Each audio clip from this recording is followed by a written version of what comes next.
Hello, good afternoon Tribuners. Welcome back with me Kustul Asyaifah in Indonesian News of Tribun Lampung. We will present you an updating and interesting information from every place in Indonesia. And here the complete news. The first news is Jokowi respond to Bjorka hackers. Responding to the action of the hackers Bjorka, the government finally decided to form special team. The Minister of Communication and Information, Johnny G. Plate, said terrorist data in Indonesia must be protected from the hacking attempt like Bjorka. Johnny G. Plate was also a victim of Bjorka's doxing. He said that the standing internal meeting with the President Joko Widodo, Coordinating Ministry for the Political, Legal and Security Affairs Mahfud MD, Head of BSSN Hinsa Saburian, and the Vice President Ma'ruf Amin at the stated place on Monday, 12/2022. There is need to be an emergency response team related to maintaining data, good data management in Indonesia, and to maintain public trust, Johnny said, quotes from the Kompas.com.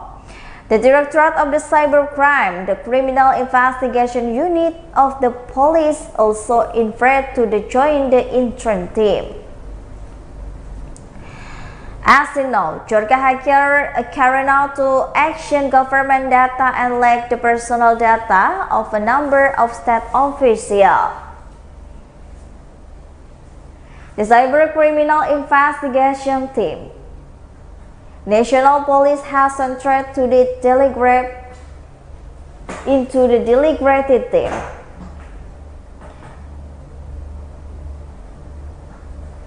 There is the public relation of division in National Police Inspector General Dedi Prasetyo.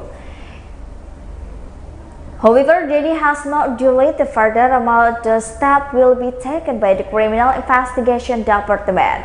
Meanwhile, the special team will be consist on the National Cyber and Crypto Agency, the State Intelligence Agency, and Minister of the Communication and Information, and the police role in the state official target by the hacker Bjorka. Bjorka increasing leaking data on the number of the public official. Alone for the Indonesia, Pfizer had personal data disclosed. They are coordinating minister from the Political, Legal and Security Affairs, Mahfud MD, Chairman of the PKB Muhaimin Iskandar or Caimin, General Chair Muhammad Irawan, to social media activist Hadi Setia Permadi or Abu Janda. Previously, Bjorka also disclosed personal data in the high-ranking state official such as the Minister of the Communication and Information, Johnny G. Plate, Chairperson of the Indonesia House of Representatives, Puan Maharani, and Su Minister Erick Thohir. Not only that, Bjorka also leaked data from the PSSI General Chairman Muhammad Irawan and social media activist Denny Siregar. The personal information terrorists leaked include the telephone number and address. Not only data, a number, and official. Bjorka also chairman the leak and presidential document, including secret letter from the PIN. BSSN asked people to come down. Head of National Cyber and Crypto Agency, Altijin Hinsa Saburian, asked the public to come down because none of the government electric system were disturbed and affected by the cyber attack.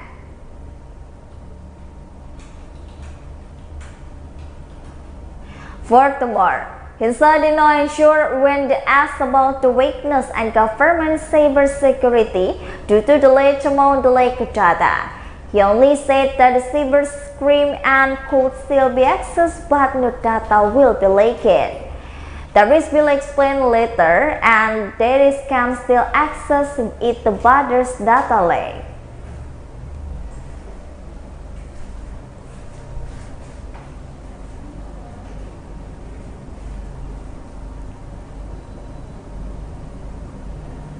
The next news is Chairs of the Wife Children member in the Pali Regional People's Representative Assembly make a panic in the restore. Two Tons Tarzani and Irwansyah were both from Tambin village, North Panungkal district, Panungkabal Abab Lematang in the List district.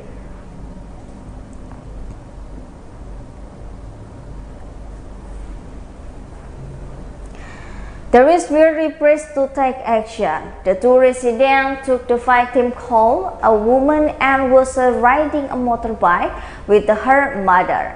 Its original victim is a son and wife. Member of the Pali of the People Party is stylistic representative. 18 million in chronology incident, the victim was reading height and motor is cruising in the Letnan Sumaso route in Krisapur, Talang Ubi district. And the victim motorbike was grabbed by the suspect in the Kolpon. There is the stories about motorbike. The victim suddenly screamed for the help resident and causing two perpetrators. After taking the victim Kolpon, the alleged perpetrators panicked and the suspect finally had a single incident around in the vegetable garden. Other residents who saw incident managed to catch but from the luckily when the rest going to mass. The residents were badly scared from the local head and handed over to Pali Police headquarters. Police have Adjutant Commissioner Police Afendi took the Criminal Investigation Unit Inspector Wan Police Araba. On the Thursday, the two perpetrators will be charged with the article Paragraph 2 and 2 the Criminal Code regarding life in violence in the third impersonation for the 5 years and above. Meanwhile, one of the perpetrators of Tarzani admitted there is report from the village of Tamparani, North Panungkal district at around 2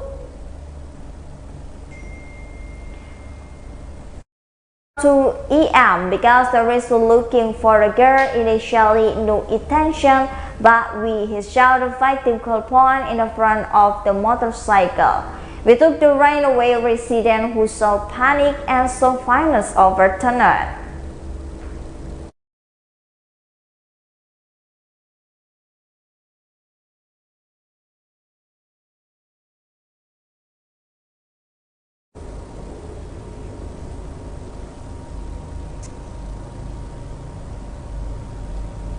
The next news is viral video instrument of man snatched by unknown person. Head of Palasa village Sangalo Sumadap district is Sambang Iswanto confirmed the circulation video was allegedly stolen by the unknown person. The man in the 2-second video allegedly Lukman Hakim, 20 years old, a resident of the Sombang Hamlet Palasa village, Talango, Sumadap district. The incident occurred, he continued on the Monday at around next the victim own house. More complete and interesting information about the Sumadap news on Google News in the headline terrorist after incident.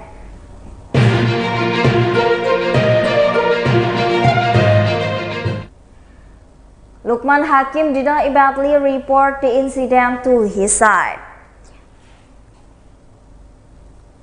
Previously, a video duration of the second circulating showing a man in surreal state match with the suspect to have been cast by sharp object. The video was released by the TribunMadura.com WhatsApp message on the Monday at 9 p.m. The man in the video showed in ready score like a sharp object cut. In the fact, lately the community has been feeling breathless because it suspects terrorists unknown people in the village, even each village is Talang Sanggo district. It was confirmed by the head of intelligence and security the Talango village, Joko Setiodo. He asked the public to not believe in information that is clear and search all the hoax. However, people also asked not to panic and just be careful.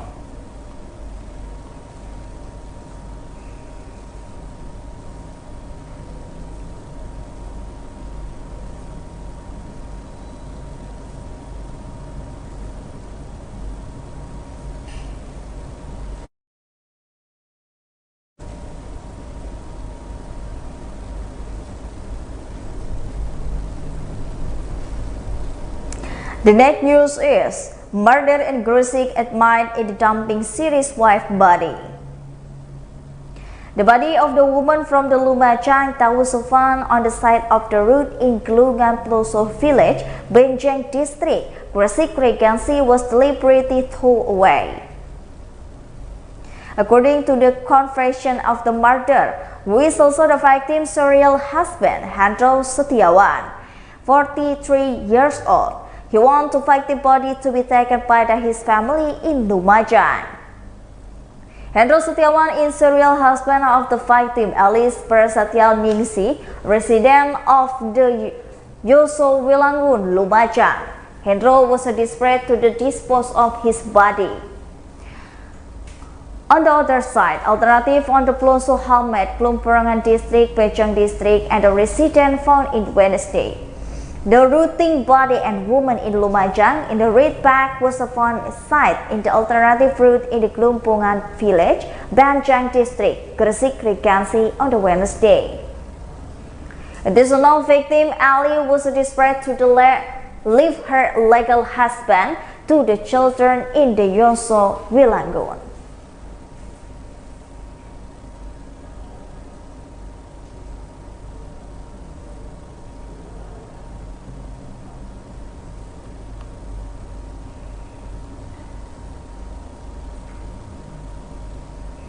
The next news is the peak of the rifts in the Dumai city.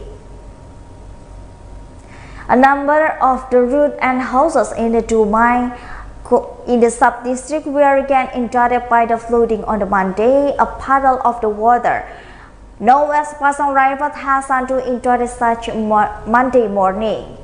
It was seen in the water Somedang in the route as such Sultan Hasanuddin route, even water the sub-district on the Chempara route, Jeruk and the number less and the route, including in the Gang Candies in the Apple or Gang Nangka Gang.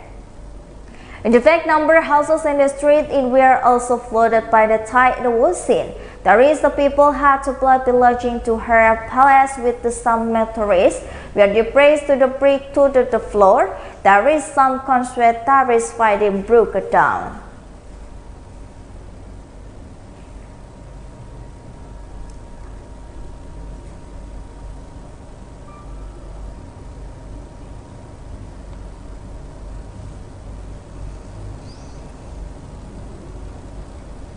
The next news is Chairman of the Regional Representative Council Jambi Province stand coordinator meeting corruption regretting. Chairman of the Regional Representative Council and the Jambi Province, Adi Purwanto, attended to the coordinating meeting in the regretting corruption in the planning and budgeting regional government, revenue and the expanding budget for the Jambi Province. Adi Purwanto said that the implementation of the kind activities should be done frequently. Adi Purwanto said the remain of the parties stay from the modus of the corruption itself, either done initially or to inequally, and because extending regulation hold the implementation according with the existing consolation. Furthermore, Adi Purwanto said the risk condition meeting was discussed to the remind and discussed to the Muslim process, the main area and council and regional development plan work, including the main work inquiries of district, city and provincial government. There is not be afraid of thinking about confirmation that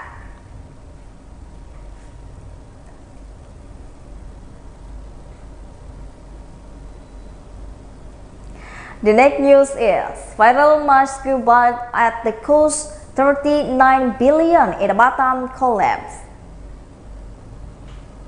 Viral on social media, the mosque which is built out of 39 billion in the fund collapse on the sailing. The incident occurs in the Tawingan Naja Mosque or the Tanjak Mosque at the Handang Dadip Airport in the Batam. The video, the moment was a mosque selling collapse with the icons of the Batam city. The go viral on social media in the 1 minute video of the BP Batam Security Directorate personnel can be seen recording seeing in the mosque.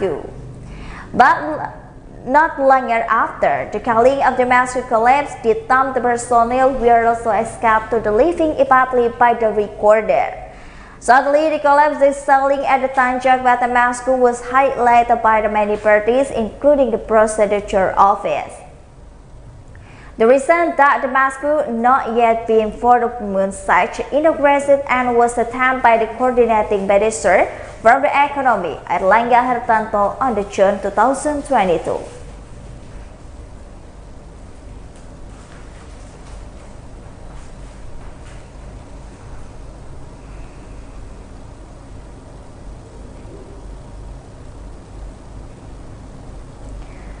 Well, I think that's all the news for today with me, Kusnula Syaifa. Don't forget to follow us in YouTube Tribun Lampung News Video, Facebook Tribun Lampung Instagram, and TikTok Tribun Lampung for the more information. Thank you for watching and have a nice day.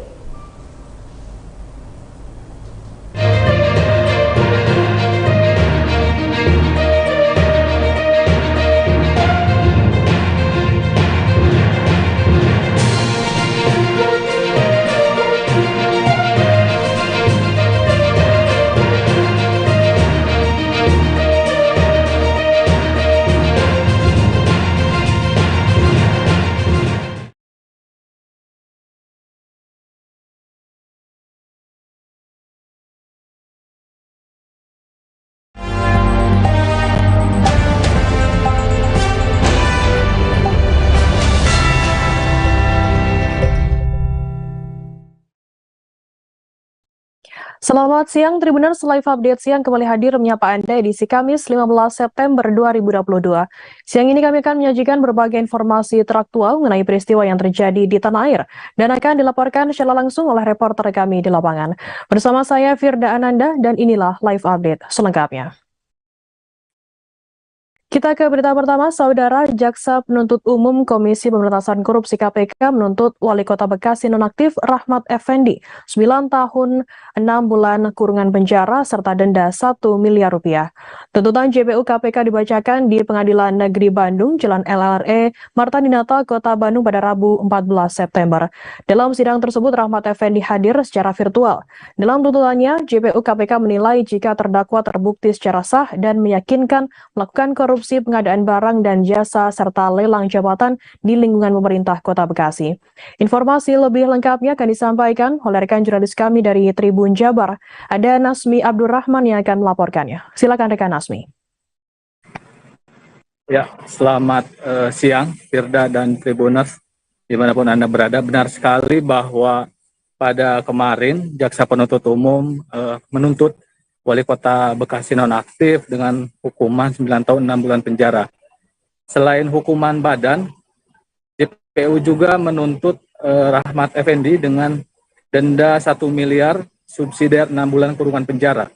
Selain itu, jaksa juga menuntut agar Rahmat Effendi membayar uang pengganti sebesar 8 miliar lebih. Apabila tidak mampu membayar, maka Rahmat Effendi harta bendanya akan disita dan dilelang untuk memenuhi uang pengganti tersebut. Dan apabila lelang tersebut tidak mencukupi, maka penjara tambahan akan diberikan kepada Rahmat Effendi selama 2 tahun. Tak hanya itu, jaksa KPK juga meminta kepada majelis hakim agar mencabut hak politik untuk dipilih sebagai pejabat publik selama 5 tahun, terhitung sejak terdakwa menjalani pidana pokoknya. Rahmat Effendi dinilai bersalah melanggar pasal 12 huruf A, pasal 12 huruf B, pasal 12 huruf F, pasal 12B, Undang-Undang Republik Indonesia Nomor 31 Tahun 1999 tentang pemberantasan tindak pidana korupsi sebagaimana diubah dengan Undang-Undang Republik Indonesia Nomor 20 Tahun 2001, Junto Pasal 65 Ayat 1 KUHP. JPU KPK juga menyampaikan hal yang memberatkan, yakni tidak mendukung program pemerintah dalam upaya pemberantasan korupsi sebagai penyelenggara negara. Kemudian, adapun hal yang meringankan, terdakwa bersikap sopan selama persidangan berlangsung serta belum pernah dipidana. Atas tuntutan tersebut, kuasa hukum Rahmat Effendi meminta waktu selama 2 pekan untuk menyiapkan nota pembelaan yang akan disampaikan sebelum pembacaan vonis dari majelis hakim. Adapun dalam perkara ini Rahmat Effendi didakwa menerima uang hingga 10 miliar serta meminta setoran kepada sejumlah PNS di lingkungan Pemkot Bekasi hingga totalnya mencapai 7,1 miliar lebih. Tak hanya itu, KPK juga menjerat Rahmat Effendi alias Pepen sebagai tersangka kasus tindak pidana pencucian uang atau TPPU. Duit yang diterima Rahmat Effendi itu didapat dari Lai Bumin sebesar 4,1 miliar, kemudian dari Mahfud 3,5 miliar, dan Suryadi Mulyana sebesar 3,3 miliar. Rahmat Effendi dianggap bersekongkol dengan Jumaha Lutfi Amin agar Pemkot Bekasi membeli lahan Lai Bumin di Jalan Bambu Kuningan Selatan, Kelurahan Sepanjang Raya, Kecamatan Rawalumbu, Kota Bekasi seluas 14.392 meter persegi untuk kepentingan pembangunan polder oleh Pemkot Bekasi. Demikian Firda. Ya, baik. Terima kasih rekan Nasmi Abdurrahman dari Tribun Jabar atas laporan Anda. Selamat bertugas kembali. Kita beralih ke informasi lainnya, Saudara. Nasib pilu dialami pasangan suami istri asal Kecamatan Kalijambe, Kabupaten Sragen, Jawa Tengah. Ahmad 53 tahun dan Tati 56 tahun meninggal dunia dalam insiden kecelakaan yang menimpa keduanya pada Rabu 14 September sekira pukul 16:20 waktu Indonesia Barat. Kejadian nahas tersebut terjadi di Jalan Solo Purwodadi, kilometer 15, tepatnya di Dusun Bilangsari, Desa Banaran, Kecamatan Kalijambe, Kabupaten Sragen. Warga desa Wonorejo tersebut saat kejadian tengah mengendarai sepeda motor Honda Vario. Sepeda motor terlibat kecelakaan dengan satu unit bus raya berwarna merah bernomor polisi AD 7139OG. Informasi lebih lengkapnya akan disampaikan oleh rekan jurnalis kami dari Tribun Solo. Ada Septiana Ayu Lestari yang akan melaporkannya. Silakan rekan Septi. Baik Vida, selamat siang, dan Tribuners selamat siang. Sebelumnya pada hari Rabu tanggal 14 September tahun 2022 kemarin telah terjadi kecelakaan maut, tepatnya di Jalan Solo Purwodadi, kilometer 15, di Dusun Pilangsari, Desa Banaran, Kecamatan Kalijambe, Kabupaten Sragen. Kecelakaan tersebut terjadi sekitar pukul 16 lebih 20 menit waktu Indonesia bagian Barat atau Rabu sore. Kecelakaan melibatkan sepeda motor Honda Vario dengan nomor polisi K3251YV dan bus raya berwarna merah bernomor polisi AD 7139OG. Kecelakaan tersebut menyebabkan 2 orang meninggal yang merupakan pasangan suami istri bernama Ahmad berusia 53 tahun dan Tati 56 tahun yang meninggal dunia di lokasi kejadian. Kecelakaan tersebut bermula ketika bus melaju dari arah utara menuju ke selatan, sedangkan sepeda motor melaju dari arah berlawanan, yakni dari arah selatan menuju ke utara. Menjelang kejadian, sopir bus diduga bermaksud untuk mendahului sepeda motor yang ada di depannya. Namun setelah dekat dengan lokasi kejadian, pengemudi bus tersebut diduga kurang memperhatikan situasi dari arah berlawanan sehingga tidak mengetahui ada sepeda motor Honda Vario yang dikendarai oleh kedua korban melintas di depannya. Setelah itu karena jarak sudah terlalu dekat dan akhirnya sopir tidak dapat menghindar dan akhirnya terjadilah benturan tersebut. Hal tersebut disampaikan oleh Kasat Kanit Laka Satlantas Polres Sragen Ibda Iwan Marvianto. Namun berdasarkan keterangan dari relawan yang lainnya menyatakan bahwa awalnya sepeda motor melaju dari arah dari arah selatan menuju utara tersebut bermaksud hendak mendahului truk. Namun ketika sudah berada di samping truk, di depannya ada bus raya tersebut dan ketika ingin kembali ke belakang truk, namun terlambat dan stang menyenggol bagian depan bus dan akhirnya tertabrak dan motor beserta korban, salah satu korban masuk ke kolong bus tersebut. Dari kecelakaan tersebut menyebabkan korban mengalami luka yang cukup berat, di mana korban atas nama Ahmad mengalami pendarahan hidung, luka kepala belakang, pergelangan tangan kanan lecet, kaki kiri patah, telapak kaki kanan sobek dan meninggal dunia. Saat di kejadian, korban bernama Ahmad ini berada di kolong bus tersebut. Kemudian pembonceng.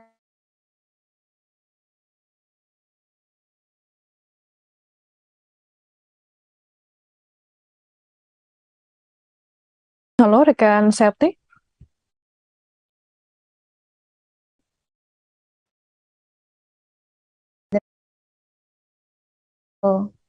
Rumah sakit Asalam Gemolong dan kemudian dibawa pulang oleh pihak keluarga. Begitu Firda. Ya, baik. Terima kasih rekan Septiana Ayu Lestari dari Tribun Solo atas laporan Anda. Selamat bertugas kembali. Kita beralih ke informasi selanjutnya. Saudara Muhammad Sidik, 25 tahun, seorang pemotor ojek online asal Surabaya, hanya bisa mengelus dada sembari pasrah dengan nasib apesnya Minggu 11 September. Bapak satu anak ini menjadi korban pencurian modus gendam saat menunggu orderan ojol di depan sebuah restoran kawasan Jalan Raya Satelit Indah JJ Tanjung Sari, Sukamanunggal, Surabaya. Akibatnya motor Honda Beat bernomor polisi L4137LJ miliknya amblas digondol seorang pelaku yang sebenarnya dikenal sebagai tukang parkir di kawasan jalan tersebut. Informasi lebih lengkapnya akan disampaikan oleh rekan jurnalis kami dari Tribun Jatim. Ada Luhur Pambudi yang akan melaporkannya. Silakan rekan Luhur.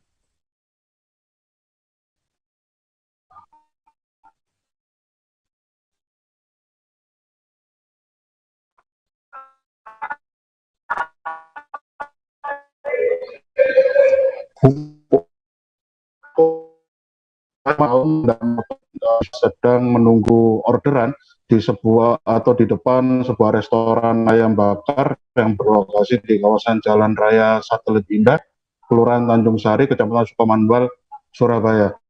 Jadi, ceritanya korban ini didekati oleh seorang TY ya, seorang yang dikenal sebagai tukang parkir ada di kawasan tersebut, dan sejak setahun yang lalu sebenarnya TY ini untuk menjaga parkir, tapi anehnya pada orderan di kawasan jalan tersebut untuk menjaga parkir dan sempat mengajak ngobrol terhadap korban, dan kemudian entah bagaimana kemudian ya korban mengaku tidak sadarkan diri setelah 10 menit ngobrol dengan TY, dan saat tersadar dengan bunyi dering ponsel yang dipegangnya ternyata motor Honda Beat yang dikendarai oleh korban ini atau milik korban yang diparkir di dekat restoran tersebut ternyata hilang, dan korban ini menduga kuat bahwasanya TY ini melakukan kejahatan bermodus gendam terhadap dirinya, kemudian mengambil kunci kontak yang disimpan di dalam jaket atribut ojol yang dikenakannya saat itu, dan akibatnya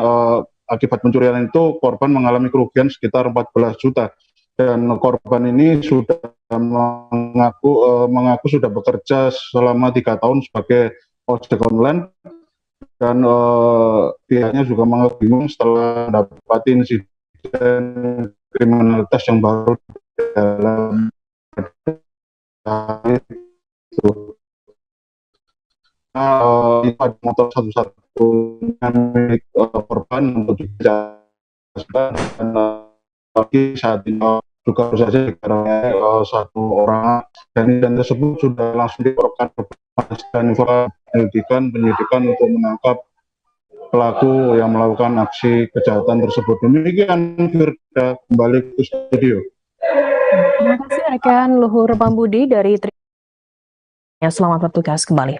Kita beralih ke informasi lainnya, Saudara. Unit Reskrim Polsek Kamal melakukan penggerebekan di Jalan Nangka 5, 28 Perumnas Desa Banyuaju, Kecamatan Kamal pada Selasa 13 September malam. Dua pria dibekuk dan seorang pemilik rumah berinisial RC ditetapkan sebagai tersangka DPO setelah kabur melalui jendela kamar. Keduanya yakni AM 39 tahun warga Jalan Raya Desa Telang, Kecamatan Kamal, dan BR 48 tahun warga Desa Bumi Anyar, Kecamatan Tanjung Bumi. Nama terakhir diketahui sebagai pegawai negeri sipil atau PNS di salah satu OPD yang di Pemkab Bangkalan. Informasi lebih lengkapnya akan disampaikan oleh rekan jurnalis kami dari Tribun Madura. Ada Ahmad Faisal Edo yang akan melaporkannya. Silakan rekan Edo. Terima kasih Firda. Baik, Tribuners dimanapun berada. Memang kecurigaan unit reskrim Polsek Kamal atas keberadaan rumah di Jalan Nangka Perumnas Kamal ini berawal dari informasi masyarakat. Penangkapan seorang PNS berinisial BR berusia 48 tahun warga Bumi Anyar, Tanjung Bumi itu diketahui saat mengkonsumsi sabu bersama tersangka lainnya yaitu AM berusia 39 tahun, warga Kelang. Namun dalam penggerebekan itu satu orang pemilik rumah berinisial RC berhasil kabur melalui kolong jendela. Kapolsek Kamal AKP Andi Bahtera menyatakan bahwa DPO yang kabur itu adalah pemilik rumah sekaligus bandar dari sabu. Dari penggerebekan tersebut, unit reskrim Polsek Kamal berhasil menyita BB seberat 0,17 gram dan 2,03 yang masih berada dalam pipet atau alat penghisap sabu.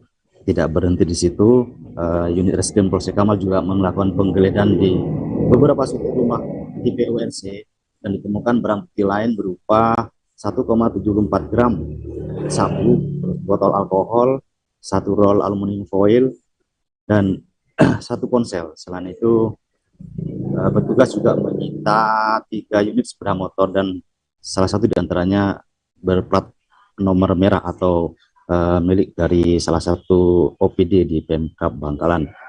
Disampaikan Andi Bahtera bahwa tersangka BR yang alias yang berprofesi sebagai PNS itu mengendarai motor berplat merah ke rumah bandar tersebut.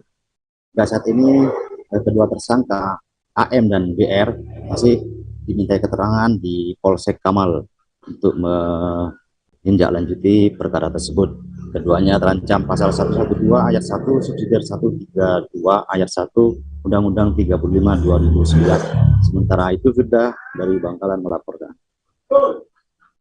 Ya. Baik, terima kasih rekan jurnalis dari Tribun Madura, Ahmad Faisal Edo atas laporannya Anda. Selamat bertugas kembali. Kita beralih ke informasi lainnya, saudara.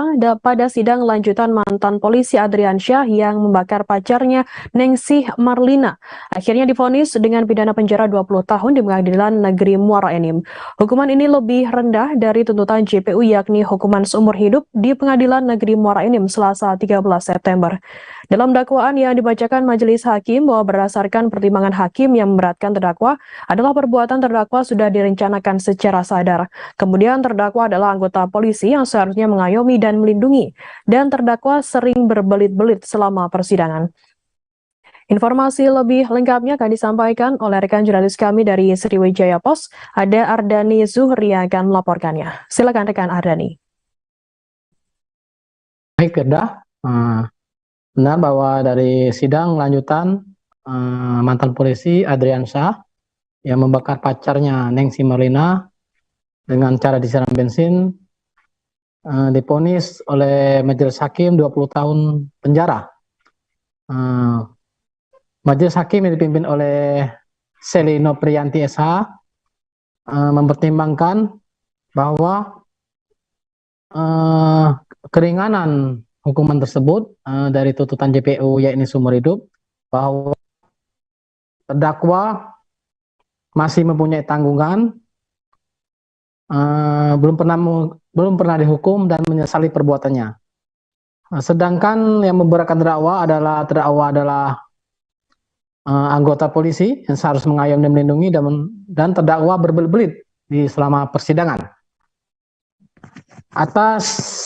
Dari fakta-fakta persidangan, terdakwa secara sah dan meyakinkan melakukan tindak pidana sebagaimana diatur dalam pasal 30 KUHP dengan menghukum pidana penjara selama 20 tahun penjara.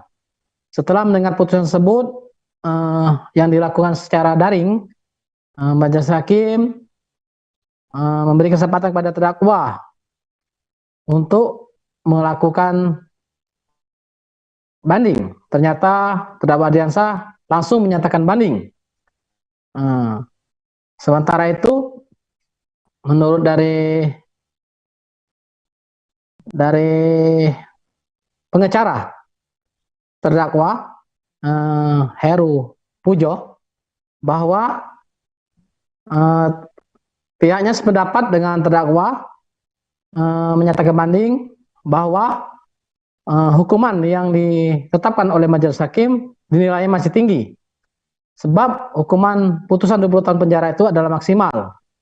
Karena itu pihaknya mendukung keinginan terdakwa untuk melakukan banding. Terus sementara itu terpisah JPU atau Kasipidum Kejari Muara Enim Ali Akbar mengatakan bahwa pihaknya menilai putusan hakim 20 tahun penjara itu jauh lebih rendah dari tuntutan JPU yang menuntutnya penjara seumur hidup. Awalnya memang pihak JPU menyatakan pikir-pikir, tetapi karena pihak terdakwa banding, maka pihak JPU pun akan melakukan banding. Sementara itu dari pihak korban, yakni Trisnawati, bahwa pihaknya kurang puas dengan keputusan tersebut, bahwa tidak sesuai dengan tuntutan JPU yakni seumur hidup, karena menurutnya adiknya saat ini telah meninggal akibat perbuatan terdakwa. Seperti diberitakan sebelumnya, bahwa untuk mengingatkan bahwa antara terdakwa dan korban sebelumnya adalah pacaran, di mana terdakwa sebenarnya telah mempunyai istri. Karena terdakwa telah mempunyai istri, korban berusaha menghindari terdakwa terus. Namun pada tanggal 10 Maret 2022 terdakwa tidak terima dengan tingkah laku korban yang selalu menghindar, sehingga mencari dan akhirnya bertemu mendatangi rumah korban dan sengaja membawa satu botol plastik aqua berisikan bensin yang kemudian membakar terdakwa. Atas perbuatan terdakwa, korban mengalami luka bakar sebesar 68,5% dan sempat dilarikan ke rumah sakit, namun setelah menjalani beberapa hari perawatan, akhirnya korban meninggal dunia pada tanggal 26 Maret 2022. Terdakwa Adriansa sebelumnya merupakan oknum polisi yang bertugas di Polres Lahat yang berpangkat brigadir. Atas kejadian ini, sekarang terdakwa sudah dipecat secara tidak hormat dari kepolisian. Atas perbuatannya dalam dakwa pertama pasal KUHP subsidiar pasal 38 KUHP atau kedua primer pasal 35 ayat 2 KUHP subsidiar pasal 34 ayat 2 KUHP. Atas putusan ini dipastikan terdakwa akan melakukan banding maupun JPU. Gitu, Firda.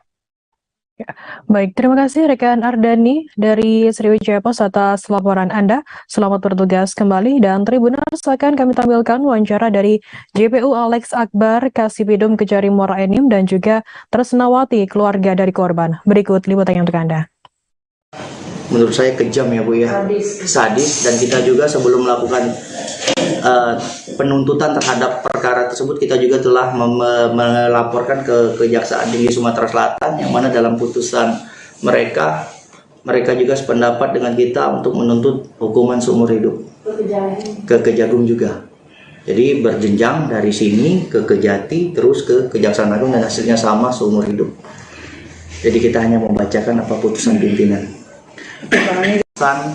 Perkara pidana atas nama terdakwa Adriansa bin Saipul, yang mana Pak Majelis Hakim telah memutus perkara tersebut dengan pasal 340 KUHP sesuai dengan tuntutan kita. Namun pada tuntutan kita sebelumnya kita menuntut hukuman seumur hidup dan Majelis Hakim memutus selama 20 tahun penjara. Keluarga kita sudah lumayan kalau tidak dikurangi lagi. Pihak terdakwa kan minta banding. Sudah puas berarti dengan putusan hakim? Kalau pribadi saya sudah lumayan. Tidak tahu kalau ibu. Ibu gimana Bu dengan Ibu hukuman? rencana banding. Puas Bu dengan? Ya, aku seumuran hidup gak lebih lagi aduh. Aku senang anak tidak balik lagi Pak. Berarti tidak puas Bu dengan putusan hakim? Puas 20 tahun tadi. Dengan 20 tahun puas tidak Bu? Tersangka dapat hukuman itu Bu? Kurang puas lah. Puas bisa lebih dari itu katanya. Kalau lebih dari itu. Penganiayaan terhadap sopir taksi online terjadi di Jalan Pelumpang Semper Koja, Jakarta Utara pada Rabu 14 September. Korban CN, 45 tahun, diserang menggunakan senjata tajam oleh WR, 17 tahun, yang merupakan penumpangnya sendiri sesampainya di lokasi tujuan. Saksi mata kejadian Balo menyebut korban sempat meminta tolong saat pelaku membabi buta menyerangnya dengan senjata tajam. Informasi lebih lengkapnya akan disampaikan oleh rekan jurnalis kami dari wartakotalive.com. Ada Muhammad Rifki yang akan melaporkannya. Silakan rekan Rifki. Baik, selamat siang. Firda di studio diinformasikan langsung dari Jalan Pelumpang Semper Koja, Jakarta Utara, di mana di jalan tersebut telah terjadi kasus penganiayaan yang dilakukan oleh penumpang taksi online berinisial WR terhadap sopir taksi online itu sendiri, yakni Nur Cahyo. Kronologi kejadian bermula saat penumpang taksi online memesan taksi online dari wilayah Depok menuju wilayah Tanjung Priok, Jakarta Utara. Namun sesampainya di Tanjung Priok, penumpang malah mengubah arah tujuan, yakni mengarah ke Jalan Pelumpang Semper, Koja, Jakarta Utara. Sesampainya di lokasi, saat pelaku dimintai ongkos, pelaku enggan memberikan ongkos, malah menyerang korban menggunakan celurit. Dan menurut keterangan dari Kapolsek Koja AKP Hanat Agung, bahwasanya motif utama pelaku menyerang sopir taksi online yang telah mengantarkannya itu lantaran pelaku tidak mempunyai uang untuk membayar ongkos perjalanan. Dan menurut Kapolsek pula dijelaskan bahwasanya saat ini pelaku berstatus sebagai pengangguran yang sedang mencari pekerjaan di wilayah Tanjung Priok. Namun sesampainya di Tanjung Priok, pekerjaan yang akan dia lamar tidak ada alias bodong, karena loker yang sebelumnya pelaku cari melalui sosial media itu hanya fiktif. Dan selain saat ini pelaku sudah diamankan di Mapolsek Koja, sedangkan korban sedang dirawat di rumah sakit wilayah Koja karena mengalami beberapa luka berat, terutama di area titik bahu tangan, yakni korban mengalami luka-luka bacokan. Demikianlah rekan Firda yang bisa saya infokan langsung dari Jalan Pelumpang Semper Koja, Jakarta Utara mengenai pembacokan sopir taksi online. Demikian Firda di studio. Terima kasih rekan Rifki dari wartakotalive.com atas laporan Anda. Selamat bertugas kembali. Tribuners, akan kami tampilkan wawancara dari Kapolsek Koja AKP Anak Agung Putra Dwi Payana. Berikut liputannya untuk Anda. Selamat malam rekan-rekan. Ini kita sampaikan terkait kronologi kejadian penganiayaan dengan mengakibatkan korban luka berat yang mana terjadi di Jalan Raya Pelumpang yang kurang lebih dekat dengan Pospol Pelumpang, di mana korban atas nama Nur Cahyo, umur kurang lebih 46 tahun, terus asli Jawa Tengah.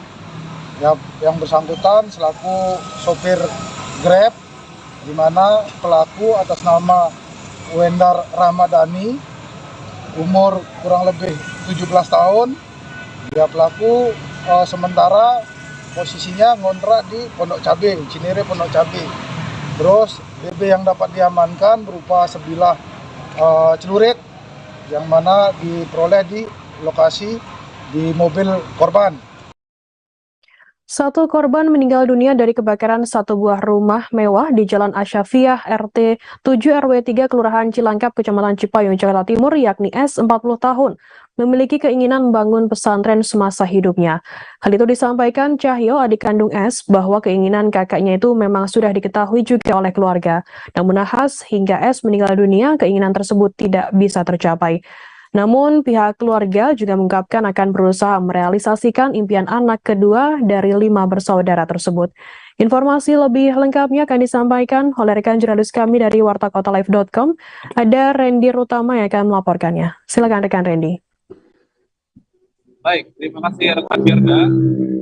Satu korban meninggal dunia dalam kebakaran yang terjadi di Cipayung, tepatnya di Jalan Asyafiah RT 7 RW 03 Cipayung, Jakarta Timur, yang terjadi pada hari Rabu tanggal 14 September 2022 sekira pukul 03.00 waktu Indonesia Barat atau sekira pukul jam 3 pagi kemarin.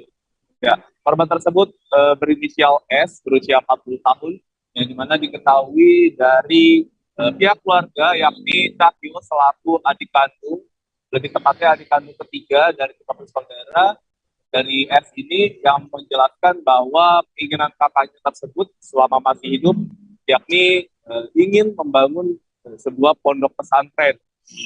Hal itu ditegaskan lagi oleh Cahyo bahwa keinginan kakaknya tersebut benar nyatanya dibuktikan dengan ucapan ketika waktu kumpul keluarga yang dilaksanakan di rumahnya tersebut atau di kediaman S tersebut pada beberapa waktu lalu.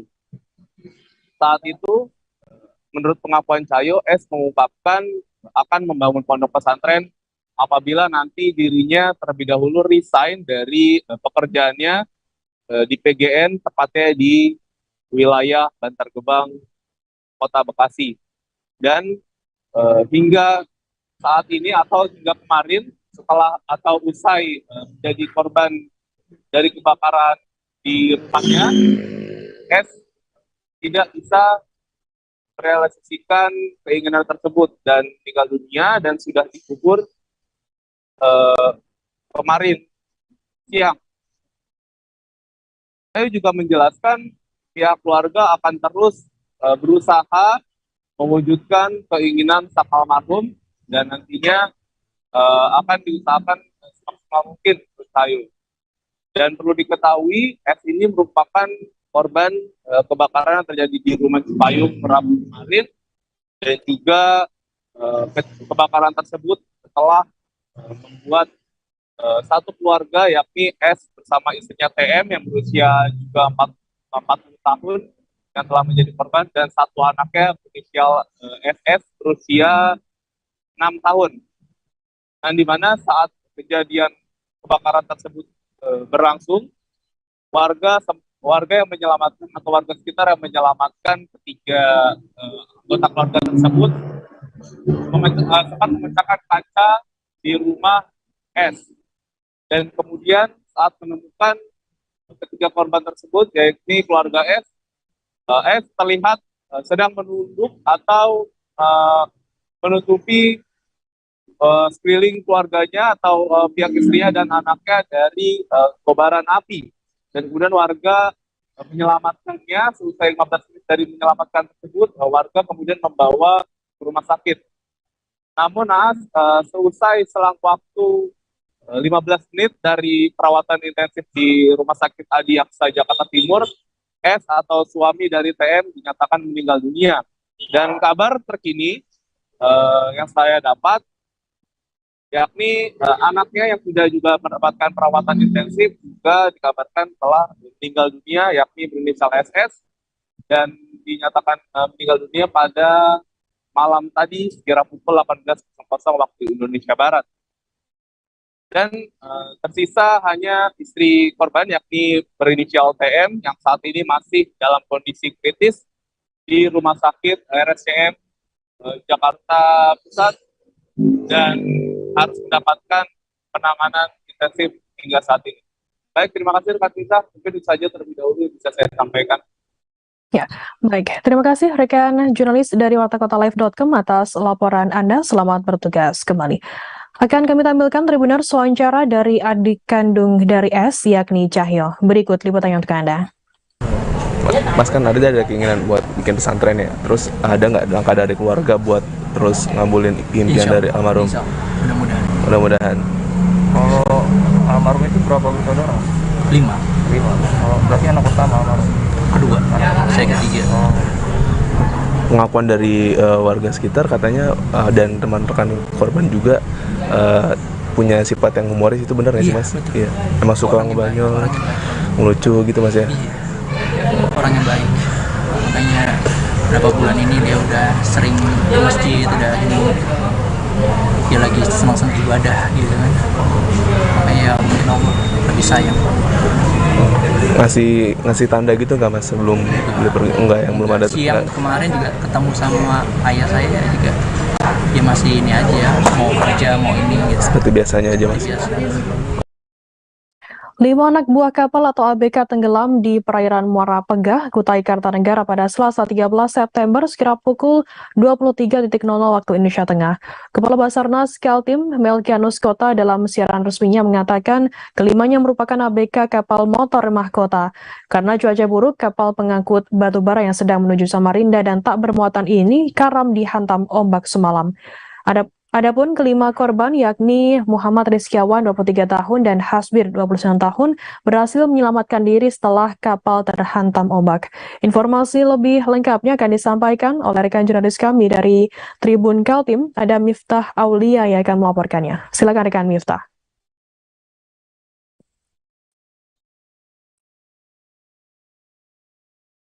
Menerima laporan bahwasannya 5 anak buah kapal tenggelam di perairan Muara Pegah, Kabupaten Kutai Kartanegara Kukar pada Selasa malam pukul 23 waktu Indonesia Tengah.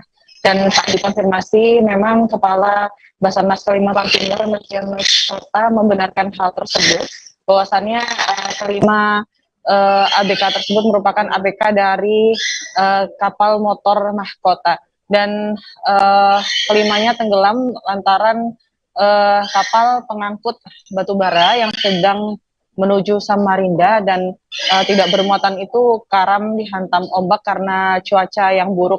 Dan kemarin Melkianus Kota juga sudah melaporkan bahwasannya Basarnas Kalimantan Timur sudah mulai bergerak sejak menerima laporan dari masyarakat bahwasannya KM Mahkota yang mengangkut batu bara dari Muara Pegah dengan tujuan Samarinda karam gitu, begitu. Dan adapun kelima korban tersebut diantaranya Muhammad Rizkiawan berusia 23 tahun dan Hasbir berusia 29 tahun berhasil menyelamatkan diri setelah kapal terhantam ombak. Namun 3 korban lainnya atas nama Muhammad Sofyan berusia 19 tahun, Adi AB 40 tahun dan Ilham hingga saat ini masih dilakukan pencarian. Dan berdasarkan informasi dari Basarnas Kaltim bahwasannya korban selamat yakni Rizkiawan dan Hasbir ditemukan dalam keadaan selamat oleh kapal tugboat begitu. Dan Basarnas Kaltim juga sudah mulai melakukan pencarian sejak kemarin pagi tepatnya, di mana pencarian ini juga dibantu oleh pemilik kapal yang kemudian dibantu juga oleh personil TNI AL Muara Pegah, Polairut Muara Pegah dan keluarga korban. Pencarian terhadap 3 korban lainnya yang tenggelam juga dilakukan dengan menyisir perairan di sekitar lokasi tenggelamnya KM Mahkota. Dan hingga saat ini Basarnas Kalimantan Timur juga menggerakkan tim rescue dengan 6 personil ke lokasi pencarian untuk melakukan pencarian di perairan Muara Pegah. Demikian Firda. Ya, baik. Terima kasih rekan Miftah Aulia dari Tribun Kaltim atas laporan Anda. Selamat bertugas kembali. Kita beralih ke informasi lainnya, Saudara. Rumah toko atau ruko nasional milik Afuk di Jalan Mayor Syafri Rahman, Kecamatan Muntok, Kabupaten Bangka Barat terbakar pada Rabu 14 September malam. Asap keluar dari dalam toko mengakibatkan beberapa barang elektronik rusak lantaran dilelap si jago merah. Api yang bersumber dari tumpukan kabel diduga disebabkan korsleting listrik dari dalam toko tersebut. Informasi lebih lengkapnya akan disampaikan oleh rekan jurnalis kami dari Bangka Pos, ada Yuranda yang akan melaporkannya. Silakan rekan Yuranda. Iya, terima kasih Firda dan Tribuners dimanapun Anda berada. Pada hari Rabu kemarin, tanggal 14 September 2022 malam, telah terjadi, maksud kami tepatnya sore, telah terjadi kebakaran di sebuah ruko milik Afuk di Jalan Mayor Syafri Rahman, Kecamatan Muntok, Kabupaten Bangka Barat. Awalnya, ruko ini mengeluarkan asap kental dari dalam ruko yang bersumber dari tumpukan kabel yang berada pas di belakang barang-barang elektronik di toko tersebut. Melihat hal itu, Apin yang merupakan anak pemilik toko langsung bergegas memadamkan api yang bersumber dari tumpukan kabel. Lantaran api tak kunjung padam yang dilakukan dengan alat seadanya, Alpin langsung menghubungi damkar Kabupaten Bangka Barat untuk memadamkan. Tak lama 1 unit damkar langsung diturunkan untuk memadamkan api. Alpin mengatakan awalnya percikan api itu terjadi di terminal tempat colokan listrik di belakang barang-barang. Beberapa barang elektronik yang dimakan api langsung dipindahkan dan barang-barang lain juga langsung dievakuasi ke tempat lain. Pada hari itu warga sekitar pun bahu-membahu langsung membantu Alvin untuk membereskan barang-barang yang belum dimakan api. Sementara Kabid Damkar Bangka Barat sendiri, Zulkarnain mengatakan penyebabnya diduga konsleting listrik. Kerugian yang dialami pemilik toko berkisar 90 juta. Beruntung dalam kejadian kebakaran ini tidak ada korban jiwa. Namun barang-barang yang terbakar tidak bisa lagi diselamatkan. Begitu rekan Firda yang bisa saya sampaikan. Ya, baik. Terima kasih rekan jurnalis dari Bangka Pos, Yuranda, atas laporan Anda. Selamat bertugas kembali. Akan kami tampilkan Tribuners wawancara dari Kabid Pemadam Kebakaran Satpol PP dan Pemadam Kebakaran Bangka Barat, Zulkarnain. Dan berikut liputannya untuk Anda. Kami dapat laporan tadi sekitar pukul 17:45 sekitar itu. Baru berupa asap-asap hitam. Yang bersumber dari mana, Bang? Sumber tadi kami duga, tadi mengecekkan bersama pihak kepolisian juga. Sumber itu berasal dari juga konsleting listrik. Karena ada pemakaian beban kabel yang terlalu besar di colokan atas kontak. Ya. Api bersumber dari sana diduga konsleting listrik ya? Diduga konsleting listrik. Untuk barang-barangnya langsung dipindah oleh pihak? Barang-barang yang belum terbakar tadi dipindahkan ramai-ramai oleh warga dan termasuk anggota kepolisian dan TNI tadi memindahkan barang. Jangan sampai barang-barang karena ini toko dagangan, ya. Jangan sampai terbakar habis. Ya. Untuk kerugian yang dialami, kerugian tadi diperkirakan dihitung bersama pemiliknya, tadi bersama kepolisian juga. Tim penyidik KPK secara maraton melakukan penggeledahan di Lampung dan di lingkungan Universitas Lampung. Pada Rabu 14 September, tim penyidik KPK menggeledah gedung Dekanat FMIPA dan FISIP Universitas Lampung. Penggeledahan ini masih terkait kasus dugaan suap yang menyeret mantan Rektor Unila, Profesor Karomani, dan 3 rekanannya. Karomani ditetapkan sebagai tersangka kasus dugaan suap penerimaan calon mahasiswa baru di lingkungan Unila. Informasi lebih lengkapnya akan disampaikan oleh rekan jurnalis kami dari Tribun Lampung. Ada Bayu Saputra yang akan melaporkannya. Silakan rekan Bayu. Iya, selamat siang rekan Firda dan Tribuners dimanapun berada.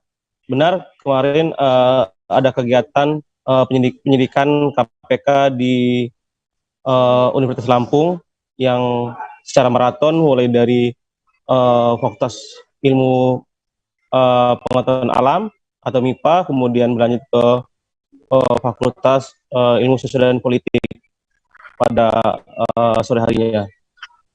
Berdasarkan pengamatan Tribun di lokasi, ada 5 penyidik KPK yang mendatangi FISIP Unila pada sore hari, dan mereka membawa 2 koper berkas-berkas penerimaan mahasiswa baru di dekanat tersebut.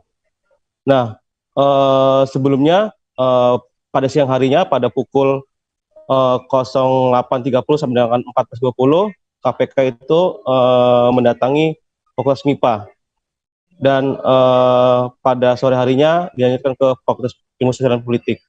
Nah, kemudian pada di FISIP, berdasarkan keterangan dari Dekan Fakultas Ilmu Sosial dan Politik, Ibu Ida Nurhaida, bahwasannya benar bahwasannya KPK datang ke dekanat untuk memeriksa berkas-berkas yang ada di Fakultas Ilmu Sosial dan Politik. Ada 2 koper yang dibawa oleh KPK dari dalam gedung dekanat Fakultas FISIP tersebut. Begitu rekan Firda dan Tribuners dimanapun berada, saya Bayu Saputra dari Bandar Lampung, Provinsi Lampung melaporkan. Baik, terima kasih rekan Bayu dari Tribun Lampung atas laporannya. Selamat bertugas kembali. Kita beralih ke informasi lainnya, Saudara. Menteri Sosial Tri Risma hari ini menyalurkan bantuan langsung tunai atau BLT, bantuan sosial BBM kepada masyarakat kurang mampu di kantor PT Pos Indonesia di Kota Alam, Banda Aceh pada Rabu 14 September. Yang menjelaskan untuk penyaluran BLT di Banda Aceh saat ini sudah mencapai 88,65% dan Aceh Jaya 60%. Sementara kabupaten lainnya di Aceh untuk penyaluran BLT sudah di atas 90%. Informasi lebih lengkapnya akan disampaikan oleh rekan jurnalis kami dari Serambi News Indonesia. Ada Indra Wijaya yang akan melaporkannya. Silakan rekan Indra. Baik, terima kasih rekan Firda. Selamat siang Tribuners. Dapat kami sampaikan Menteri Sosial Tri Risma ini melakukan kunjungan kerja ke Aceh pada Rabu kemarin. Pada kunjungan kali itu Menteri Mensos Risma melakukan pembagian bantuan langsung tunai bahan bakar minyak kepada para masyarakat yang berada di kota Banda Aceh, tepatnya di kantor pos Banda Aceh. Nah, saat ini dalam pembagian BLT BBM itu Mensos Risma mengatakan untuk saat ini capaian penyaluran BLT di Aceh rata-rata sudah mencapai 90%. Namun untuk kota Banda Aceh dan Aceh Jaya, capaian tersebut masih di angka 88,6% dan untuk Aceh Jaya masih di angka 60%. Meski begitu, untuk penyaluran BLT BBM ini sendiri, kata Risma, bahwa tidak ada kendala dan masalah sama sekali.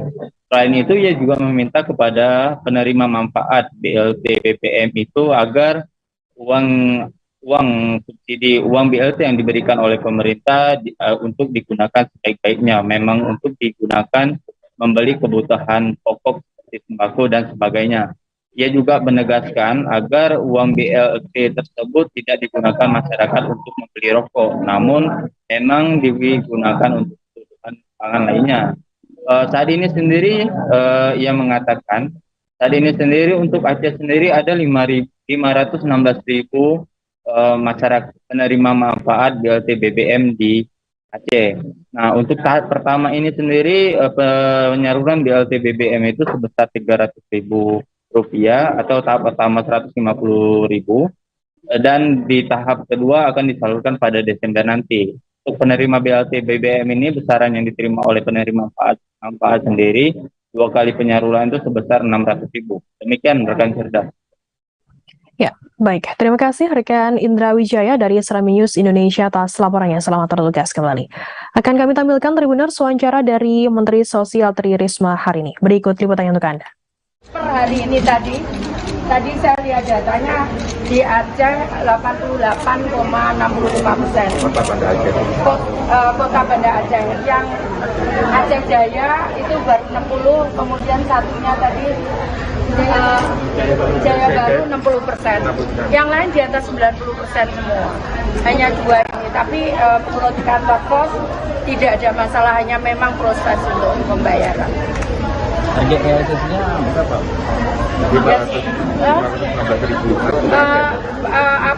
Penerima keluarga penerima manfaatnya 516.000. Ya. Oke.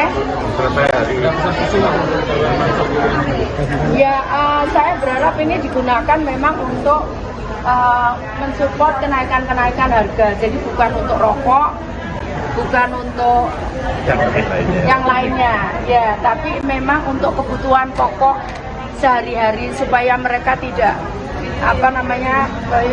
kekurangan gizi dan sebagainya, terutama yang ada anak-anak. Ya, oke. Kalau lihat ini kayaknya paket bulan ini kelar.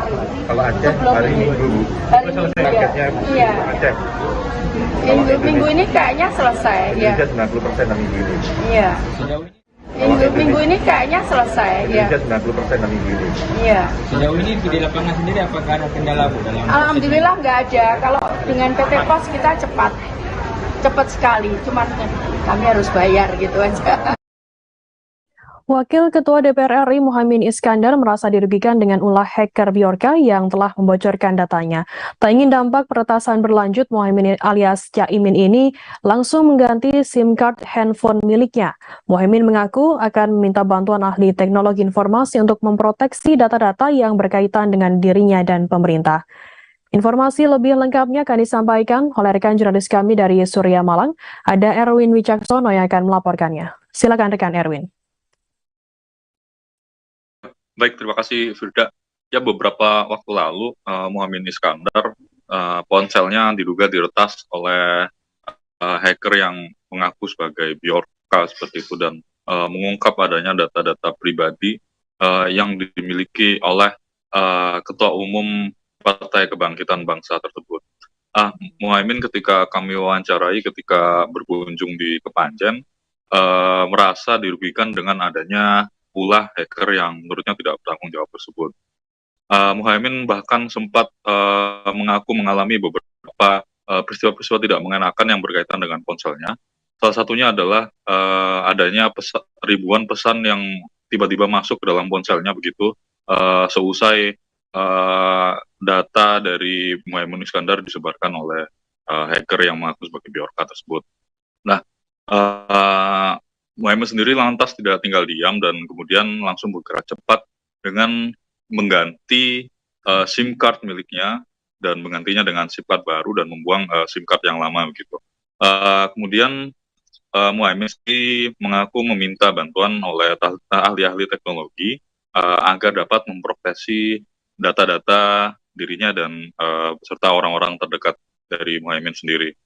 Nah, ketika ditanya apakah pertahanan tersebut berkaitan dengan pencalonan beliau Muhaimin di kursi pencalonan presiden tahun 2004, Muhaimin masih belum dapat berspekulasi lebih dalam. Yang jelas dirinya sekarang berfokus untuk memproteksi data-data yang dimilikinya agar tidak terjadi lagi peristiwa peretasan tersebut terulang kembali begitu.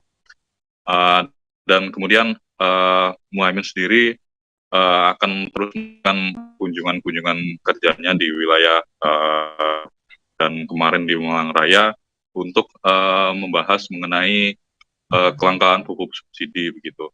Dan Muhaimin kembali menegaskan bahwa peretasan data tersebut juga tidak mempengaruhi ritme kerja Muhaimin Iskandar sebagai wakil rakyat. Begitu, Firda. Ya, baik. Terima kasih rekan Erwin Wicaksono dari Surya Malang atas laporan Anda. Selamat bertugas kembali. Tribuners, akan kami tampilkan wawancara dari Wakil Ketua DPR RI Muhaimin Iskandar alias Caimin. Berikut liputannya untuk Anda. Yang tidak segera berhasil diatasi. Dari seluruh Indonesia saya berkunjung selalu keluarnya pupuk. Baik itu subsidinya, cara kerja subsidi maupun sasarannya. Nah, semua petani Malang mengindikasikan ada mafia. Dan saya kira bukan hanya petani Malang, banyak petani mengindikasikan ada mafia subsidi. Nah, ini saya akan laporkan ke Kapolri dan akan saya minta kepada Kapolri dan instansi terkait untuk mengatasi keluhan masyarakat adanya mafia subsidi. Terkait keparahan mafia subsidi sejauh ini sampai mengakar bahwa sampai pusat bagaimana keparahan dan ya, saya mendapat tuntutan dari para petani ini untuk segera bisa diatasi dari hilir ke hulu, dari paling atas sampai paling bawah. Ya, saya akan berusaha mendorong pemerintah melakukan itu. Ajakan untuk petani kemarin di kementerian dari Antrean kendaraan di SPBU Jalan Jenderal Sudirman, Kabupaten Nrekang, Sulawesi Selatan pada Rabu 14 September. Tampak puluhan kendaraan roda 2 dan 4 membujur ke badan jalan. Akibatnya kendaraan yang hendak melintas di Jalan Poros Nrekang Toraja mengalami kemacetan. Sejumlah polisi lalu lintas berusaha mengatur kendaraan imbas antrean tersebut. Di SPBU petugas terpantau meladeni pengisian BBM kendaraan. Informasi lebih lengkapnya akan disampaikan oleh rekan jurnalis kami dari Tribun Timur. Ada Erlan Saputra yang akan melaporkannya. Silakan rekan Erlan.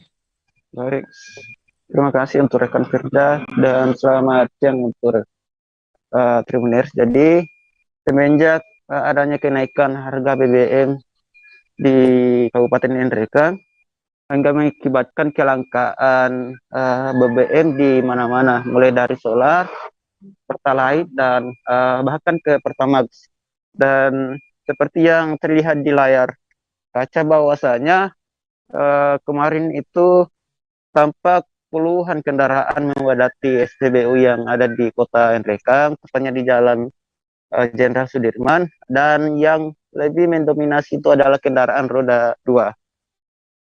Menurut dari pantauan Tribun Timur, dan ternyata dari pihak SPBU itu mengurangi stok BBM, baik itu pertalite, Pertamax maupun solar. Yang sebelumnya itu kisaran 16.000 liter, dan kini hanya tersisa 8.000 per liter. Itu menurut salah satu petugas dari SPBU. Padahal di kabupaten lain itu SPBU itu masih berjalan sangat lancar. Namun di Kabupaten Indrikan sendiri itu sejak kenaikan harga BBM yang dinaikkan oleh pemerintah hingga terjadi kelangkaan BBM baik itu Pertalite dan BBM lainnya. Salah satu pengendara yang katanya mengantri mulai sejak pagi sampai sore sangat mengeluhkan akibat kelangkaan BBM ini. Beliau mengatakan bahwa di SPBU tersebut memang sering terjadi kelangkaan BBM, baik itu Pertalite dan BBM lainnya. Seperti itu rekan Firda dan Tribuners. Baik, terima kasih rekan Erlan Saputra dari Tribun Timur atas laporan Anda. Selamat bertugas kembali. Kita beralih ke informasi selanjutnya, Saudara. Dinas Lingkungan Hidup atau DLH Provinsi Lampung memantau 3 pantai yang ada di Lampung Timur Rabu 14 September. Pantauan tersebut dalam rangka meninjau lokasi yang beberapa waktu lalu sempat masih ada ceceran limbah minyak milik PT PHE OSES. Lokasi pertama di Pantai Kerangmas, Desa Muara Gading Mas, Kecamatan Labuhan, Maringgai, Lampung Timur. Lokasi ini merupakan salah satu titik yang pernah tercemar limbah minyak oleh PHE OSES. Informasi lebih lengkapnya akan disampaikan oleh rekan jurnalis kami dari Tribun Lampung. Ada Yogi Wahyudi akan melaporkannya. Silakan rekan Yogi. Oke, selamat siang rekan Firda dan Tribuners dimanapun kalian berada. Melaporkan ya dari Provinsi Lampung, tepatnya di Kabupaten Lampung Timur. Memang kemarin Dinas Lingkungan Hidup DLH Provinsi Lampung memantau 3 pantai yang ada di Lampung Timur ya. Hal ini merujuk dari pemberitaan sebelumnya bahwa 2 bulan yang lalu itu sempat ada kebocoran kilang minyak milik PT PHE OSES ya. Dan membawa limbah minyaknya tersebut yang seperti gumpalan aspal ya, itu ke pesisir pantai Lampung Timur. Nah, memang kemarin ada 3 lokasi yang dipantau oleh Dinas Lingkungan Hidup dan didampingi juga oleh pihak Pertamina PHE OSES ya, yaitu Indra. Lokasi pertama yaitu Pantai Kerangmas, Desa Muara Gading Mas, Kecamatan Labuhan Maringkai, Kabupaten Lampung Timur ya. Namun di lokasi pertama ini terlihat bersih ya, karena memang masih tempat wisata dan tidak ada lagi bekas limbah minyak atau sejenisnya. Namun setelah di lokasi kedua dan ketiga, yaitu yang kedua Pantai Cemara Indah dan Pantai Mutiara Baru, masih ditemukan beberapa buah limbah minyak yang sebelumnya mencemari pantai-pantai yang di pinggir pesisir Lampung Timur ya. Nah, memang saat diwawancarai ya pihak PHE OSES ya, Pertamina, Indra Darmawan, ia juga sebenarnya membenarkan adanya ceceran limbah minyak di beberapa titik tersebut ya. Namun menurutnya skalanya kecil, tidak seperti yang pertama kali 2 bulan yang lalu. Ia juga menjelaskan jika limbah minyak itu pun bukan karena yang terbaru, tapi memang yang lama dan terbawa kembali ke pinggir pantai pesisir di timur. Lalu saat diwawancarai juga ya Dinas Lingkungan Hidup Provinsi Lampung ya, Kepala Dinas yaitu Emilia Kusmawati, ia juga sebenarnya turut menemukan di beberapa titik masih ada ceceran minyak. Ia juga sebenarnya meminta pihak PHE OSES untuk bertanggung jawab dalam pembersihan ini. Selain itu, ia juga berharap kepada PHE OSES agar tidak terjadi hal serupa lagi. Kurang lebih seperti itu, rekan Firda dan Tribun. Terima kasih rekan Yogi Wahyudi dari Tribun Lampung atas laporan Anda. Selamat bertugas kembali. Kita beralih ke informasi selanjutnya, Saudara. Kejuaraan sepak bola se-Kayang Utara dalam rangka memperingati Hari Jadi Kabupaten Kayang Utara dan HUT ke-77 RI menuju babak 4 besar. Sebanyak kurang lebih 78 tim sepak bola yang tersebar di 6 kecamatan Kabupaten Kayang Utara mengikuti kejuaraan tersebut yang dimulai sejak Sabtu 6 Agustus hingga saat ini. Informasi lebih lengkapnya akan disampaikan oleh rekan jurnalis kami dari Tribun Pontianak. Ada Jovi Lasta yang akan melaporkannya. Silakan rekan Jovi. Halo, rekan Firda. Halo. Silakan rekan Jovi Lasta. Oke, terima kasih rekan Firda. Nah, bisa saya sampaikan bahwa kejuaraan sepak bola Kayong Utara dalam rangka memperingati Hari Jadi Kabupaten Kayong Utara dan juga HUT ke-77 RI ini telah memasuki babak 4 besar. Jadi sudah 4 tim yang menuju ke babak semifinal. Nah, untuk tim-tim ini terdiri dari untuk tim PBA ini dari Desa Benawai Agung, Kota Salah saya, terus dari Geosit Sidu, ini Desa Simpang 3, nah di Kecamatan Sukadana. Nah terus ada lagi tim dari kalau tidak salah saya itu ada beberapa lagi dari Kecamatan Sukadana. Jadi ada 4 tim gitu. Nah ini kejuaraan sepak bola ini tentunya dimulai dari tanggal 6 Agustus 2022 yang lalu, nah hingga saat ini. Nah, jadi itu terdiri dari 78 tim ya, buat salah saya. Nah ini sudah memasuki babak 16 besar dan hari ini tidak dilaksanakan pertandingan karena tadi dilaksanakan rapat untuk menentukan kapan semifinal dan juga finalnya. Nah untuk informasi yang saya dapat dari Dinas Porapar Kabupaten Kayong Utara yaitu PLT-nya yaitu Bapak Agus Nugraha menyampaikan bahwa untuk pelaksanaan semifinalnya itu direncanakan besok ya, tanggal 16 ketika salah saya, dan final tanggal 17. Nah itu baru rencana saja ya, seperti itu.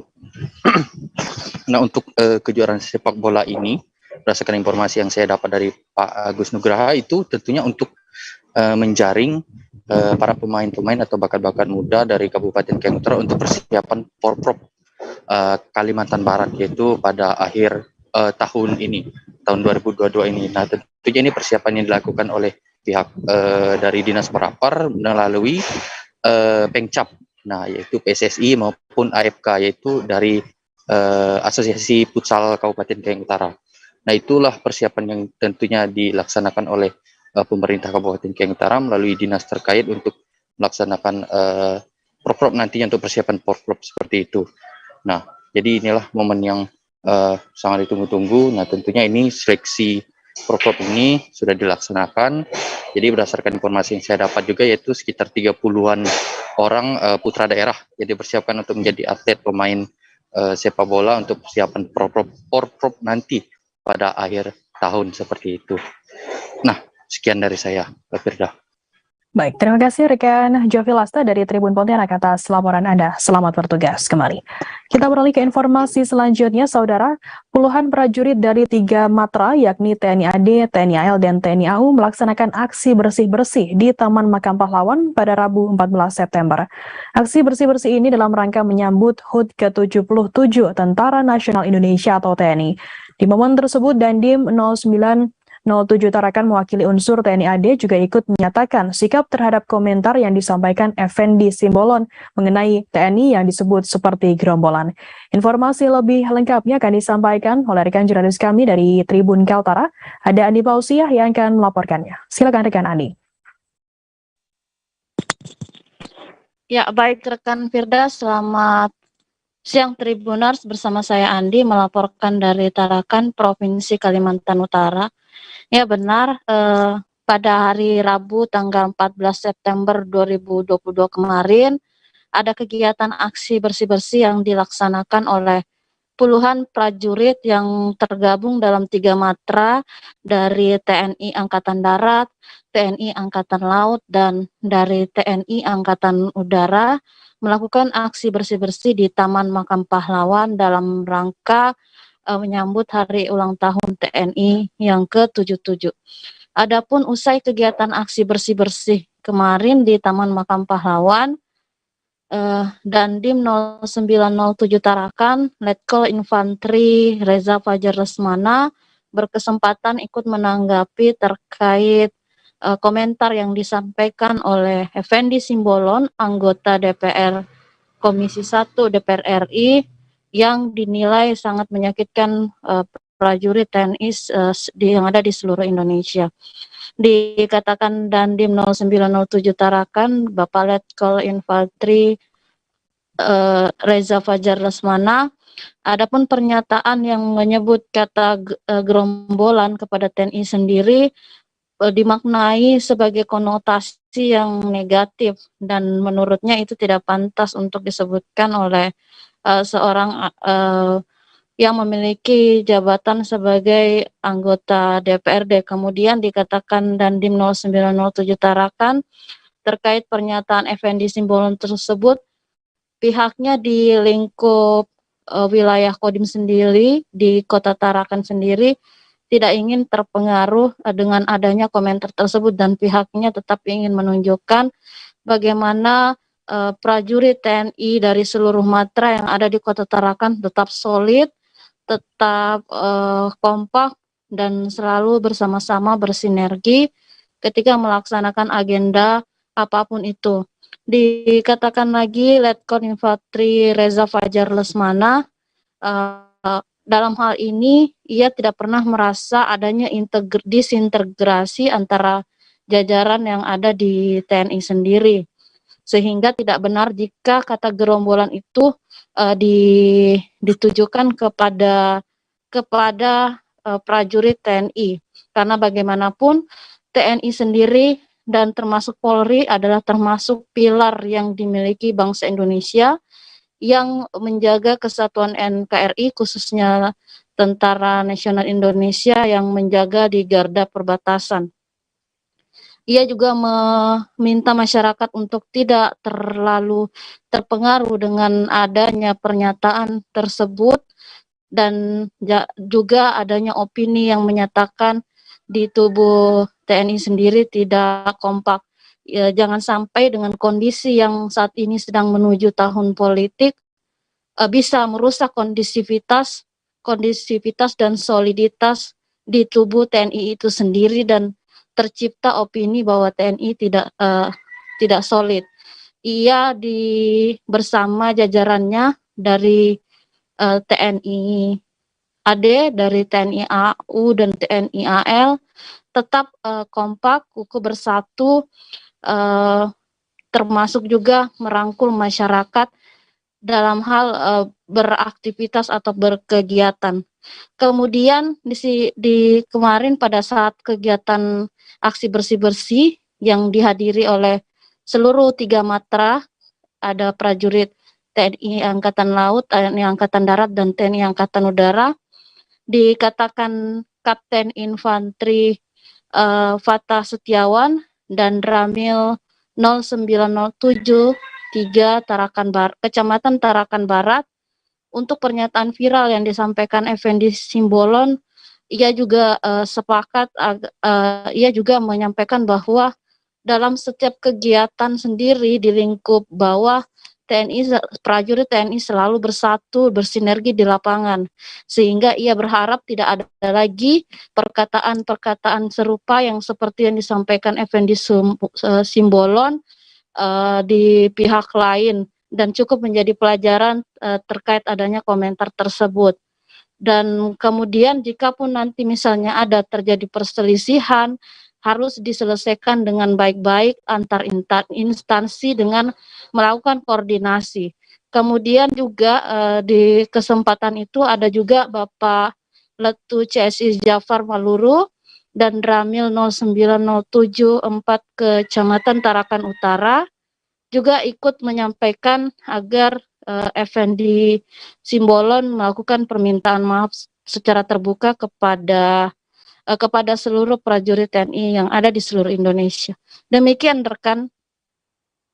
Baik, terima kasih rekan Andi Pausia dari Tribun Kaltara atas laporan Anda. Selamat bertugas kembali. Dan Tribuners, akan kami tampilkan wawancara dari Dandim 0907 Tarakan, Letkol Infanteri Reza Fajar Lesmana dan juga Kapten Infanteri Fatah Setiawan, dan Ramil 0907 Tarakan Barat, dan juga Letu Jafar Maluru dan Ramil 0907 Tarakan Utara. Berikut liputannya untuk Anda. Pimpinan TNI diundang untuk hadir di DPR RI, itu sama sekali tidak mempengaruhi apa yang sudah kita lakukan di wilayah. Khususnya kami di Satuan Bawah ini tidak pernah merasa adanya disintegrasi antara kami di jajaran TNI. Kami selalu solid di bawah sampai dengan di atas. Ini kalau kami melihat bahwa yang disampaikan kemarin itu memang banyak sekali reaksi yang kita dengar bahwa memang itu tidak benar kami merupakan satu gerombolan maupun ormas, itu satu kata-kata yang mungkin jangankan kami TNI, mungkin di instansi lain pun, baik ormas maupun organisasi kepemudaan, apalagi kami institusi TNI Polri pasti tidak akan terima apabila dibilang gerombolan, karena gerombolan itu sangat berdefinisi negatif, konotasinya negatif, sehingga mau tidak mau tidak ada yang mau dibilang gerombolan. Kami sebetulnya sangat solid di bawah. Ini kami tunjukkan dengan beberapa kegiatan yang kita lakukan selalu bersama-sama antara TNI Angkatan Darat, Laut, sama Udara. Sehingga yang kami rasakan bahwa dengan adanya kondisi saat ini Pak, di mana sekarang ini tahun politik, kemudian ada wacana begini, saya yakin ada pihak-pihak yang ingin merusak kondusivitas, soliditas dari TNI itu sendiri. Solid, terutama di Tarakan ini, kami dari Tiga Matra, Angkatan Darat, Laut, Udara ini, kami tidak pernah ada friksi, tidak pernah ada koordinasi dan sebagainya.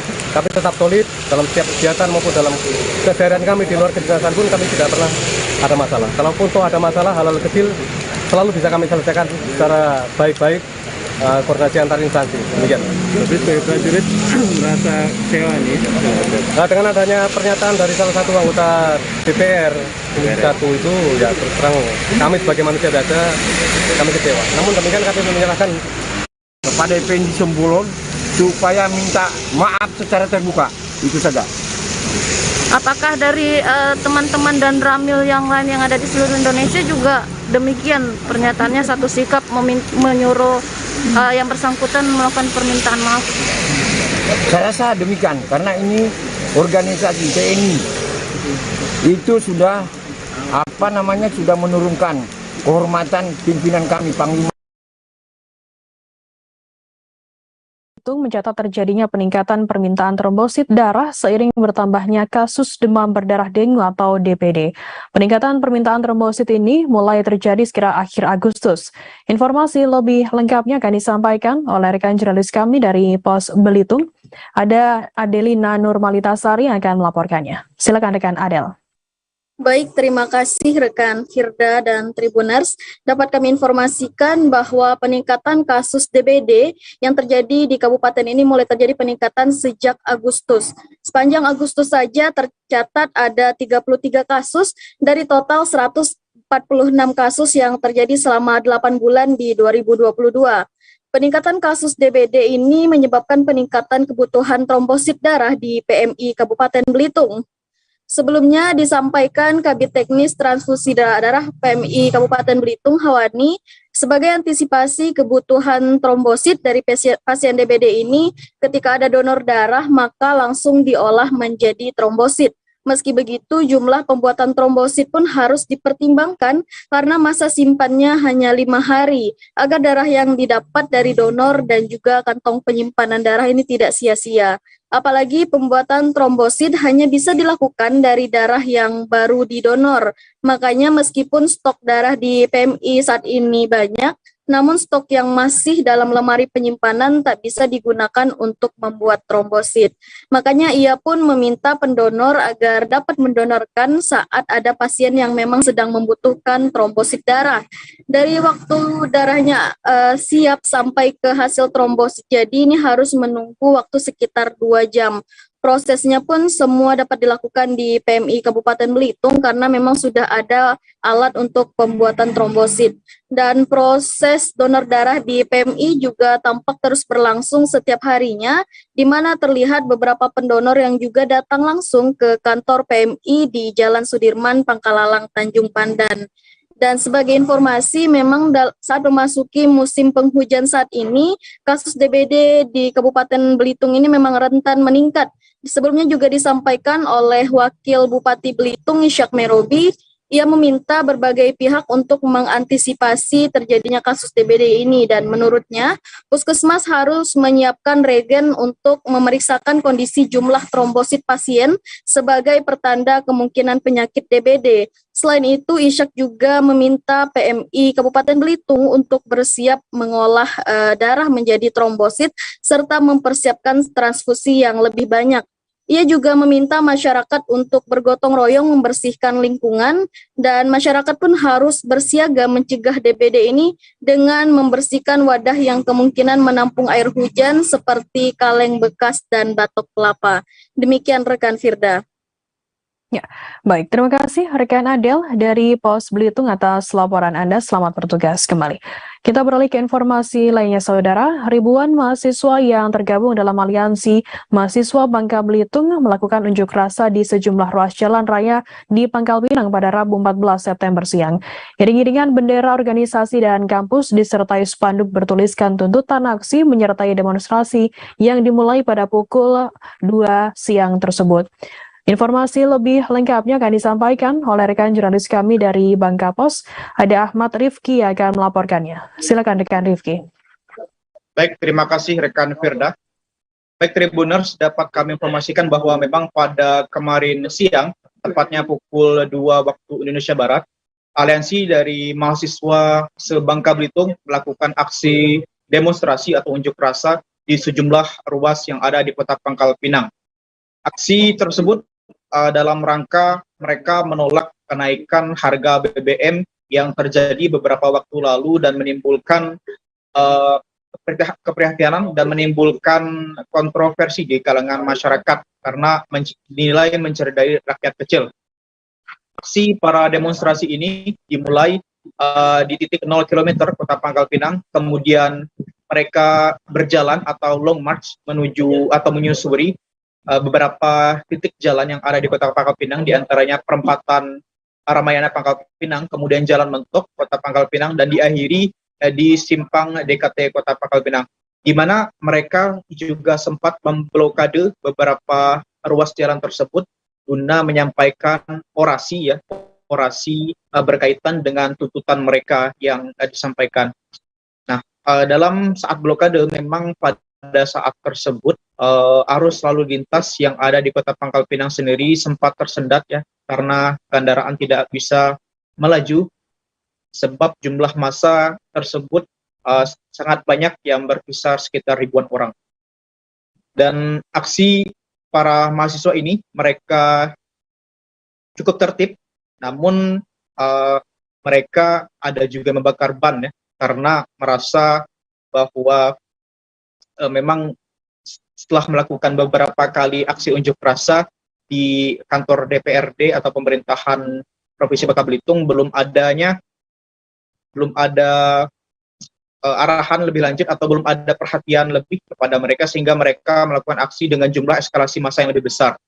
Nah, pada saat peristiwa demonstrasi tersebut, Ketua DPRD Bangka Belitung Herman Suhadi dan Asisten 2 Provinsi Kepulauan Bangka Belitung Yunan Helmi juga sempat mendatangi aksi demonstrasi untuk mendengarkan apa saja yang ingin disampaikan kepada pemerintah pusat. Namun yang menjadi sorotan pada aksi tersebut juga tak hanya BBM saja, kenaikan harga BBM, para mahasiswa ini juga menuntut pemerintah pusat melalui usulan kepada pemerintah daerah terkait beberapa kebijakan pemerintah, yakni mendesak membatalkan rancangan RUU KUHP, kemudian RUU Sikdisnas, dan ada juga Cipta Kerja dan Omnibus Law. Mereka menuntut pemerintah untuk membatalkan hal tersebut. Kemudian untuk mengamankan aksi ini, para kepolisian setempat, yakni Polres Pangkal Pinang juga telah menurunkan kurang lebih 365 personil ya untuk mengamankan aksi ini. Dan para mahasiswa ini menyampaikan bahwa jika memang tak adanya perubahan atau tak adanya aksi tindak lanjut dari pemerintah terkait demonstrasi ini, mereka memastikan akan kembali menggelar aksi dengan jumlah eskalasi yang tentu lebih besar, karena mereka sebagai generasi penerus adalah sebagai penyerap aspirasi untuk kemudian disampaikan kepada pemerintah. Dan para mahasiswa ini yang terdiri dari beberapa kampus yang ada di Bangka Belitung, di antaranya ada dari Universitas Bangka Belitung, kemudian IAIN SAS, dan beberapa organisasi kepemudaan seperti GMNI, HMI, PMII, dan masih banyak lagi. Namun mereka tidak membawa embel-embel tersebut, mereka hanya membawa atas nama mahasiswa Bubble. Dan pada kesempatan tersebut mereka juga membawa beberapa spanduk atau beberapa poster yang berisi tuntutan mereka terhadap pemerintah daerah, dan mereka juga mendesak bahwa agar Ketua DPRD segera menyampaikan hal yang menjadi sorotan mereka agar nantinya hal tersebut bisa ditindaklanjuti. Demikian rekan Firda.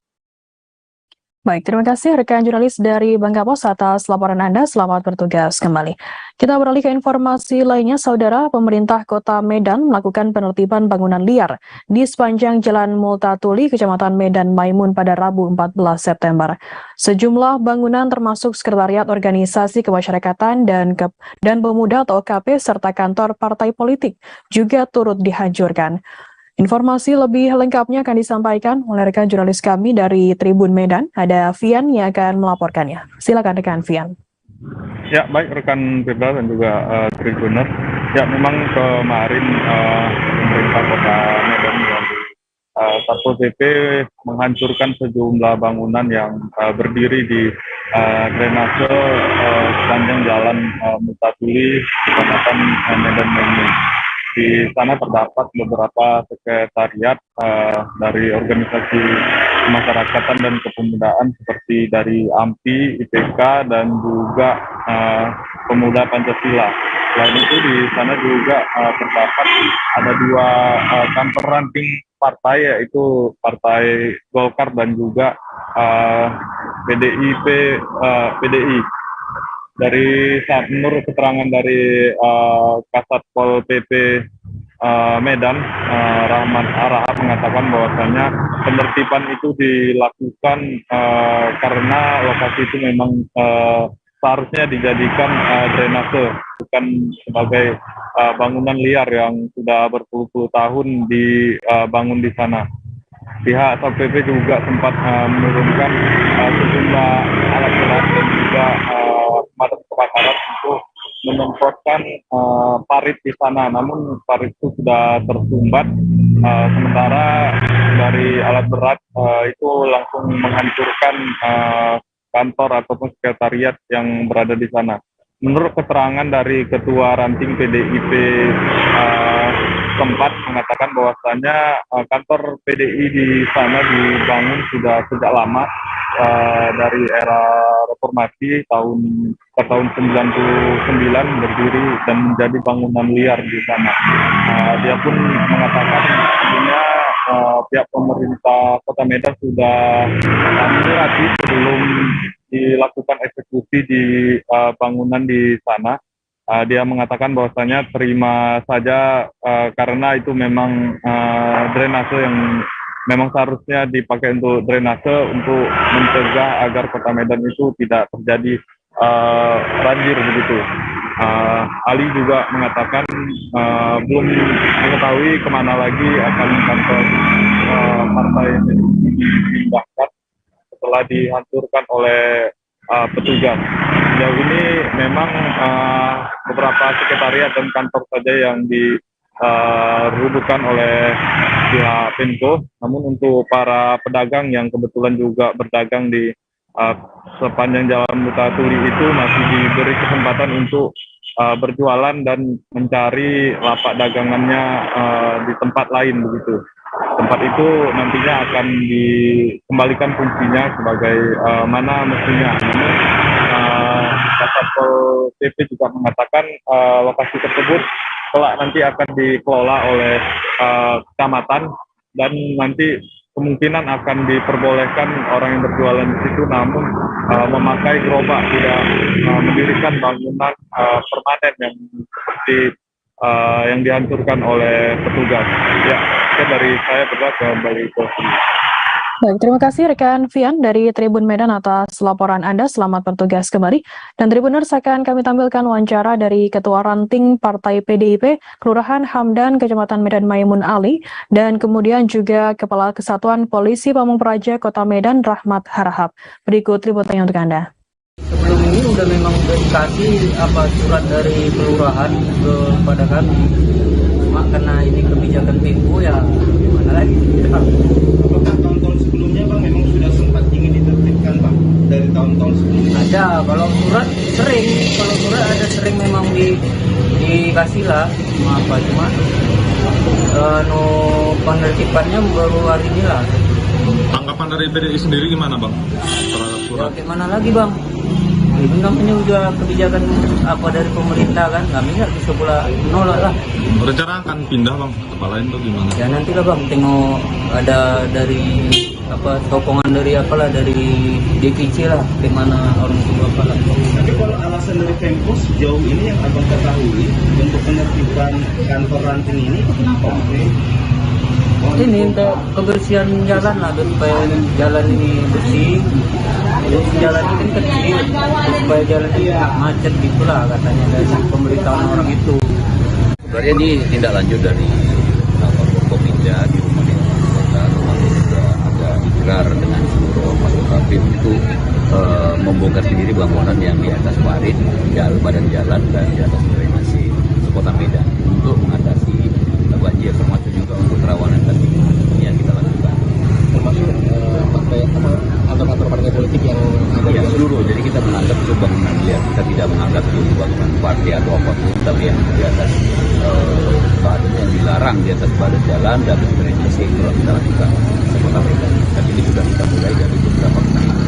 Termasuk juga kita mulai dari bangunan-bangunan pemerintah, termasuk pos kamling milik kelurahan yang memang di Kota Medan. Oh sudah itu dimulai dengan surat dari Dinas Pekerjaan Umum, kemudian dari Satuan Polisi Pamung Praja, termasuk juga himbauan dari camat dan kelurahan. Berarti seluruh bangunan ini Pak, sejajaran jalan ini di Saat ini layar tancap tetap menjadi idola di masyarakat Tangerang Selatan meskipun dunia pertelevisian telah marak. Hal ini diucapkan oleh Aji, pemilik SLF, salah satu tim layar tancap di Tangerang Selatan. Ia mengatakan per bulannya minimal 15 kali layar tancap miliknya dipanggil oleh masyarakat setempat. Informasi lebih lengkapnya akan disampaikan oleh rekan jurnalis kami dari wartakotalive.com. Ada Rafsan Zani yang akan melaporkannya. Silakan rekan Rafsan Zani. Ya, terima kasih rekan Dea. Ya, berada di salah satu tempat di Maruga Ciater RT 1 RW 8, Jamburi ataupun akrab disapa dengan Bang Aji, mengembangkan layar tancap miliknya. Layar tancap ini disebut juga sebagai bioskop rakyat, karena dengan layar tancap, ratusan masyarakat bisa menonton aneka beberapa film yang ditayangkan, baik itu film lokal maupun film luar negeri. Dan untuk Aji sendiri, di mana dirinya memang terjun mengembangkan layar tancap ini sejak tahun 2021 lalu.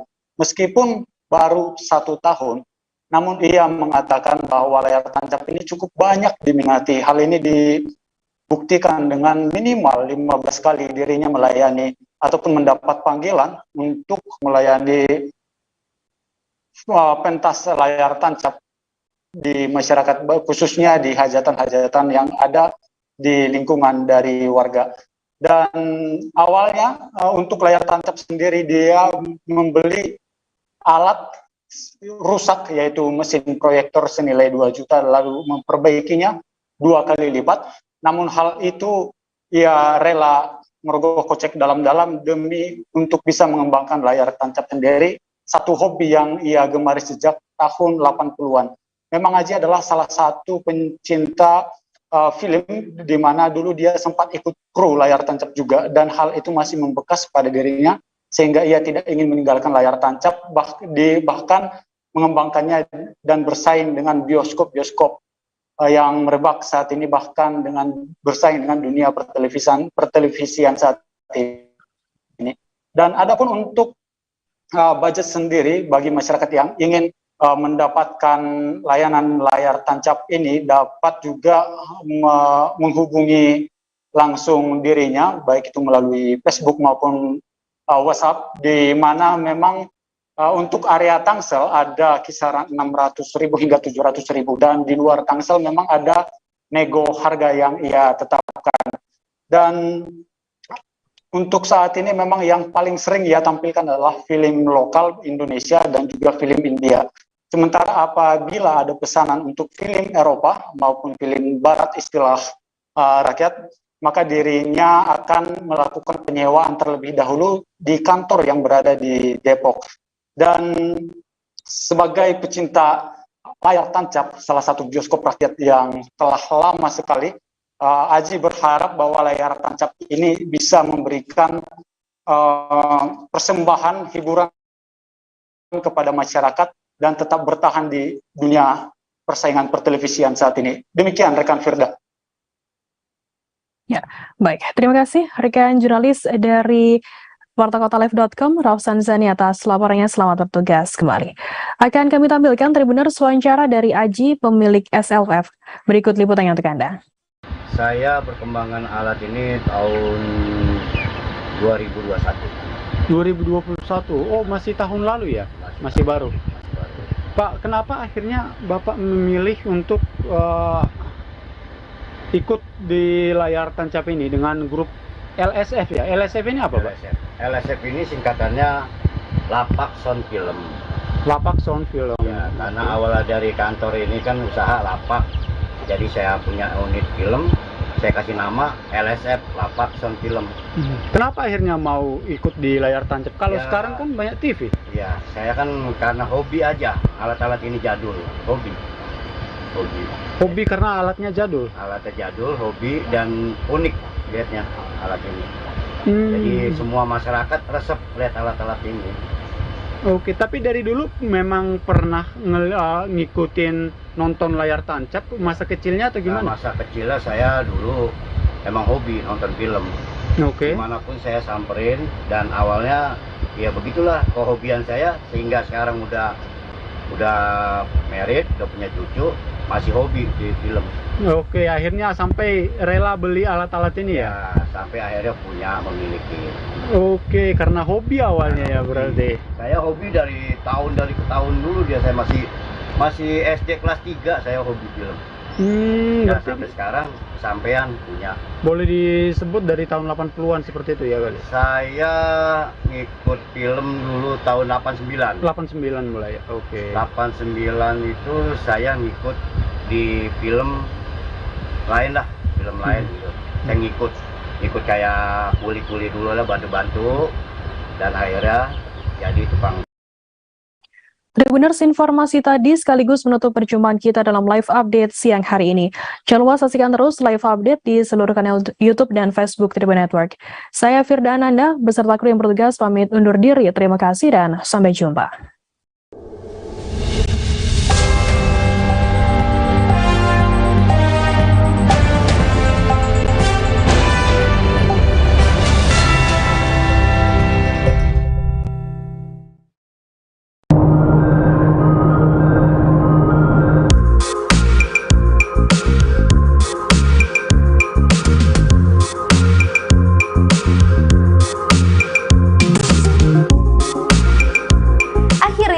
Tiba di Pulau Pasir, Timbul, Raja Ampat, Papua Barat. Hamparan pasir tersebut memang benar berada agak ke tengah lautan. Kami semua turun dan berlarian. Bahkan seorang wanita tampak asyik berjoget dan sang suami merekam aksinya menggunakan ponsel. Semua wisatawan sibuk mengabadikan momen menggunakan ponsel, kamera, dan drone. Kami tiba sekira pukul 15 waktu Indonesia Timur, waktu di mana air surut dan pasir putih ini benar-benar seperti muncul. Menurut pemandu wisata kami, Randy, Pulau Pasir timbul muncul 3 kali dalam satu hari, yaitu pukul 6 waktu Indonesia Timur, 11 waktu Indonesia Timur, dan 15 waktu Indonesia Timur, masing-masing sekitar 30 menit. Tepatnya saat air laut surut. Yang lebih menarik lagi, di ujung Pulau Pasir Timbul ini terdapat pulau kecil menyerupai roti hingga disebut Pulau Roti. Sebelum ke Pulau Pasir Timbul, kami sempat ke lokasi wisata lain di Raja Ampat yang juga tak kalah indah, yakni Pieng Nemo, Telaga Bintang, Arbore, dan Sawan Dareng. Kami memulai perjalanan dari Kota Sorong menggunakan speedboat sejak pukul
Halo Tribuners, jumpa lagi bersama dengan saya Mutiara dalam tayangan berita selebritis di Tribun Lampung. Kami akan menyajikan informasi menarik dan terupdate seputar selebritis tanah air untuk Anda. Dan inilah berita selebritis selengkapnya.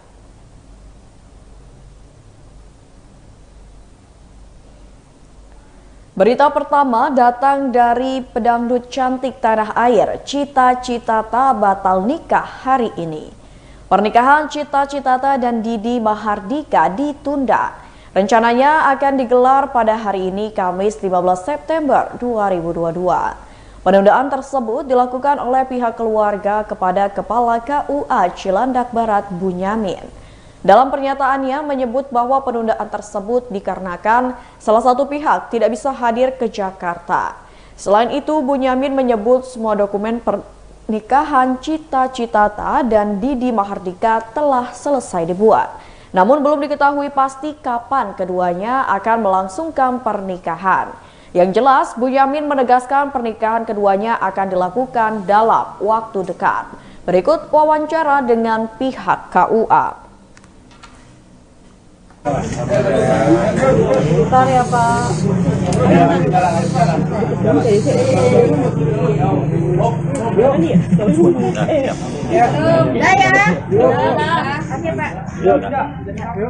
Bismillahirrahmanirrahim. Assalamualaikum warahmatullahi wabarakatuh.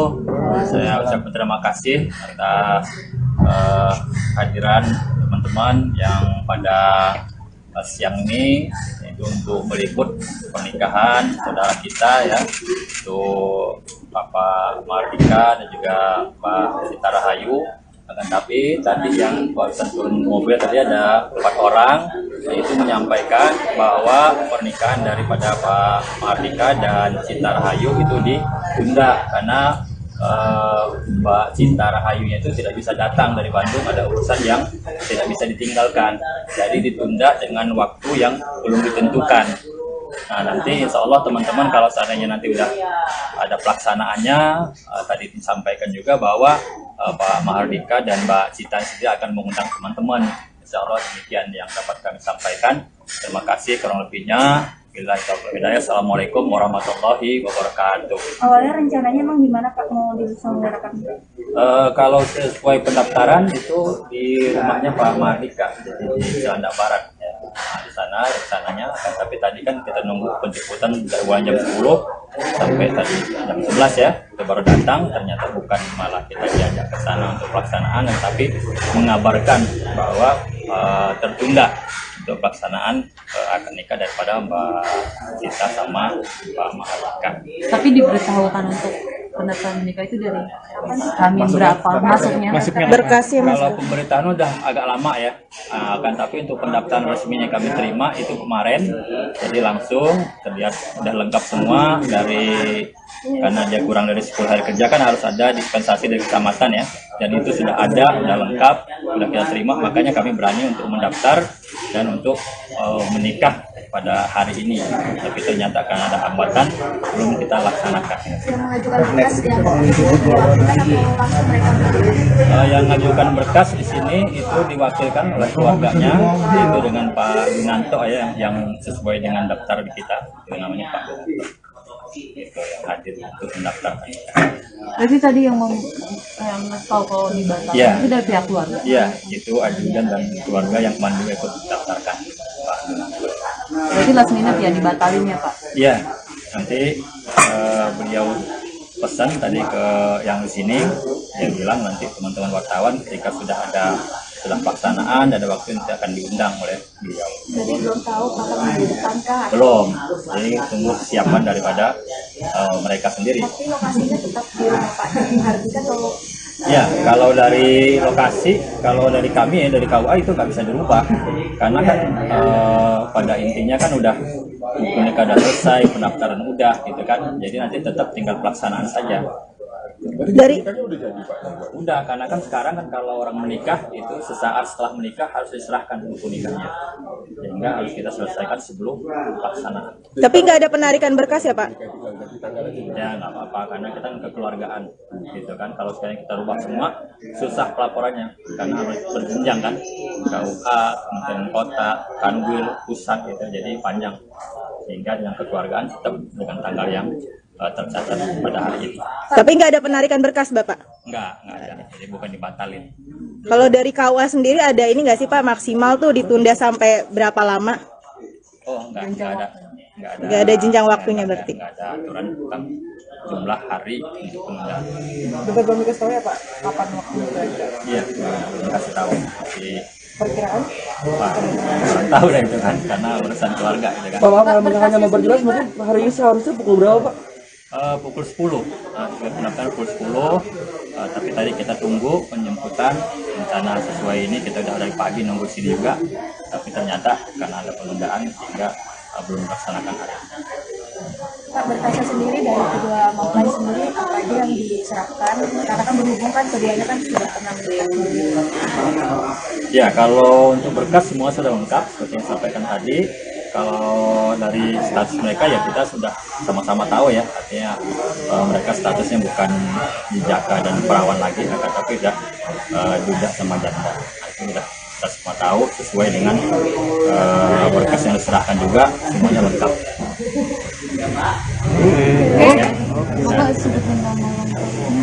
Eja aja dia aja. Ya, kalau saya Bunyamin, Bunyamin SAGMA. Bunyamin. Bunyamin. Artinya konfirmasi sedikit Pak, konfirmasi sedikit berarti keduanya sudah menikah sebelumnya Pak? Wah, kita perlu tahu itu, tapi sepertinya belum, karena kan untuk pernikahan itu harus tercatat kan sesuai di negara kita gitu. Bapak boleh foto dulu sebentar Pak? Belum nikah. Iya Pak, belum ada. Ya, kalau siri itu kan namanya kan rahasia. Ya, jangankan kita, mungkin semut juga nggak tahu. Alasannya kenapa menikahnya tertutup Pak? Waduh, itu urusan mereka ya, rahasia keluarga.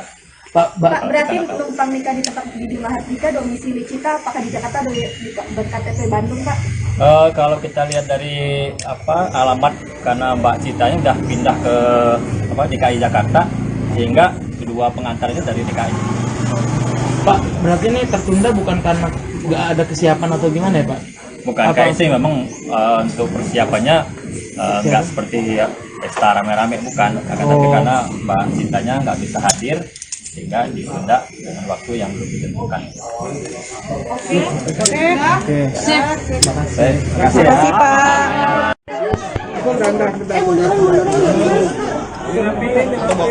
Bapaknya. Berita selanjutnya, belum lama lahirkan anak pertama Roro Fitria gugat cerai suami. Pemain film dan sinetron Roro Fitria menggugat cerai Andre Irawan ke Pengadilan Agama Jakarta Selatan pada Rabu 14 September 2022. Gugatan tersebut didaftarkan oleh Roro Fitria setelah setahun menikah dengan Andre Irawan. Gugatan cerai Roro Fitria pun telah tercatat di nomor perkara 3648 PDT.G/2000/PA.JS. Roro Fitria ingin bercerai dari Andre Irawan setelah suami tersebut sering melakukan tindak kekerasan dalam rumah tangga atau KDRT. Andre Irawan membantah tudingan Roro Fitria tersebut. Ia menghormati Roro Fitria sejak menikah setahun lalu.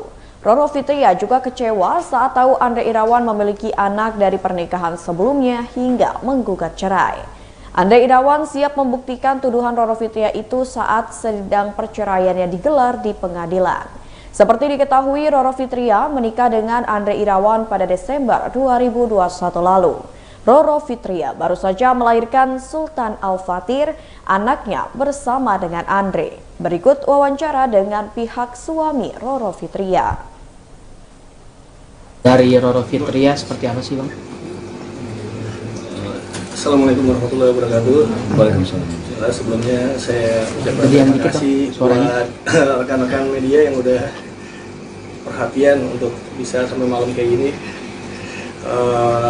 Beneran gini, terkait masalah gugatan saya sendiri juga nggak tahu ya kalau bakalan sampai sejauh ini, karena kan masalahnya juga saya udah hampir beberapa minggu dari semenjak lahiran itu belum ketemu sama Nyai, jadi belum ada komunikasi karena hampir semua akses WhatsApp semua udah diblok sama Nyai, dan saya udah berkali-kali untuk datang ke rumah, nyari ke apartemen, semuanya nggak ada Nyai. Tapi saya tahu lah posisinya di mana, cuma nggak ketemu gitu. Pas ke apartemen juga nggak ada. Ke rumah hampir setiap hari saya pulang ngecek Nyai aja, karena saya agak khawatir karena kan dia baru pertama kali ya punya anak, jadi khawatiran saya sama anak. Karena waktu hari baru lahir 2 hari pun masuk rumah sakit lagi adiknya sempat. Jadi kena kuning ya dibilangnya. Alasannya putus komunikasi apa sih Bang? Maksudnya dalam konteks beberapa hari setelah lahiran katanya ada putus komunikasi. Alasannya apa Bang? Yang pastinya sih saya belum tahu ya, tapi waktu itu kejadiannya bareng sama Umi Ana. Jadi Ibu Ana masuk rumah sakit dalam keadaan kritis. Waktu itu saya keluar dari rumah pun 2:30, itu pun izin dengan Nyai gitu. Pas keluar 2:30 karena saya sempat konsul juga dengan Guru Ana kan, gimana tinggalin, udah nggak apa-apa. Saya bilang ini baru lahir, ya udah nggak apa-apa karena kan di rumah. Udah saya keluar ke rumah Ibu Ana, saya urusin sampai Ibu Ana masuk ke rumah sakit itu sekitar masuk ruang ICU jam 7 malam lah besoknya. Saya balik udah nggak ada, jadi udah nggak ada istilahnya. Tapi saya tahu waktu itu kan karena berbarengan sama foto newborn ya. Jadi foto newborn pas saya balik selesai foto newborn, karena emang foto newborn selesai mungkin ya karena kecewa saya nggak hadir di foto itu, tapi kan buat saya itu hal yang nggak terlalu inilah. Tapi makanya saya pikir mungkin Nyai pengen tenang, saya juga ya udah saya diem aja, lebih fokus ke Ibu Ana sampai sekarang juga. Tapi sebelumnya ada konflik atau permasalahan rumah tangga, ribut-ribut? Nggak ada, karena kita kan pas dari lahir itu udah fokus ya. Terakhir itu yang saya bilang tadi, saya dan Nyai kan istilahnya saya pernah punya pengalaman gitu dengan anak gitu kan. Jadi saya anggap apapun saya selalu ya udah mengalah, karena anak ini kan Nyai baru, saya anggap itu saya baru punya anak gitu kan, yang kayak makanya saya bilang waktu 2 hari keluar dari rumah sakit, besoknya langsung masuk rumah sakit lagi dirawat karena sempat itu dia kayak kuning namanya, kurang vitamin D. Ya, kuning ya kan, itu jadi harus di sinar. Karena kurang ASI juga, karena kan mungkin dia belum terbiasa untuk memberikan ASI kan itu. Bang, ini diisukan katanya ada KDRT dalam rumah tangga, itu seperti apa sih Bang? Diisukan kabar burung, klarifikasinya? Kalau saya sih tegaskan ya, saya mau, ya maaf juga namanya saya kan duda dan pernah punya nikah, dari zaman dulu sampai detik ini saya nggak pernah KDRT dengan perempuan. Jadi buat saya, ya perempuan itu memang harus dimuliakan sama seperti ibu saya gitu. Jadi prinsipnya seperti itu aja, laki-laki gitu. Makanya saya sama anak perempuan saya pun dekat gitu. Berarti menepis ya? Berarti menepis ya, benar berarti ya, itu terserah lah di luar bilang apa. Saya maksudnya yang penting yang saya lakukan Allah lihat kok gitu aja. Berita selanjutnya datang dari artis cantik Naysila Mirdad. Alihkan jawaban jika ditanya terkait rencana menikah. Naysila Mirdad memiliki pengalaman pertama memerankan karakter ibu hamil dalam karakter Wulan untuk film layar lebar Inang.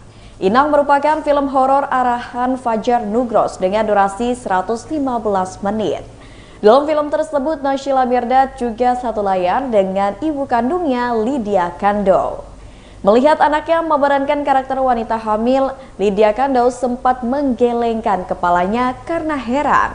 Lydia Kandou tidak menyangka jika anaknya begitu mendalami perannya. Melalui penuturannya, Lydia Kandou sampai sesekali berbisik ke sutradara saat syuting. Lantaran Naysila Mirdad nampak seperti wanita hamil sungguhan. Lydia Kandou pun menepuk pundak anaknya itu sebagai ungkapan rasa bangga. Saking aktingnya mumpuni sebagai wanita hamil, Naysila Mirdad langsung disinggung soal rencana menikah dan memiliki momongan. Sempat beredar kabar kalau anak kedua dari pasangan Lydia Kandou dan Jamal Mirdad itu akan segera menikah tahun depan. Mendengar pernyataan itu, Lydia Kandou buru-buru memotong pertanyaan itu dengan sebuah jawaban tegas. Menanggapi ucapan ibunya, Naysila hanya melemparkan senyuman. Daripada berbicara kapan segera menikah dan memiliki anak, Naysila memilih mensyukuri pengalaman pertamanya bermain film horor sebagai ibu hamil. Berikut wawancara dengan Naysila Mirdad. Selama pengerjaan itu nggak ada sama sekali, semuanya lancar kok.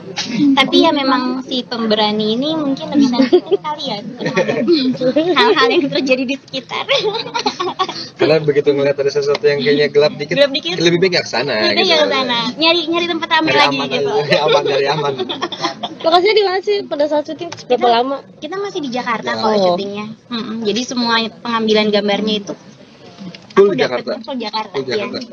Kalian sendiri tadi kan dibilangnya mukanya pucat sama mama, tapi memang backupnya seperti itu atau pembawaan dirimu yang mungkin ini kali ya, maksudnya mama kayak mama bilang aku kayak orang hamil beneran, karena aku sendiri pun nggak pernah ngelepas hamil-hamilannya aku gitu. Selama dari awal aku udah datang ke set sampai selesai syuting itu nggak pernah aku lepas, biar aku tahu rasanya tuh gimana sih kalau orang hamil, panasnya gitu kan, terus gaya jalannya kayak apa. Jadi emang aku juga sambil pelajarin sih. Bawa bebannya berapa tuh mungkin si hamil-hamilannya itu? Gak hafal tapi lumayan berat sih, karena memang dibuat Seril mungkin. Seril mungkin, iya. Buat Dimas, kapok nggak nih main horor lagi? Kalau misalnya itu kan tadi katanya bilang pemberani. Oh, iya. Kalau misalnya tidak tawaran. Gimana ya, itu pertanyaannya sulit juga buat saya ya.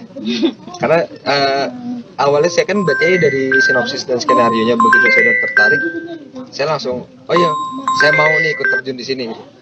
Untuk kedepannya, saya nggak menutup kemungkinan untuk katakan tidak gitu, untuk ya apa enggaknya, saya terbuka gitu. Tinggal tergantung memang di saat itu saya berani apa enggak gitu. Sebenarnya lebih ke arah itu sih kalau saya kan saya masih berani ya. Untuk hal mistis sendiri kan percaya nggak sih tadi ada Rabu Rakasa atau hal-hal kepercayaan mitos gitu, percaya nggak sih? Percaya sih, kalau saya percaya sebagai orang Jawa ya, saya percaya dengan hal itu. Karena kan itu kan pasti udah ada apa ya, udah ada turun menurun dan udah ada pengalaman mungkin di zaman dulunya seperti itu kan, atau nggak ada researchnya lah. Jadi saya percaya akan hal tersebut sih. Pernah merasakannya, mungkin melakukan ritual. Mitos-mitos melakukannya gitu. Kalau waktu itu sih kita pakai ritual juga ya, ritual tumpengan. Ini kurang aja. Sebelum proses film ini hilang dimulai, ketumpengan. Itu kan ritual juga. Iya. Setelah syuting ini di rumah mungkin ada mengalami horor-horor gitu nggak? Di rumah? Kebawa gitu. Karena di lokasi syuting semuanya berjalan lancar, sampai rumah sih aku nggak mengalami apa-apa, tapi sempat jadi kayak cari tahu gitu mengenai Rebo Wekasan, mengenai tradisi Jawa gitu.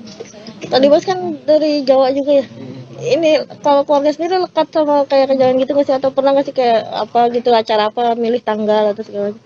Iya, kalau di keluarga saya, iya kita selalu menggunakan untuk melakukan selamatan atau apapun itu biasanya melihat ke kalender Jawa lagi kan, tanggalan Jawa.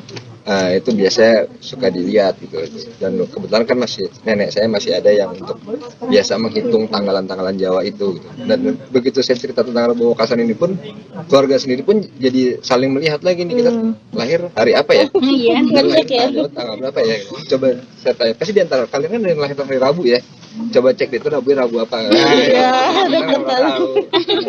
tanggal pernikahan dulu sempat dihitung juga nggak? Kalau di Minang ya. Kalau kan naik di ini juga nggak sih, kayak nyari tahu juga nggak sih, kan jadi kayak kebawa ke. Berita selanjutnya datang dari penyanyi tanah air Fabio Acer. Tak khawatir jika kelak tak terkenal lagi. Lagu Rumah Singgah karya Fabio Acer sukses membuat dirinya kini menjadi dikenal banyak orang, khususnya bagi penikmat musik. Kini tengah naik daun, Fabio yang baru memulai berkarir di industri musik selama 7 bulan mengaku tidak khawatir apabila ia viral hanya sesaat. Menurut Fabio, agar tetap eksis di industri musik yaitu dengan cara dekat dengan penggemar. Tak bisa dipungkiri, lagu awalnya yang banyak disukai pecinta musik membuat dirinya kesulitan untuk menciptakan karya selanjutnya. Apakah akan sesukses sebelumnya atau tidak? Lebih lanjut, apapun hasilnya, Fabio akan tetap berkarya. Kesuksesannya saat ini ditandai dengan Fabio Oeser masuk 2 nominasi di ajang Anugerah Musik Indonesia atau AMI Awards 2022. Fabio Oeser masuk dalam nominasi penyanyi pendatang baru terbaik dan penyanyi solo pria terbaik. Dalam kategori penyanyi solo pria terbaik, Fabio harus bersaing melawan Nmes, Judika, Rizky Febian, dan Tulus. Berikut wawancara dengan Fabio Oeser.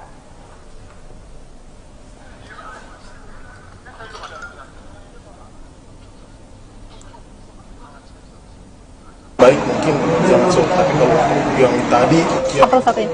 iya masih kayak nyangka juga. Satunya apa? Satunya penyanyi pria pop terbaik. Iya. Kalau misalnya menang AMI nih ya. Amin. Apa mau apa nih ada challenge? Challenge ya. Waduh, lagi rekam lagi. Yang pasti karena aku suka anak-anak yatim, aku suka orang-orang panti jompo, aku pengen lebih banyak explore, kayak setiap aku mau manggung di mana aku harus mengunjungi mereka gitu ya, di satu kota itu untuk kayak mungkin bagi-bagi, mungkin ketemu sama mereka atau itulah kasih kayak cenderamata ke anak-anak yatim, panti-panti jompo itu selalu itu aku lakuin sih, cuma mungkin dengan mendapatkan penghargaan nanti mungkin aku bakal lebih banyak untuk berinvestasi ke anak-anak itu. Kalau melihat nominator lain, optimis nggak bakal Waduh. Kalau pendatang baru masih optimis ya. Kalau yang satunya lagi kayak, waduh, agak. Apa nih yang paling berat? Yang paling berat ya? Itu idola aku sih. Siapa tuh? Tulus. Oke. Jadi kukira.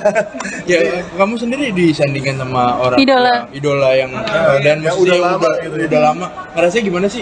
Apa ngerasa nggak pantas nih gue nih, apa kayak gimana? Kalau merasa pantas nggak pantas ya kita di sendiri masih karena ini kan nominasi dari AMI Awards, pasti mereka punya kategori sendiri yang bisa lu pantas di sini atau enggak gitu. Kalau pantas sih aku merasa pantas secara aku ada di situ gitu. Tapi merasa kayak minder iya karena waduh aku baru 7 bulan di industri musik Indonesia, masa disanding sama itu langsung kayak ya udah monggo gitu. Kalau menang ya puji Tuhan, alhamdulillah, kalau enggak ya udah memang wajar gitu. Kalau pendatang baru aku masih kayak optimis kayak ya kalau misalnya itu berkenan pasti aku dapat.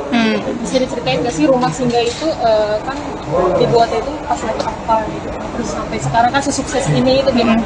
Rumah Singgah itu sebenarnya lagunya udah lama ya, udah ada lama, cuma kita tinggal lanjutin yang bridge-nya itu Cika, memang itu kita langsung lanjutin bareng-bareng sama tim aku di MC Entertainment, bikin lebih menarik lagi, lebih easy listening, lebih relate lagi ke banyak orang biar banyak yang suka gitu. Di Indonesia kan kalau mau bikin lagu harus yang benar-benar relate, benar-benar kena, dan aku memang tujuannya pasarnya pengen merangkul hati-hati para wanita-wanita yang tersakiti gitu, karena banyak banget yang kayak wah aku relate banget abang sama lo, kamu kebanyakan perempuan daripada laki-laki gitu. Jadi Rumah Singgah kan banyak banget cewek-cewek yang di ghosting dibanding cowok yang nge-ghosting, benar kan?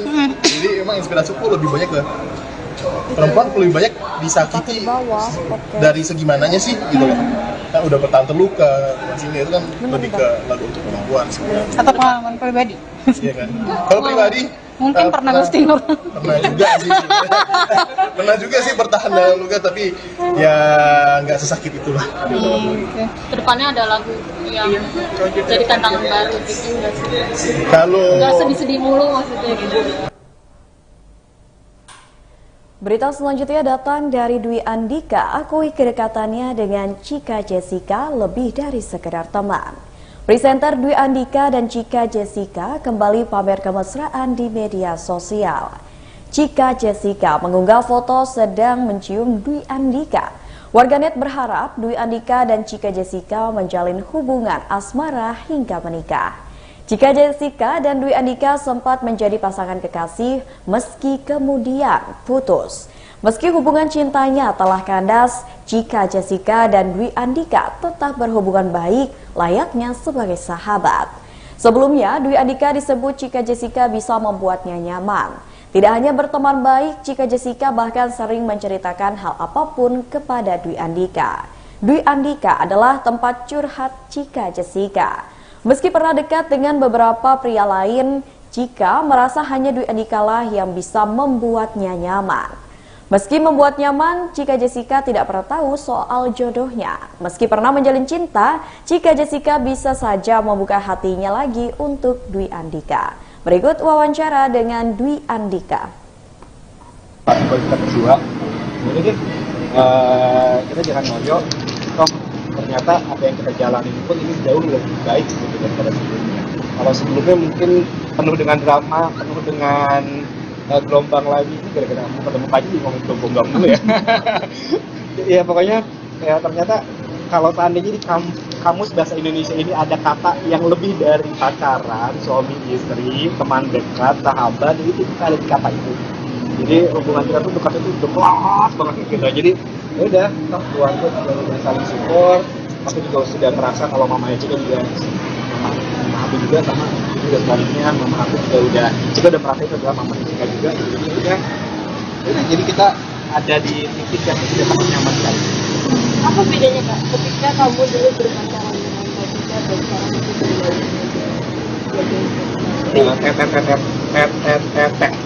teman tapi paling sayang. Itu tapi Cika. Apa rasanya dan apa bedanya? Kalau bedanya dulu kita bermain yang namanya love and hate itu kan memang terdengar seperti dua kata yang berbeda, tapi itu tuh bisa menjadi berbarengan juga gitu, dan itu akan sedikit bahaya gitu. Nah, jadi sekarang kita tidak bermain di dua kata itu, jadi makanya kita ada di tengah-tengah. Yang penting kita paling sayang aja. Gitu. Sayang itu melebihi dari rasa cinta, dan bisa memusnahkan rasa kebencian yang ada. Berarti ujung-ujungnya bakal sama Kak Cika juga dong setelah nanti selesai. Kayaknya sih, kayaknya emak gue juga ngomong gitu kemarin, ini makanya bakal sama Cika juga jadinya nih. Ya semua orang juga gitu. Kadang-kadang kita tuh ada yang namanya soulmate ya, mentoknya pasti sama gitu juga gitu. Jadi mau kemanapun kita jalan, mau kemanapun arahnya, ujung-ujungnya ya dipertemukan lagi gitu. Akhirnya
Selamat sore Tribuners, hari ini Ariska kembali hadir menemani Anda dalam live update travel edisi Kamis 15 September 2022. Seperti biasa, Ariska akan memberikan informasi terkait sejumlah wisata dan kuliner untuk Anda. Tentunya akan disampaikan secara langsung oleh reporter kami yang ada di berbagai daerah. Inilah live travel update selengkapnya. Selesai direvitalisasi sejak tahun 2020 silam, Museum Sumpah Pemuda kini kembali dibuka. Museum bertemakan sejarah pergerakan pemuda tersebut kini tampil dengan wajah baru Tribuners, yakni dengan tata pameran yang baru dan lebih segar. Selain itu, Museum Sumpah Pemuda ini juga telah menerapkan konsep digital Tribuners. Dan untuk melihat lebih detail museum ini, kita sudah terhubung dengan rekan Yolanda Putri Dewanti dari Warta Kota. Silahkan rekan Yolanda. Ya baik Ariska, terima kasih dan selamat sore Tribuners. Memang Museum Sumpah Pemuda yang berlokasi di Jalan Kramat Raya nomor 106 RT 2 RW 9 Kuitang Kecamatan Senen Jakarta Pusat kini tampil dengan wajah baru, di mana di dalam museum tersebut berbagai fasilitas sudah menggunakan teknologi yang canggih atau secara digital. Adapun bila pengunjung ingin menyambang museum tersebut, di mana nanti tiba di lokasi, pengunjung bisa langsung disambut petugas. Sebelum memasuki area museum, pengunjung terlebih dahulu untuk membeli tiket. Untuk perorangan bagi pengunjung dewasa, tarifnya yakni mulai dari Rp2.000, sedangkan anak-anak yakni mulai dari Rp1.000. Nantinya saat memasuki ruangan pertama, pengunjung disediakan informasi mengenai sejarah gedung tersebut. Ketika memasuki ruangan demi ruangan, kehadiran teknologi digital menambah kesan kekinian pada museum tersebut.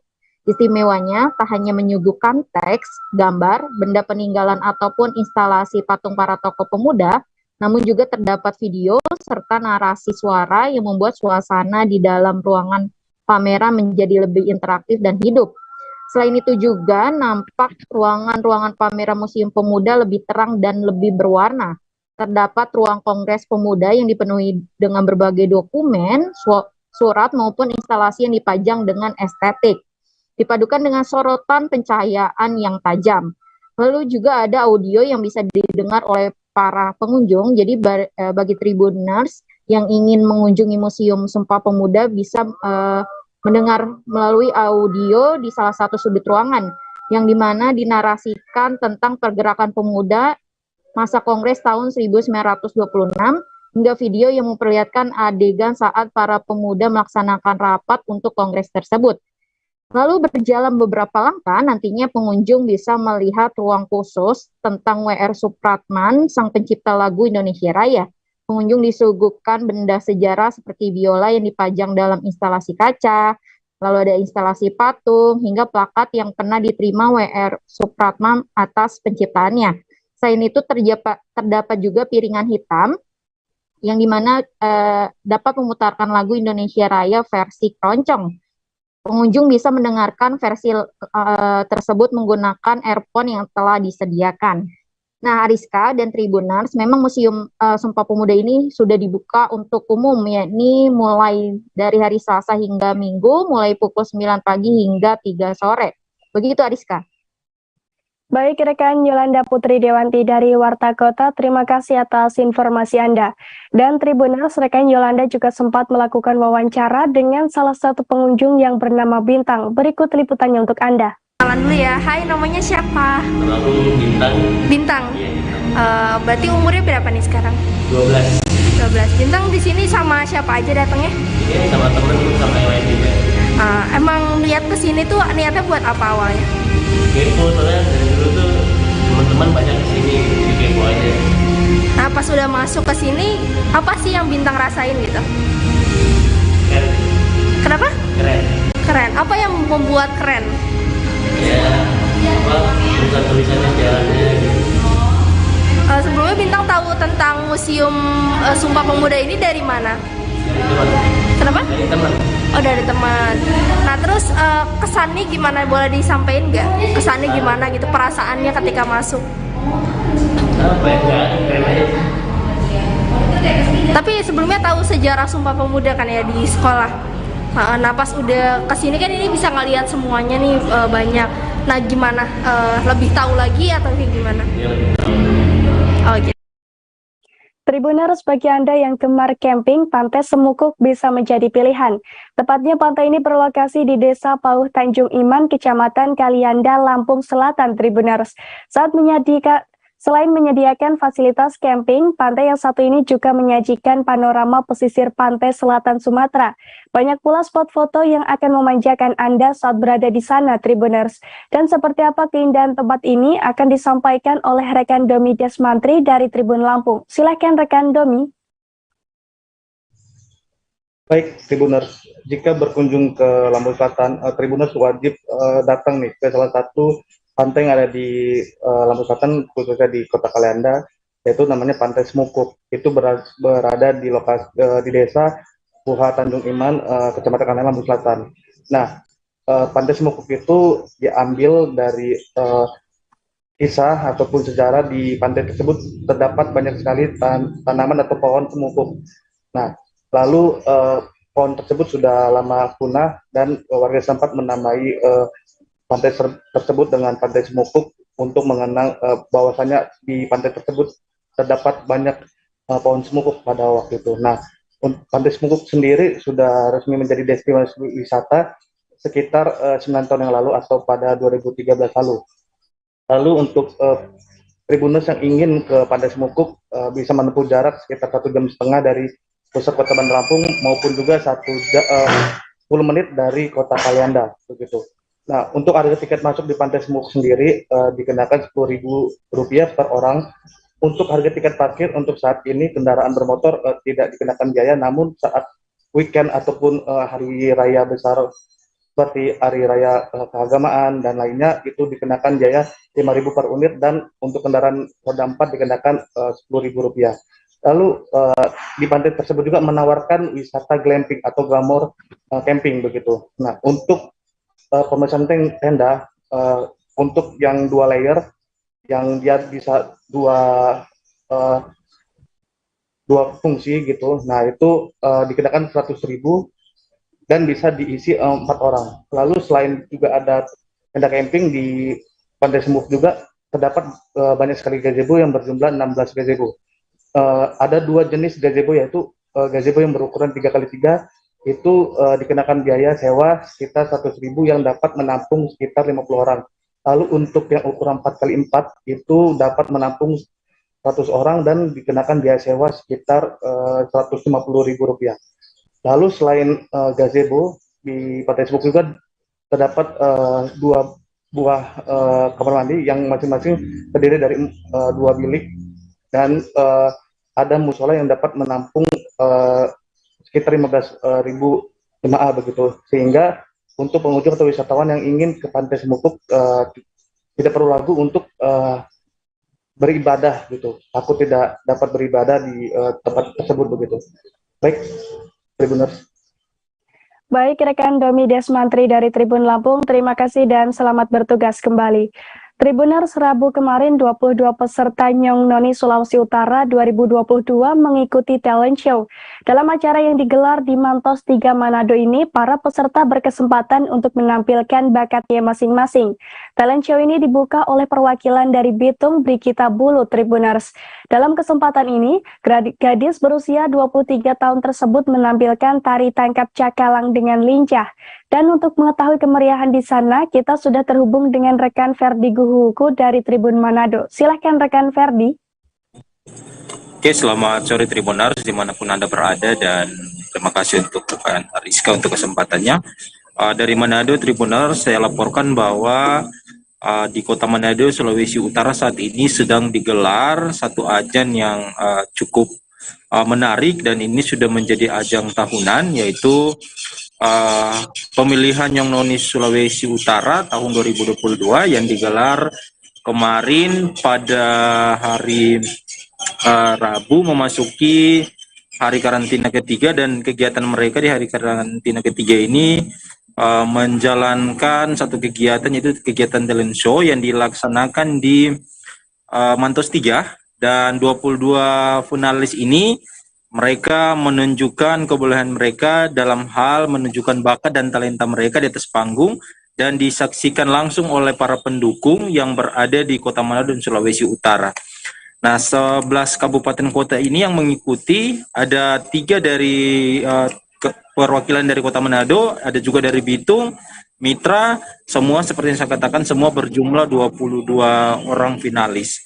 Nah, Tribuners, di ajang talent show ini mereka menunjukkan bakat, seperti yang terlihat ada yang menyanyi, ada juga yang menari, dan kemarin sebagai pembuka acara talent show, dari Kota Bitung, Brigita, dia menampilkan tarian khas Kota Bitung, yaitu tarian tangkap ikan cakalang disebutnya kalau di Kota Manado.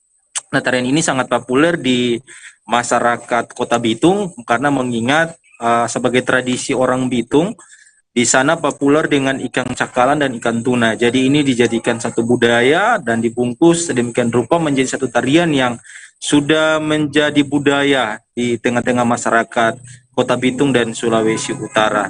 Nah, hadir juga ada Ibu Wali Kota yang langsung memberikan komentar, tapi tidak diwawancara. Ketika diwawancara, maksud saya dia juga memberikan tanggapan, mengatakan bahwa semoga dengan ajang pemilihan Nyong Noni ini mereka bisa mendapatkan finalis terbaik. Dan ketika sudah dipilih nanti menjadi Nyong dan Noni Sulawesi Utara, berharap kehadiran mereka bisa membantu para wisata yang ada di Sulawesi Utara, terutama mempromosi setiap para wisata yang ada di kabupaten kota, bahkan sampai di ajang-ajang nasional. Bahkan mereka juga akan mewakili nanti setiap kegiatan-kegiatan yang di Sulawesi Utara yang dilaksanakan sampai di nasional bahkan internasional. Nah, kegiatan mereka ini berlangsung dari sore, dari jam 5 hingga berakhir pada jam 10 malam. Mungkin itu laporan saya, dikembalikan ke rekan Ariska di studio. Terima kasih. Baik, rekan Ferdi Guhuku dari Tribun Manado, terima kasih atas laporan Anda. Dewan Kerajinan Nasional Daerah Provinsi Sulawesi Utara menggelar rapat kerja di Hotel Luansa Kota Manado. Rapat ini dimanfaatkan sebagai ajang evaluasi program Tribuners. Selain itu, di tempat ini juga digelar pameran produk UMKM. Dan menariknya, dalam pameran tersebut terdapat satu produk yang menarik, yakni cap tikus mix atau minuman keras tradisional asal Minahasa, Provinsi Sulawesi Utara. Dan untuk mengetahui informasi lengkapnya, kita sudah terhubung dengan rekan Rio Nur dari Tribun Manado. Silahkan rekan Rio.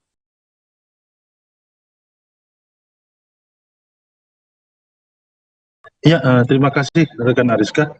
Jadi Dekranasda atau Dewan Kerajinan Nasional Daerah Provinsi Sulawesi Utara menggelar rapat kerja daerah, di mana salah satu ajang rapat kerja daerah juga ini diadakan pameran UMKM, di mana ada beberapa produk andalan dari 15 kabupaten kota dipamerkan di ajang ini.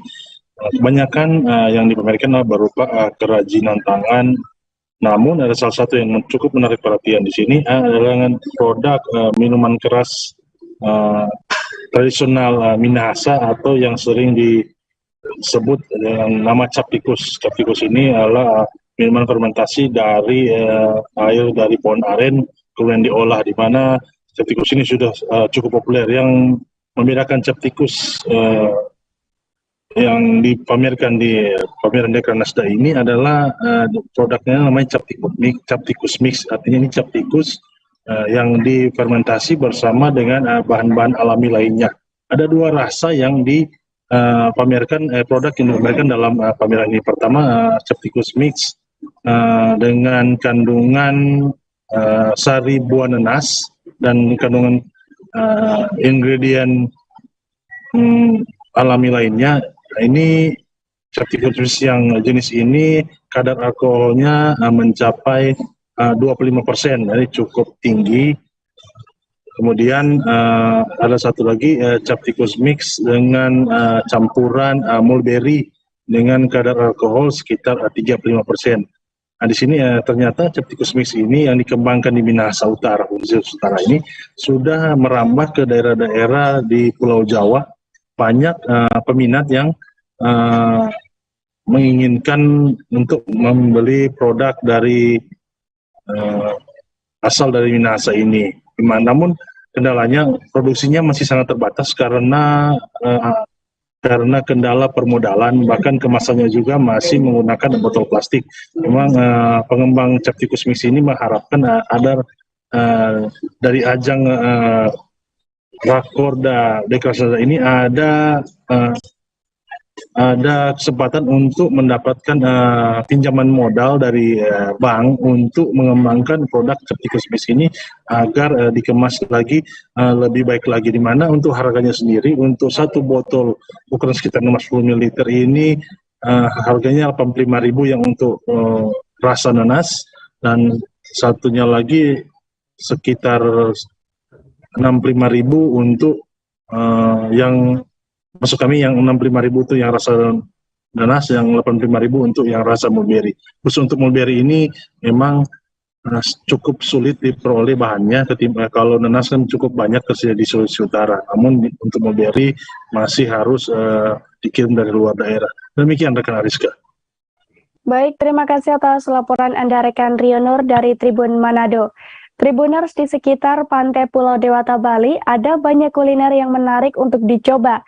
Tak hanya bar dan kafe saja, Tribuners. Namun di sana banyak pula pedagang kaki lima yang turut menjajakan aneka kuliner. Dan satu di antaranya ada gerai bakso Besti, Tribuners. Seperti apa sensasi makan di gerai ini akan disampaikan oleh rekan Niluh Putu Sriwahyuni dari Tribun Bali. Silahkan rekan Niluh.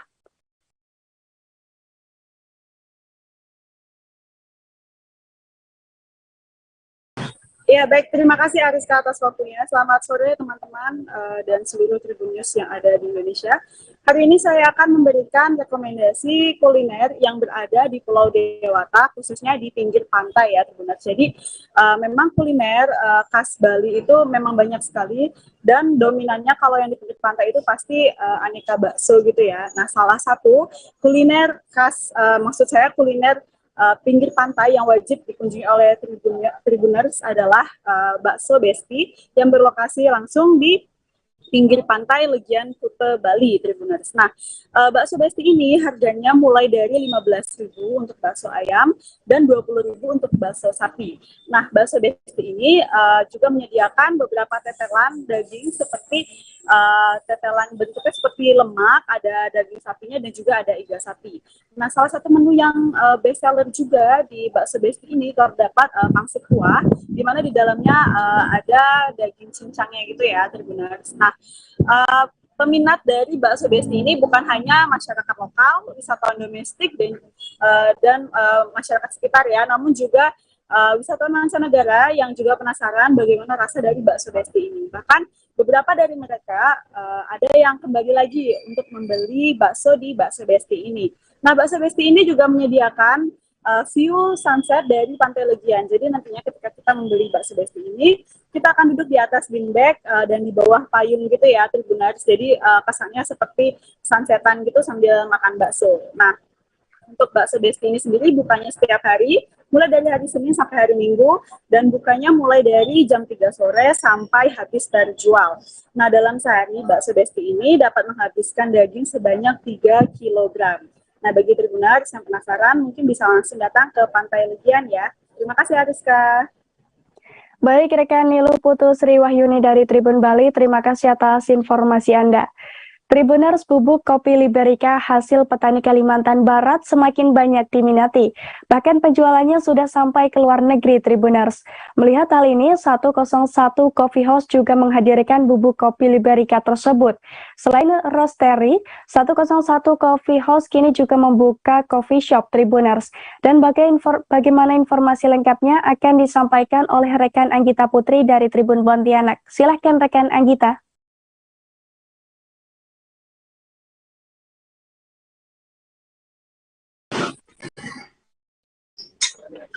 Ya, Ariska, seperti saat ini diketahui untuk jenis kopi Liberica asal Provinsi Kalimantan Barat ternyata sudah banyak diminati hingga mancanegara. Jadi untuk pengiriman ataupun peminat dari biji kopi Liberica ataupun bubuk kopinya sendiri itu sudah banyak diminati, bahkan pengiriman sampai ke luar negeri. Hal itu seperti diketahui dari 101 coffee house yang ada di Pontianak, di mana mereka menangkap peluang tersebut dengan membuka roastery kopi maupun coffee shop yang mengangkat terkait dengan jenis kopi yang ada di Kalimantan Barat. Saat ini untuk 101 kopi ini juga membuka coffee shop yang ada di salah satu jalan di Kota Pontianak, yakni di Jalan Ujung Pandang. Sebelumnya 101 kopi ini telah mengikuti pameran yang ada di Bali. Nah, di situ banyak sekali peminat kopi Liberica yang datang dari berbagai bagian negara. Nah, dari situlah menjadi ajang promosi kopi Liberica asal Provinsi Kalimantan Barat untuk dikenal di mancanegara. Pengiriman juga telah dilakukan mulai dari lokal Kalimantan Barat, lalu daerah Nusantara seperti di Bogor, Batam, bahkan sampai ke luar negeri, di Australia, Taiwan, dan juga Inggris, bahkan Amerika. Nah, untuk biji kopi Liberica ini sendiri sedikit berbeda dengan jenis kopi Robusta maupun yang lainnya, karena jenis kopi Liberica ini sedikit kafeinnya rendah kafein, jadi untuk pengolahannya tidak terlalu menggunakan proses yang panjang. Selain itu, kopi Liberica asal Kalimantan Barat ini khususnya untuk di 101 kopi menjual dari kemasan 250 gram yang dibanderol dengan harga 55.000. Nah, itu cukup lumayan murah bagi para turis yang kemarin berkunjung pada saat pameran di Bali. Bahkan mereka mengatakan untuk jenis kopi Liberica Kalimantan Barat ini termasuk dalam jenis kopi yang sangat baik kualitasnya. Hal itu ditunjuk juga merupakan bagian dari promosi dari Dinas Koperasi yang juga ikut bagian dari pameran tersebut, yang memang selain dari itu 101 kopi ini merupakan UMKM binaan dari Diskop UKM Provinsi Kalimantan Barat. Nah, untuk saat ini 101 kopi juga terus melakukan upaya untuk memperbanyak stok dari kopi Liberica asal Kalimantan Barat untuk memenuhi kebutuhan atau permintaan dari luar Kalimantan Barat. Seperti itu, Ariska. Baik, terima kasih rekan Anggita Putri dari Tribun Pontianak.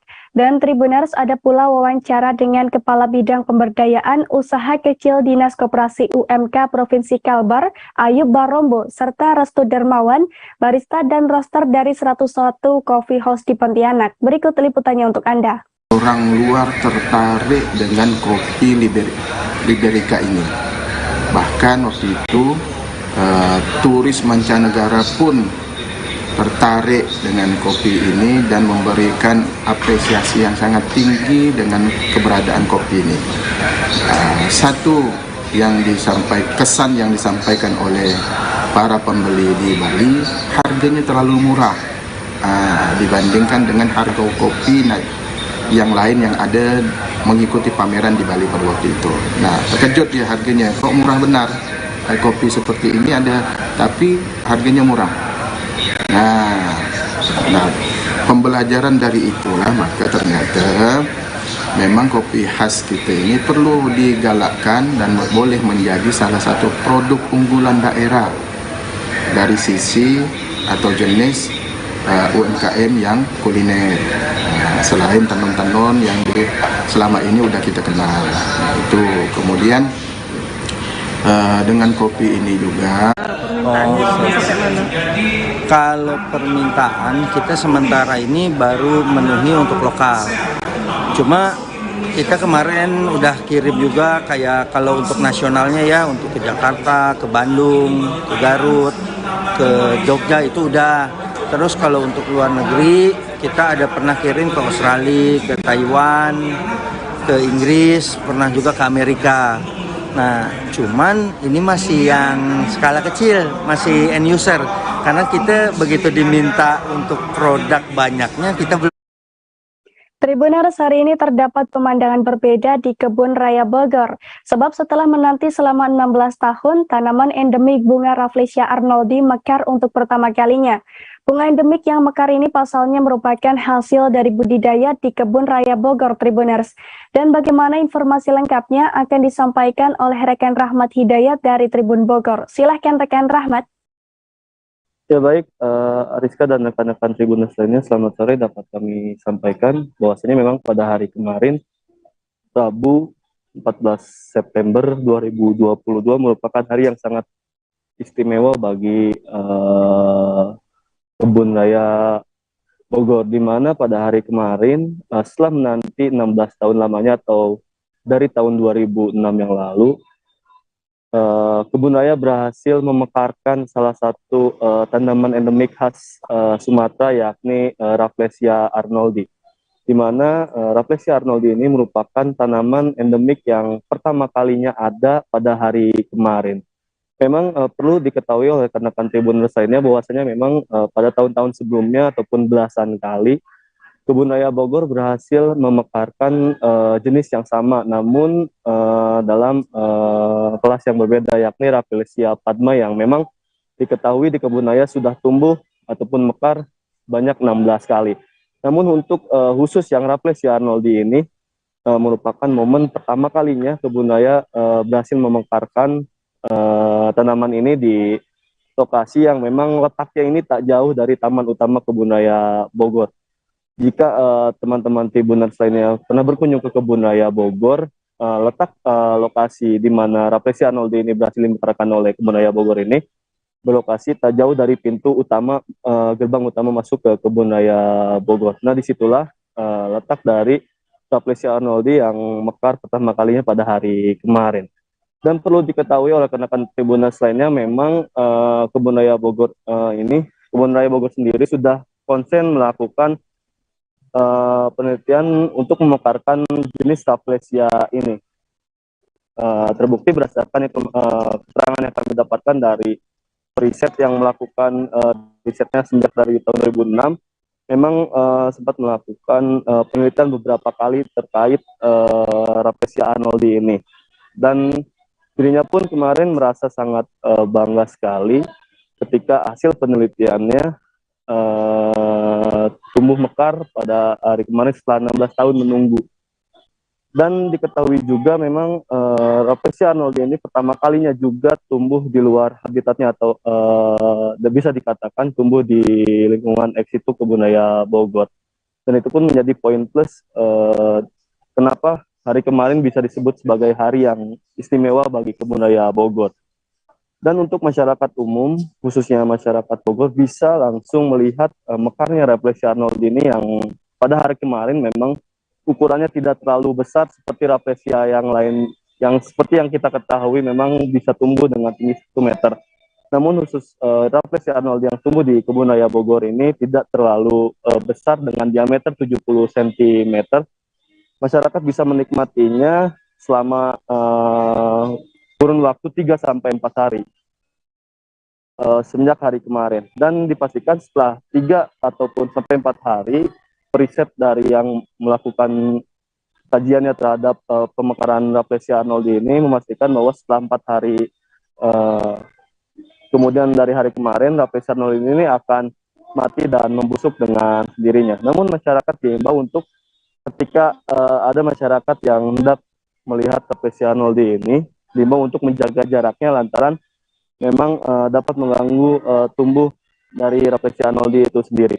Begitu Ariska, laporan dari kami terkait Rafflesia arnoldi yang tumbuh pertama kali di Kebun Raya Bogor. Baik, rekan Rahmat Hidayat dari Tribun Bogor, terima kasih atas laporan Anda. Tribuners, pekan ini Menparekraf Sandiaga Uno berencana untuk terbang ke Pulau Dewata. Langkah ini ia lakukan seusai mendapatkan laporan sejak 1,5 tahun lalu terkait kebisingan di wilayah Canggu, Bali. Dalam kesempatan ini, rencananya Menparekraf akan mencari solusi agar tidak ada lagi aduan kebisingan di wilayah tersebut, Tribuners. Dilansir dari tribunnews.com, meski laporan ini sudah ada cukup lama, namun saat itu dinilai belum terlalu berdampak. Sebab saat itu jumlah wisatawan masih sedikit akibat adanya pandemi COVID-19. Namun kini jumlah wisatawan sudah mulai merangkak naik, Tribuners, sehingga kebisingan di Canggu kembali menimbulkan polemik. Bahkan saat ini juga muncul petisi An Extreme Noise in Canggu. Oleh karena itu, pihaknya akan bekerja sama dengan aparat setempat untuk menegakkan peraturan. Selain itu, Sandiaga Uno juga akan memastikan kearifan lokal akan menjadi satu pedoman yang harus dipatuhi. Diketahui sebelumnya, masyarakat dan warga asing di Canggu telah mengirim surat terbuka dan petisi kepada Presiden Jokowi dan sejumlah tokoh, diantaranya Megawati Soekarno Putri, Menparekraf, Gubernur Bali, dan PHDI Pusat. Dalam petisi tersebut menyampaikan bahwa Pulau Dewata yang terkenal dengan kedamaian, keindahan, dan budaya hingga memenangkan pulau nomor 1 di dunia itu, kini diganggu dengan suara menggelegar dari barbar terbuka di Batu Bolong maupun Brawa.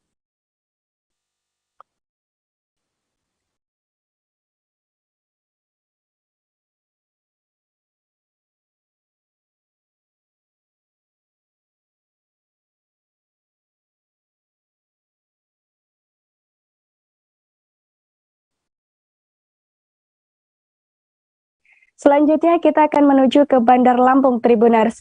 Di sana ada satu pantai yang menyuguhkan estetiknya panorama laut dan pelabuhan, yakni Pantai Taman Indah Serengsem Kereta Api atau yang banyak disebut sebagai Pantai Tiska, Tribuners. Uniknya, Pantai Tiska ini menerapkan konsep pengelolaan taman yang menyediakan banyak fasilitas dan wahana hiburan. Dan seperti apa keindahan di Pantai Tiska akan disampaikan oleh rekan Agustina Suryati dari Tribun Lampung. Silahkan rekan Agustina. Baik, terima kasih rekan Ariska.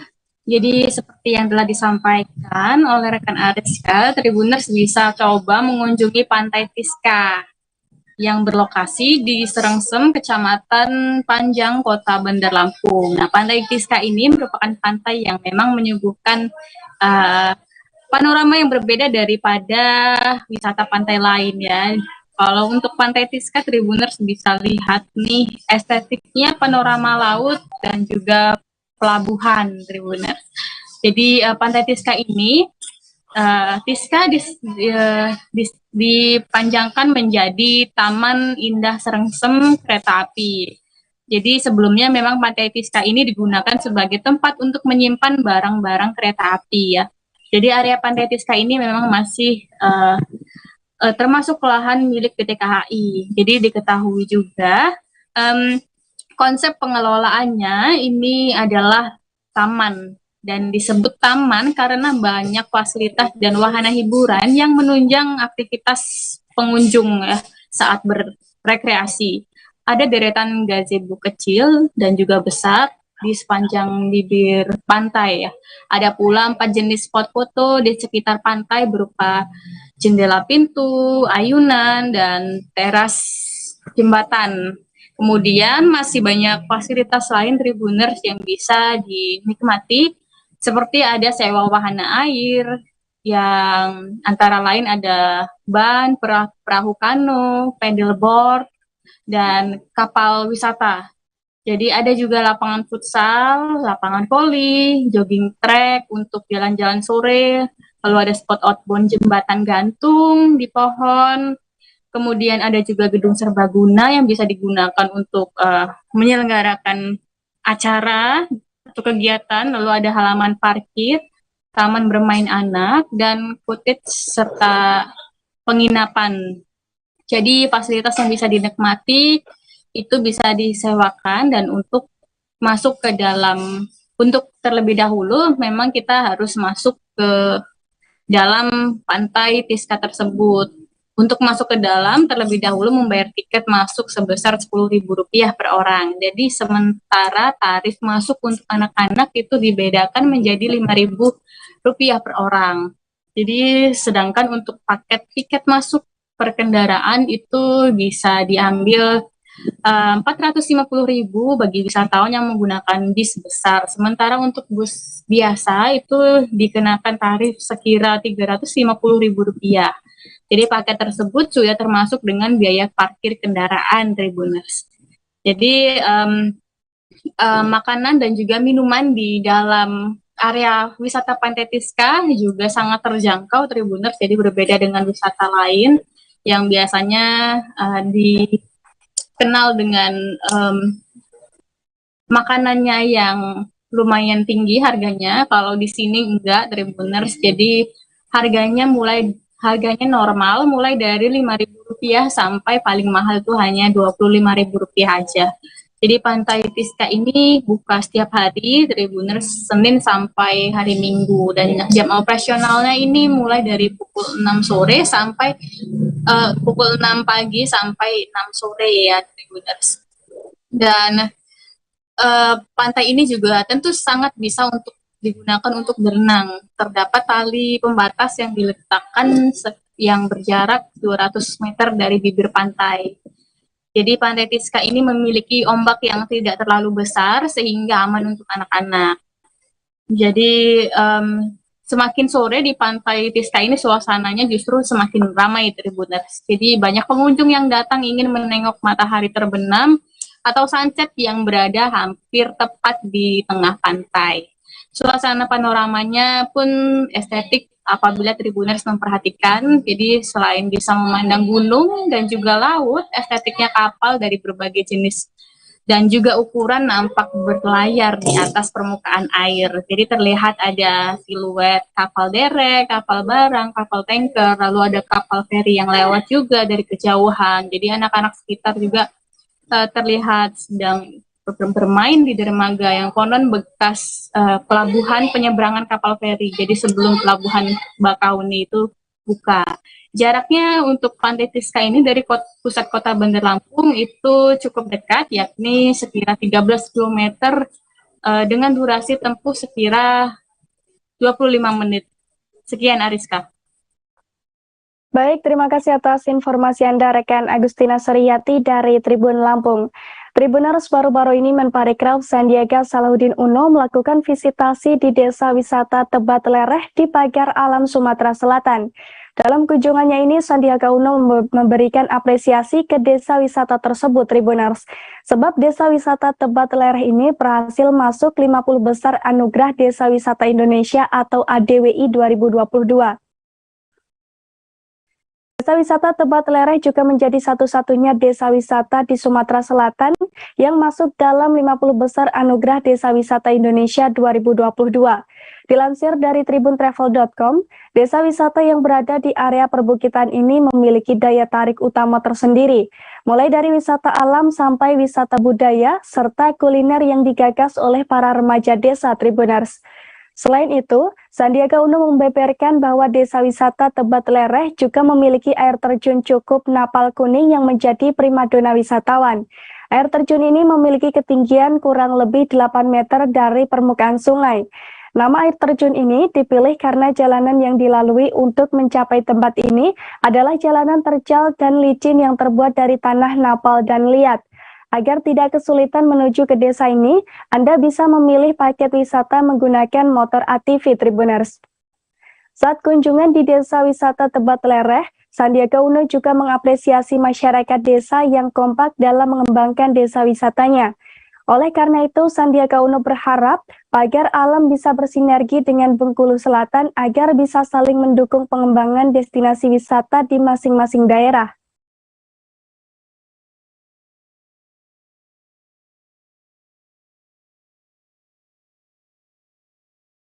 Kita beralih ke informasi selanjutnya, Tribuners. Selain mengunjungi desa wisata Tebat Lereh di Sumatera Selatan, baru-baru ini Sandiaga Uno juga mengunjungi desa wisata Pandung Talang Genting.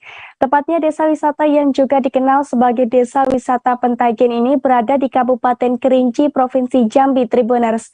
Sama dengan desa wisata sebelumnya, desa wisata Pentagen ini juga berhasil masuk dalam 50 besar desa wisata terbaik Ajang Anugerah Desa Wisata Indonesia atau ADWI 2022. Desa wisata yang satu ini memiliki daya tarik berupa wisata buatan berbasis Taman Wisata Air atau Taman Pertiwi. Taman Pertiwi ini dibalut dengan sejuknya nuansa alam Kabupaten Kerinci, Tribuners.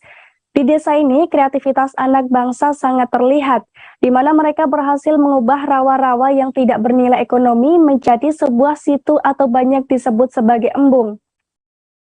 Bahkan embung ini tak hanya untuk irigasi saja, melainkan bisa dimanfaatkan pula untuk perikanan dan juga taman bermain.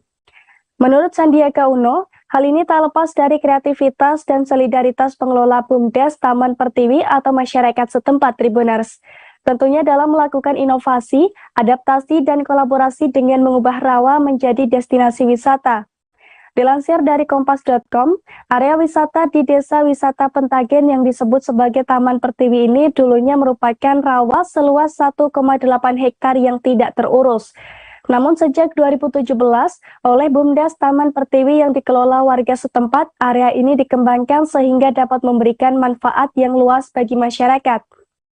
Pengembangan area desa wisata yang berada di ketinggian 800 mdpl ini dilakukan sejak tahun 2017 dengan memanfaatkan dana desa Tribuners.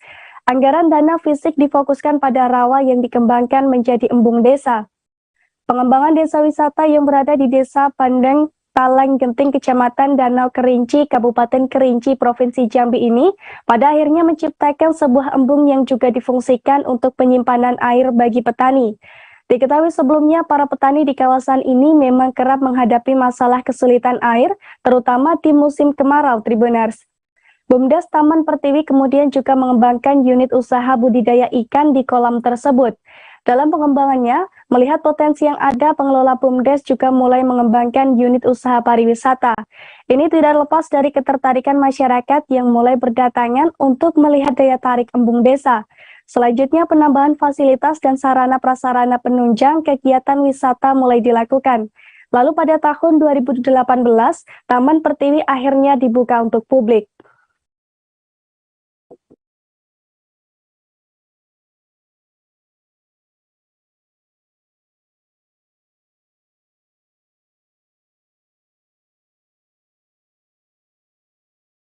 Tribunal Selasa 13 September lalu, Kabupaten Lamongan menggelar Festival Gandrung Rajungan 2022. Tepatnya festival ini bertempat di halaman wisata Bahari Lamongan atau WBL Kecamatan Paciran, Lamongan Tribuners.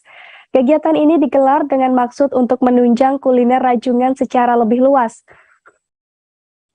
Sebab rajungan atau hewan laut yang hampir menyerupai kepiting ini merupakan salah satu potensi wisata yang dimiliki oleh Kabupaten Lamongan.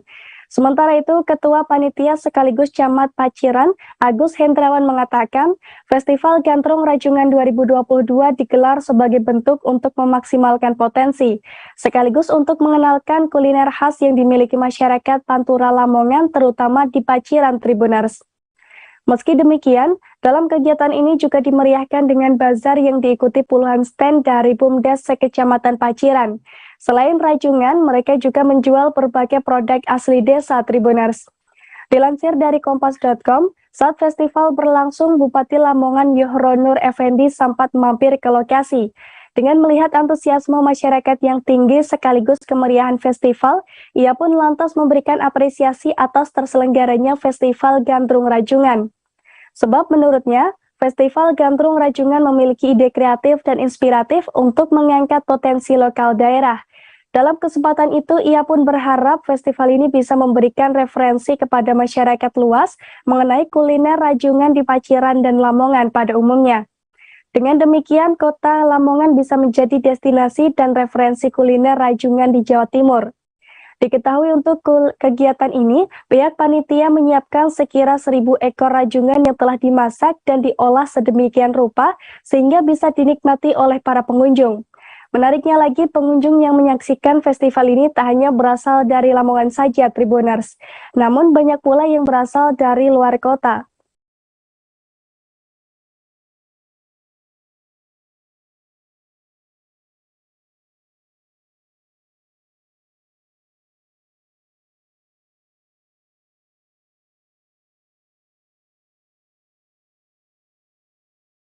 Tribuners, Yogyakarta memang memiliki banyak destinasi wisata menarik. Namun saat ke Yogyakarta, Anda tak boleh melewatkan Candi Prambanan Tribuners. Tempat wisata bersejarah ini tepatnya berada di Karang Bokoharjo, Kecamatan Prambanan, Sleman, Daerah Istimewa Yogyakarta. Dilansir dari tribuntravel.com, Candi Prambanan sudah dibangun sejak abad ke-9 oleh Raja dan Wangsa Sanjaya, yakni Raja Belitung Mahasumbu Tribuners. Candi Prambanan ini memiliki bentuk persegi panjang, di mana bagian candi ini terbagi menjadi halaman luar dan 3 pelataran. Biasanya halaman luar Candi Prambanan ini kerap digunakan para pengunjung untuk foto-foto dengan latar candi.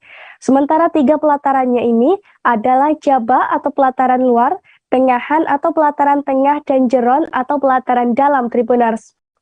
Diketahui dulunya Candi Prambanan ini dibangun pada masa pemerintahan Raja Rakai Pikatan yang memerintahkan Mataram kuno antara tahun 840 hingga 856 Masehi. Saat pengembangannya, Rakai Pikatan bahkan mengawasi langsung, baik dari pembuatan konstruksi dan desain percandian Loro Jonggrang atau Candi Utama di Prambanan. Saat berlibur ke Candi Prambanan, Anda bisa melihat candi-candi kecil di Kompleks Candi Prambanan. Pasalnya, candi-candi kecil tersebut dibangun pada masa raja berikutnya hingga periode kekuasaan Rakai Watukara Dyah Balitung. Untuk melihat sejumlah peninggalan ini, Anda bisa datang ke Candi Prambanan yang buka mulai pukul 7 hingga 17:30 waktu Indonesia Barat. Jam operasional ini berlaku untuk kunjungan di pelataran dan halaman Candi Prambanan. Sedangkan untuk loket, pemesanan tiket sudah dibuka mulai pukul 6:30 hingga 17 waktu Indonesia Barat.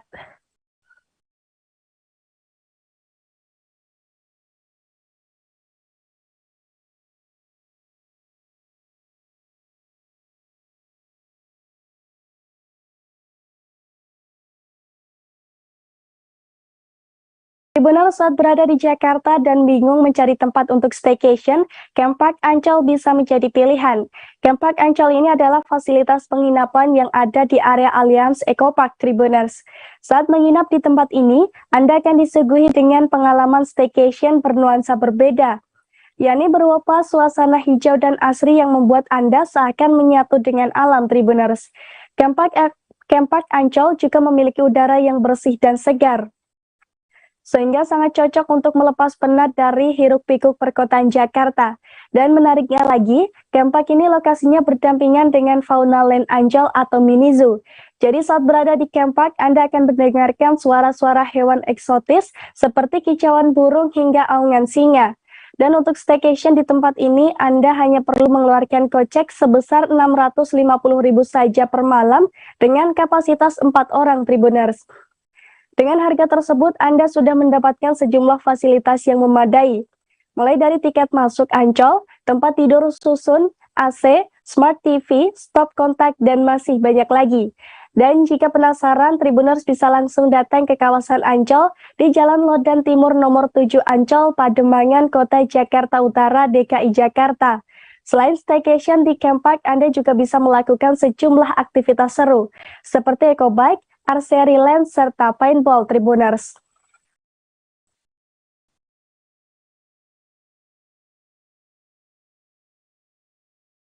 Tribuners, informasi tersebut sekaligus mengakhiri perjumpaan kita pada live update travel kali ini.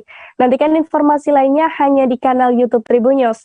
Dan saya Rizka Khairina, beserta segenap kru yang bertugas pamit undur diri. Terima kasih dan sampai jumpa.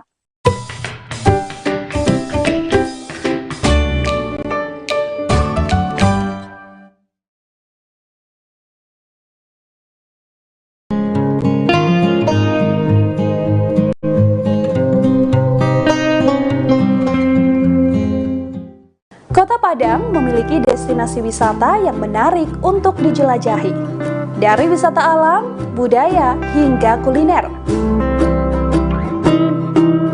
Mengunjungi Kota Padang belum lengkap rasanya kalau belum datang ke Jembatan Siti Nurbaya.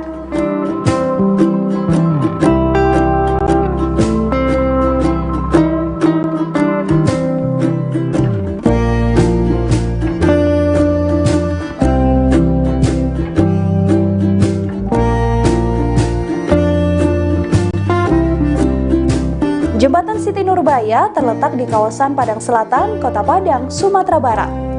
Menghubungkan antara Gunung Padang dan kawasan Kota Tua. Jembatan Siti Nurbaya, salah satu ikon wisata Kota Padang.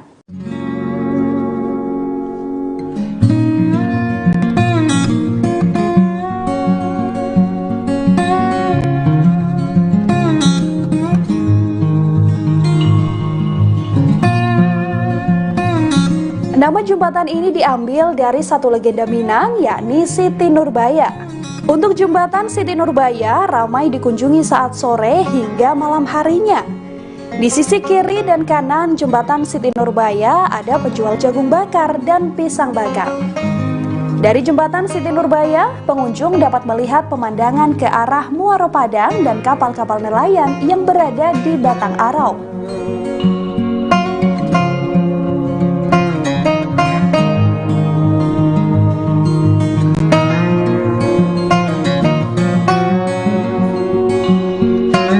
Bagi yang ingin mengunjungi jembatan Siti Nurbaya, dapat memesan transportasi online karena untuk transportasi umum seperti angkot tidak tersedia rute ke sini.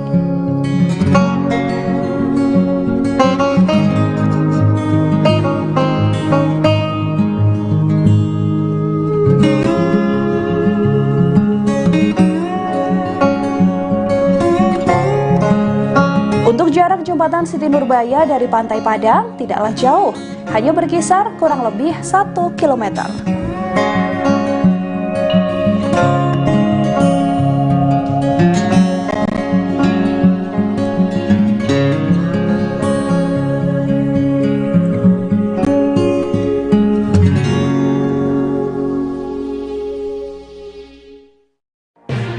Tribun News Live Update.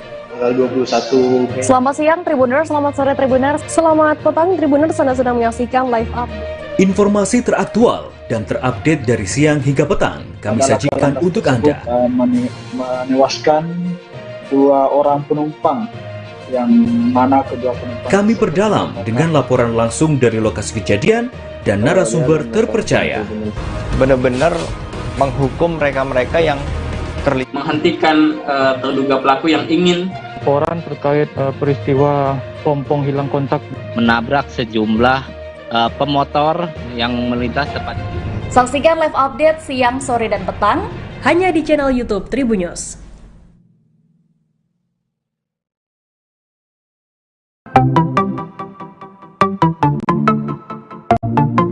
Halo Tribuners, waktu sudah menunjukkan pukul 8 waktu Indonesia Timur. Langit tampak mendung dan tak lama kemudian hujan pun turun. Satu persatu dari kami menaiki speedboat dari Pelabuhan Usaha Mina, Sorong, Papua Barat. Yap, pagi itu Minggu 3 Juli 2022 kami akan berkeliling seharian di Raja Ampat, pulau yang berada di ujung barat Papua. Perjalanan kali ini akan dipandu oleh pemandu wisata kami bernama Randy. Keseluruhan bersama awak kapal berjumlah 14 orang.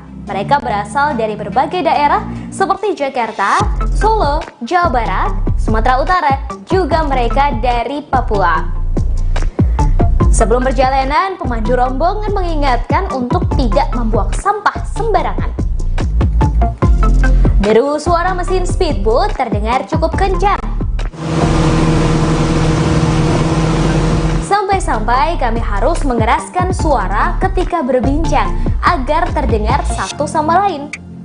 Setelah menempuh perjalanan sekira 2,5 jam, akhirnya kami sampai di lokasi pertama, Piai Nemo.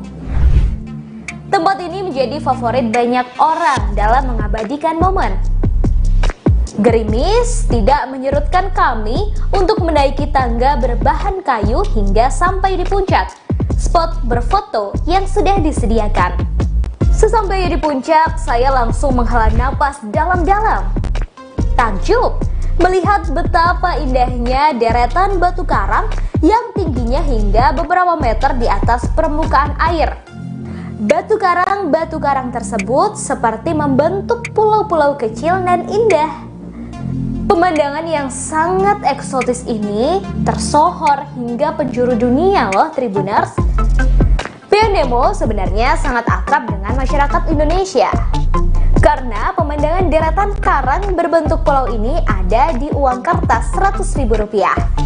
Sayangnya tiba-tiba hujan turun cukup lebat.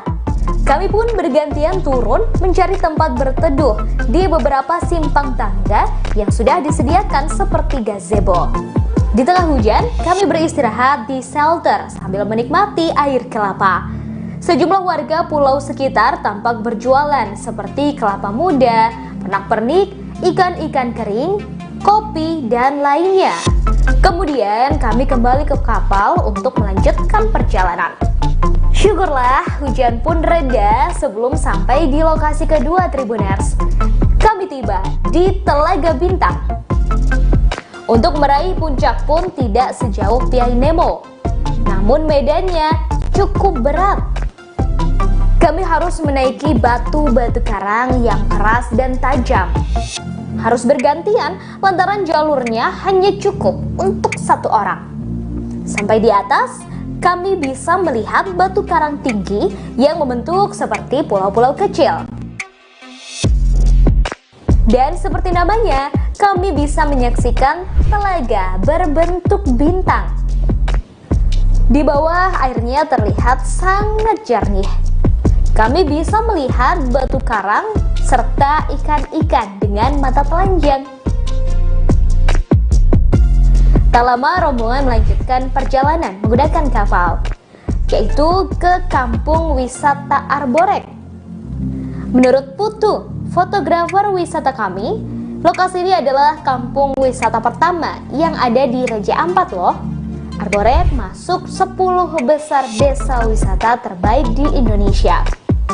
Daya tarik lain tempat ini adalah memiliki dasar laut yang sangat menawan. Anda bisa bersnorkeling, melihat karang dan berbagai biota laut.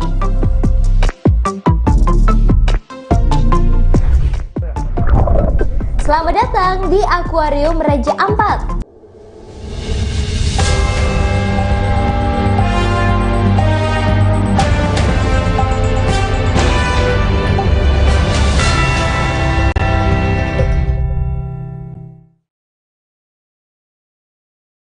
Halo, selamat sore Tribuners. Anda sedang menyaksikan live update Tribun News edisi Kamis 15 September 2022.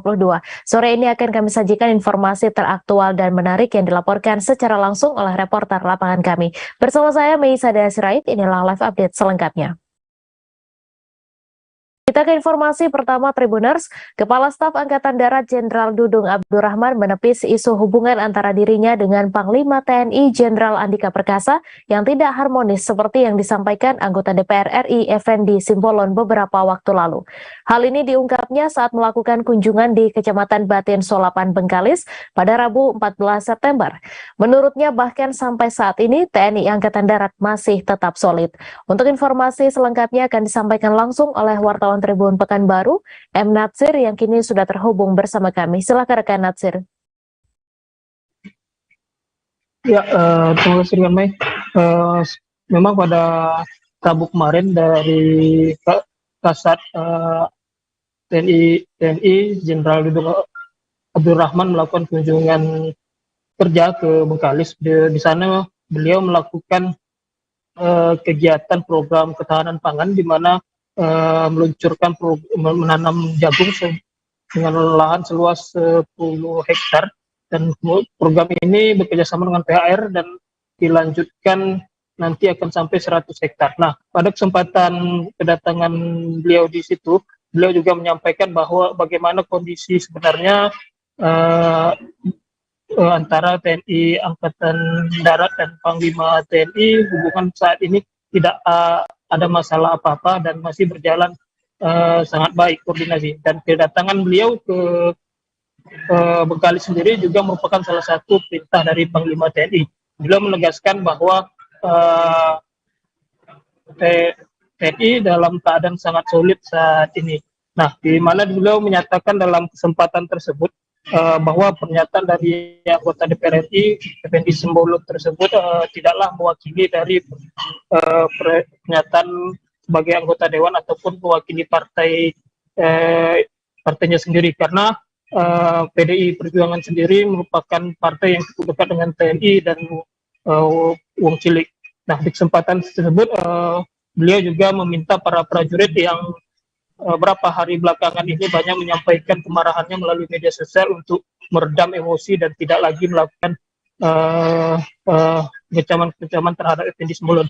Hal ini dikarenakan juga anggota DPR RI Effendi Simbolon itu juga sudah meminta maaf secara terbuka pada hari yang sama pada Rabu kemarin. Begitu rekan Mai. Baik, terima kasih rekan Natsir atas laporan Anda, dan Tribuners wartawan kami juga telah menghimpun wawancara dengan Kepala Staf TNI Angkatan Darat. Berikut tayangannya untuk Anda.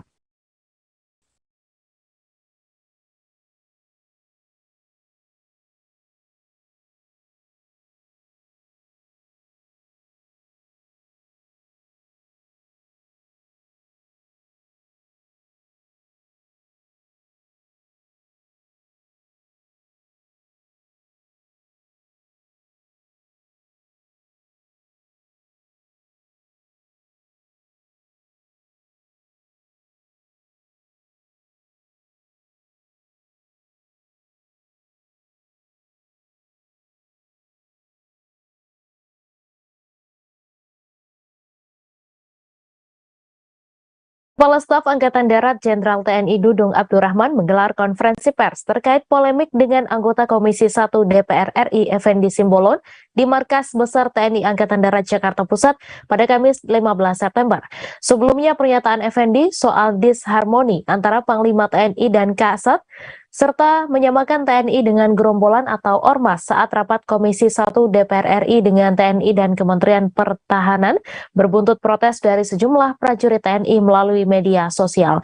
Terkini, Effendi telah menyampaikan permintaan maafnya terkait hal tersebut melalui konferensi pers di ruang fraksi PDI Perjuangan Kompleks Parlemen Senayan, Jakarta.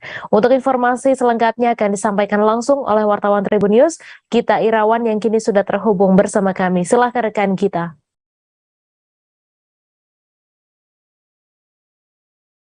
Terima kasih rekan Mei, selamat sore Tribuner. Saat ini saya sedang berada di Markas Besar Angkatan Darat. Baru saja tadi saya bersama dengan awak media lainnya meliput tentang konferensi pers Kepala Staf Angkatan Darat Jenderal TNI Dudung Abdurrahman menanggapi permintaan maaf dari anggota Komisi 1 DPR RI Effendi Simbolon. Tadi dalam konferensi pers hari ini, Kepala Staf Angkatan Darat Jenderal TNI Dudung Abdurrahman didampingi oleh 14 jenderal, baik dari jenderal bintang 3 maupun bintang 2. Dari para jenderal tersebut tampak juga ada Pangkostrat, Letjen TNI Marulis Simanjuntak, ada Wakil Kepala Staf Angkatan Darat, Letjen TNI Agus Subianto, kemudian ada juga dari Irjenat, Letjen TNI Richard Tampubolon, ada Danjen Kopassus, Maijen TNI Iwan Setiawan, serta dari Pangdam Jaya, Maijen TNI Untung Budi Harto. Dalam konferensi pers tadi, Kepala Staf Angkatan Darat Jenderal Dudung menyampaikan bahwa jajaran TNI Angkatan Darat telah dengan lapang dada menerima permintaan maaf dari Effendi Simbolon. Selain itu tadi Jenderal Dudung juga menyatakan membuka pintu bagi Effendi Simbolon jika ingin hadir atau ingin datang ke Markas Besar Angkatan Darat untuk menyampaikan permintaan maafnya. Tadi Jenderal Dudung juga menyampaikan bahwa ia telah memerintahkan jajarannya untuk tidak lagi menyampaikan protes terkait pernyataan Effendi Simbolon yang dianggap menyinggung, yakni diantaranya terkait dengan menyamakan TNI dengan gerombolan atau ormas. Selain itu tadi Jenderal Dudung juga menyampaikan atau menepis, membantah isu disharmonisasi yang terjadi antara dirinya dengan Panglima TNI yang juga dilontarkan Effendi Simbolon. Menurutnya selama ini ia masih menjalankan tugas-tugas atau perintah yang diberikan ke Panglima TNI Jenderal TNI Andika Perkasa kepadanya, diantaranya untuk menyiapkan, untuk melatih pasukan-pasukan yang akan digunakan atau digerakkan oleh Panglima TNI dalam operasi-operasi TNI di daerah-daerah. Selain itu tadi Jenderal Dudung juga menyampaikan bahwa saat ini kondisi anggota di lapangan sudah kondusif setelah ia memerintahkan jajarannya untuk tidak lagi menyampaikan protes tersebut dan menerima permintaan maaf dari Effendi Simbolon. Ia juga menyampaikan bahwa telah berkomunikasi dengan Panglima TNI terkait dengan munculnya aksi protes tersebut. Andika, kata Dudung, juga menyampaikan arahannya untuk agar Dudung meredam aksi protes tersebut untuk tidak terlalu berlebihan. Ia pun juga menegaskan bahwa telah menjalankan perintah tersebut. Demikian laporan yang bisa saya sampaikan, Mei. Kembali ke studio. Terima kasih rekan Gita Irawan atas laporan Anda, dan Tribuners, wartawan kami juga telah menghimpun keterangan dengan Jenderal Dudung Abdurrahman. Berikut tayangannya untuk Anda.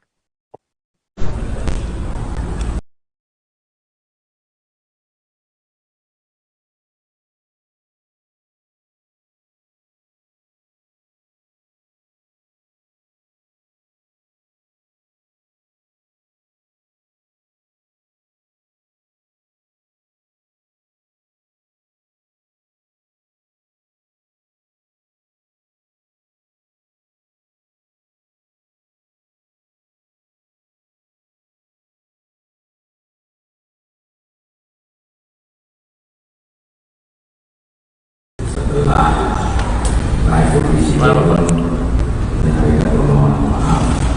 Sebetulnya kemarin pada saat saya di Pangandaran saya sudah menyampaikan, artinya bahwa permohonan dari Pak Edi Simbolon bagi kami di jalan TNI Angkatan Darat untuk memaafkan, toh bukan maaf masa manusia tidak maaf, kami tidak ada memaafkan, manusia tidak terlepas dari kehilapan, kesalahan. Itulah dasarnya manusia tidak sempurna. Namun tentunya ini menjadi pelajaran bagi kita semua untuk tidak mudah menyampaikan pendapat ataupun perkataan yang tidak didasari dengan data dan fakta. Dandim 0723 Klaten Letkol Infanteri Joni Eko Prasetyo ikut menyuarakan isi hati, di mana sebelumnya anggota Komisi 1 DPR dari fraksi PDIP Effendi Simbolon menyebut TNI seperti gerombolan. Menurut Kolonel Joni, ucapan itu mencederai jati diri seorang TNI karenanya dirinya secara tegas menolak ucapan tersebut. Untuk informasi selengkapnya akan disampaikan langsung oleh wartawan Tribun Solo, Ibnu Dwi Tamtomo yang kini sudah terhubung bersama kami. Silakan rekan Ibnu. Ya, terima kasih rekan Mei dan Tribuners. Dandim 0723 Klaten menyikapi pernyataan Effendi Simbolon terkait TNI dinyatakan atau disampaikan seperti gerombolan gitu. Namun hal tersebut dibantah dengan tegas bahwa TNI bukanlah gerombolan, TNI solid dan kompak. Pernyataan anggota Komisi 1 DPR fraksi PDI Perjuangan Effendi Simbolon dan saat rapat kerja dengan Panglima TNI Jenderal Andika Perkasa pekan lalu menjadi kontroversi lantaran mengibaratkan TNI sebagai gerombolan dan telah melukai perasaan prajurit pada institusi tersebut. Dalam rapat itu, Effendi juga menyoroti ketidakhadiran Kepala Staf TNI Angkatan Darat, yaitu Jenderal Dudung Abdurrahman. Dan saat dimintai tanggapan oleh tim Tribun Solo mengenai hal tersebut, dan tim 0723 Klaten Letkol Infanteri Joni Eko Prasetyo menyayangkan hal tersebut. Menurutnya, ucapan itu mencederai jati diri seorang TNI karena dirinya secara tegas menolak ucapan tersebut. Jadi belum dengan tegas menyampaikan bahwa TNI bukanlah gerombolan, TNI tetap solid dan kompak. Itu disampaikan pada Rabu kemarin. Dan lebih lanjut dirinya juga meningkatkan jati diri setiap anggota TNI. Yang pertama adalah TNI tentara rakyat, yakni tentara yang berasal dari rakyat dan untuk rakyat. Yang kedua, TNI adalah tentara pejuang, yakni tentara yang lahir bersama pejuang lahirnya bangsa Indonesia. Ketiga, TNI adalah tentara nasional, yakni tentara yang berdiri di atas segala suku, agama, ras, dan golongan. Dan yang terakhir, TNI adalah tentara profesional, yakni tentara yang dididik, dilatih, dan diorganisasi dengan baik. Jadi, dirinya dengan tegas menyampaikan bahwa TNI merupakan alat negara yang selalu siap untuk menjaga kedaulatan dan keutuhan NKRI. Jadi itu menggambarkan sikap TNI bahwa hingga saat ini TNI solid, kompak, tidak adanya perpecahan. Jadi apa yang disampaikan oleh Effendi Simbolon tersebut adalah tidak benar. Berikut rekan. Baik, terima kasih rekan Ibnu atas laporan Anda. Selamat bertugas kembali. Kita beralih ke informasi selanjutnya, Tribuners. Tim Sus Satgas BBM Polres Lubuk Linggau mengamankan 3 pelaku penimbun BBM jenis solar di kota Lubuk Linggau. Dari tangan ketiga pelaku, tim Satgas BBM Polres Lubuk Linggau mengamankan barang bukti 300 liter BBM jenis solar, 6 jerigen BBM ukuran 30 liter, 2 jerigen BBM ukuran 10 liter, mobil truk charter tangki modifikasi, dan 2 mobil Panther tangki modifikasi. Untuk informasi selengkapnya akan disampaikan langsung oleh wartawan Tribun Sumsel, Eko Hepronis, yang kini sudah terhubung bersama kami. Silakan rekan Eko.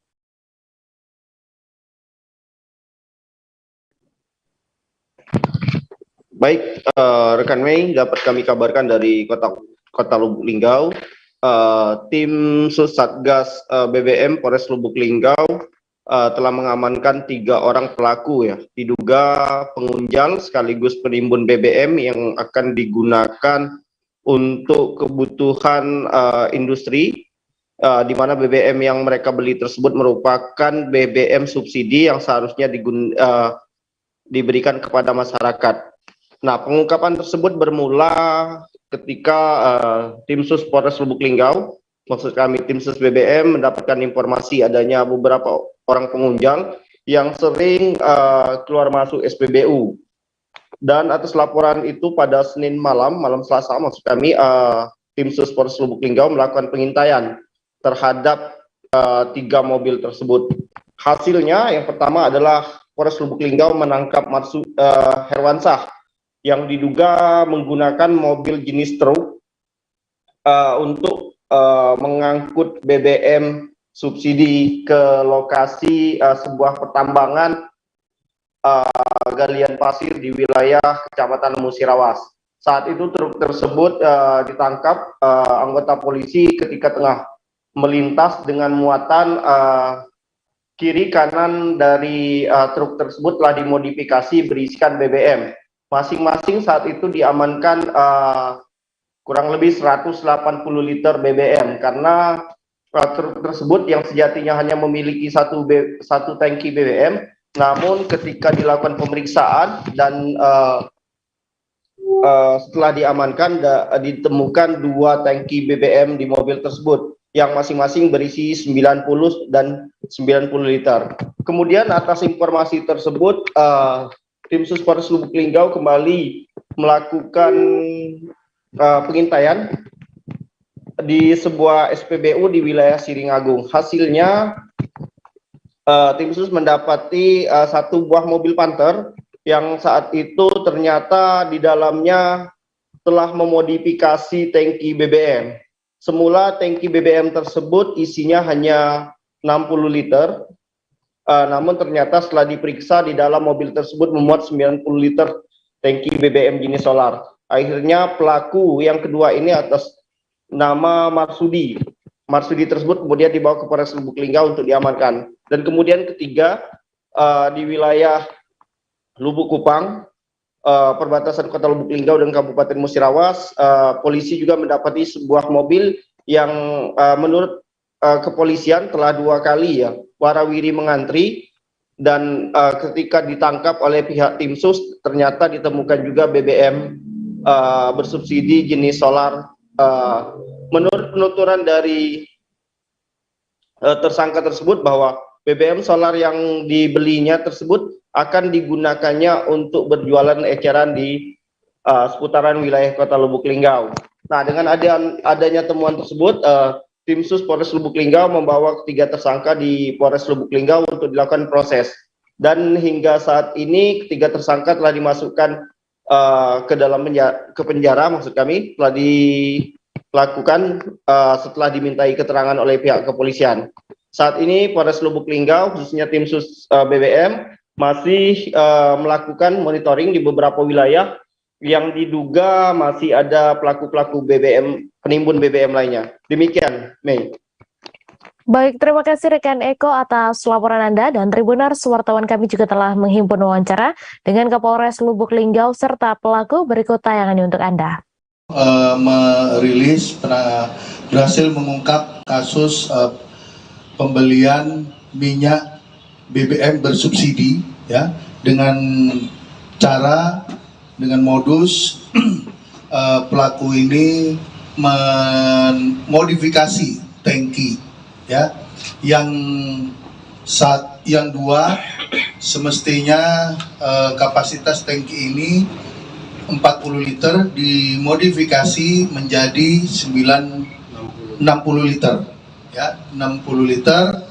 Terus yang satu semestinya truk ini kapasitasnya sekitar 90 liter dimodifikasi menjadi 180 liter sekali. Sekali. Nah, kamu beli di SPBU mana?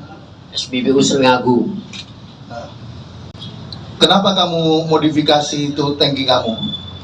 Tangkinya Pak tidak dimodifikasi, cuman dikasih ini baik, apa tuh infus. Iya sama aja itu modifikasi. Mau infus mah Pak, memang itu dari infus itu dari pabrik atau gimana? Bekas oli Pak, 4 liter. Buat sendiri? Iya. Iya. Nah, terus minyak ini rencana kamu bawa kemana? Kami berjualan Pak, depan rumah Geteng. Ngecer Pak. Badan Eksekutif Mahasiswa Seluruh Indonesia atau BEM-SI menggelar demo menolak kenaikan tarif bahan bakar minyak di kawasan Patung Kuda Monas pada Kamis 15 September.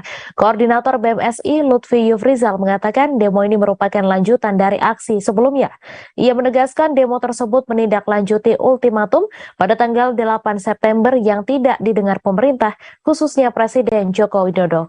Untuk informasi selengkapnya akan disampaikan langsung oleh wartawan Tribun News, Mario Sumampo yang kini sudah terhubung bersama kami. Silakan rekan Mario. Ya, selamat sore rekan Mei. Pada sore hari ini benar saya sedang berada di Monas. Tampak di belakang saya beberapa massa mahasiswa sedang melakukan demonstrasi menolak tarif kenaikan, maksud saya kenaikan tarif BBM. Massa dari mahasiswa yang tergabung dalam BEM-SI ini atau Badan Eksekutif Mahasiswa Seluruh Indonesia menegaskan bahwa demo ini merupakan tindak lanjut ultimatum pada tanggal 8 September lalu yang tidak didengar pemerintah, khususnya Presiden Joko Widodo. Koordinator BEM, si Lutfi Yufrizal, mengatakan pihaknya akan terus melanjutkan demo jika pemerintah tidak kunjung mendengar tuntutan para mahasiswa ini. Para massa mulai datang sekira pukul 1 siang tadi dalam rombongan. Tampak alma mater dari berbagai mahasiswa tergabung di dalam rombongan, seperti dari Universitas Jenderal Sudirman Surakarta, Universitas Negeri Jakarta, hingga Politeknik Negeri Media Kreatif Jakarta. Tuntutan kali ini membawa 3 poin, yaitu yang pertama menuntut dan mendesak pemerintah untuk mencabut keputusan terkait kenaikan BBM. Kemudian menuntut dan mendesak pemerintah menunda proyek strategis nasional yang tidak berdampak langsung kepada masyarakat dan mengalihkan anggaran ke subsidi BBM. Serta yang ketiga adalah menuntut dan mendesak pemerintah untuk menerapkan regulasi pemakaian bahan bakar minyak bersubsidi secara tegas. Hingga saat ini BEM-SI melihat Presiden Joko Widodo masih belum mau menemui masa aksi dalam setiap demo yang telah berlangsung, sehingga tuntutan tidak tersampaikan dengan baik. Dengan keadaan yang demikian, aliansi BEM-SI memberi ultimatum kepada pihak pemerintah selama 7 kali 24 jam mulai sejak tanggal 8 September 2022 lalu untuk memenuhi tuntutan tersebut. Dan rekan Mei bisa dilihat di belakang saya saat ini, masa demo masih terus berlangsung, dan semenjak pemerintah mengumumkan kenaikan BBM, masa demo dan aksi-aksi demo dari setiap elemen selalu semakin masif setiap harinya, dan hingga saat ini dari pemerintah sendiri masih belum ada respon terkait demo yang ada. Sekian rekan Mei, bisa kembali ke studio. Baik, terima kasih rekan Mario atas laporan Anda. Selamat bertugas kembali. Ratusan mahasiswa Universitas Hasanuddin dan Universitas Muslim Indonesia berunjuk rasa menolak kenaikan harga BBM pada Kamis 15 September siang. Menurut pantauan di lokasi, massa Unhas bergerak dari dalam kampus Jalan Perintis Kemerdekaan mengarah ke depan kantor Gubernur Sulawesi Selatan. Mereka tiba menumpangi sejumlah truk dan pickup, bahkan ada yang menumpangi ambulans. Untuk informasi selengkapnya akan disampaikan langsung oleh wartawan Tribun Timur, Muslimin Emba yang kini sudah terhubung bersama kami. Silakan rekan Emba.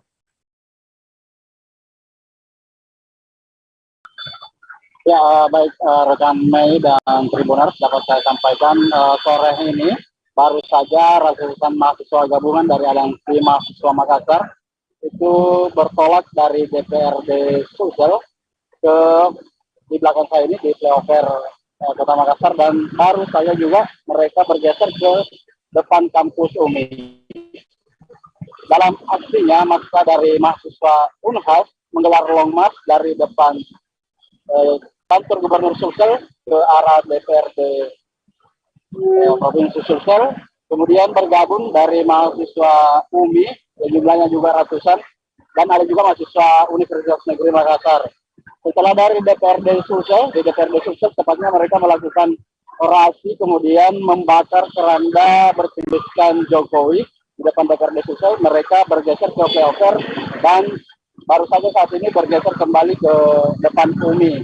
Adapun tuntutan dari masa aksi yaitu menolak kenaikan harga BBM karena dianggap menambah beban masyarakat, di mana kenaikan BBM ini oleh mahasiswa dikatakan memicu kenaikan harga bahan pokok lainnya.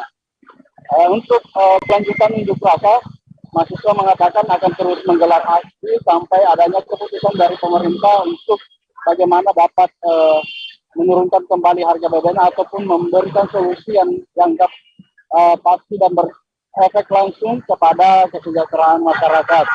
Selain isu BBM, mahasiswa gabungan dari Aliansi Mahasiswa Makassar ini juga menolak terkait dengan undang-undang Omnibus Law ataupun meminta undang-undang itu dicabut karena dianggap tidak berpihak kepada masyarakat. Baik, terima kasih rekan Emba atas laporan Anda. Selamat bertugas kembali. Sebanyak 4.436 pekerja migran Indonesia dipulangkan kembali ke Indonesia dalam kondisi sakit hingga meninggal dunia sejak tahun 2020. Dari ribuan imigran Indonesia tersebut, 95% diantaranya merupakan PMI ilegal atau yang berangkat tidak resmi dari Indonesia. Hal tersebut disampaikan Kepala Badan Perlindungan Pekerja Migran Indonesia, Beni Ramdhani, dalam fokus grup discussion PMI Merdeka dari sindikat ilegal di kawasan Bandara Soekarno-Hatta, Tangerang. Untuk laporan selengkapnya akan disampaikan langsung oleh wartawan Warta Kota, Gilbert Semsandro, yang kini sudah terhubung bersama kami. Silakan rekan Gilbert.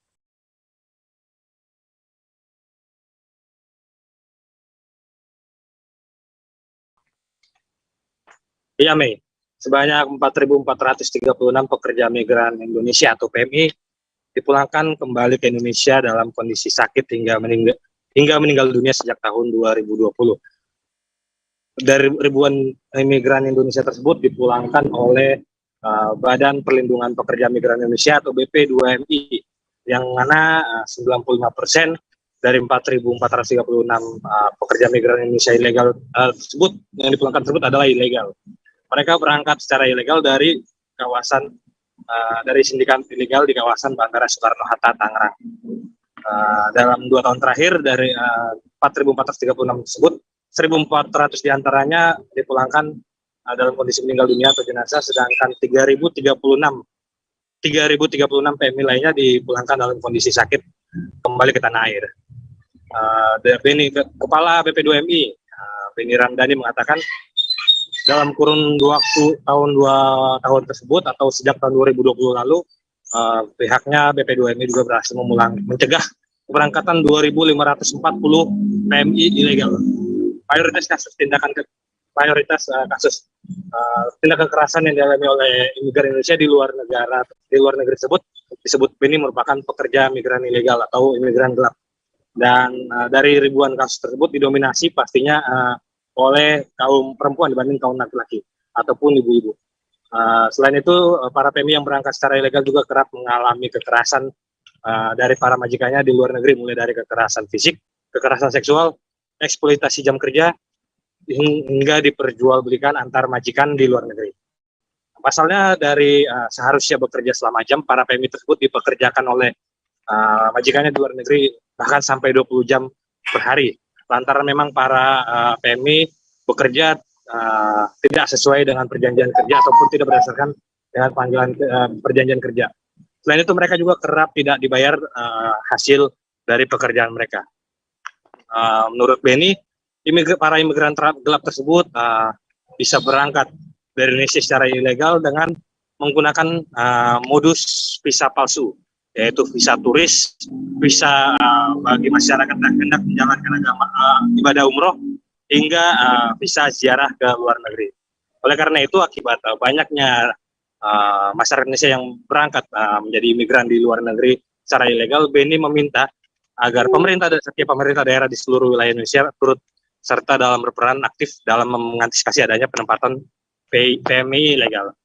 Pasalnya dalam Undang-Undang PMI, setiap pemerintah provinsi, pemerintah kabupaten, kota, hingga lingkup desa disebut BNI memiliki tugas dan tanggung jawab terkait adanya PMI.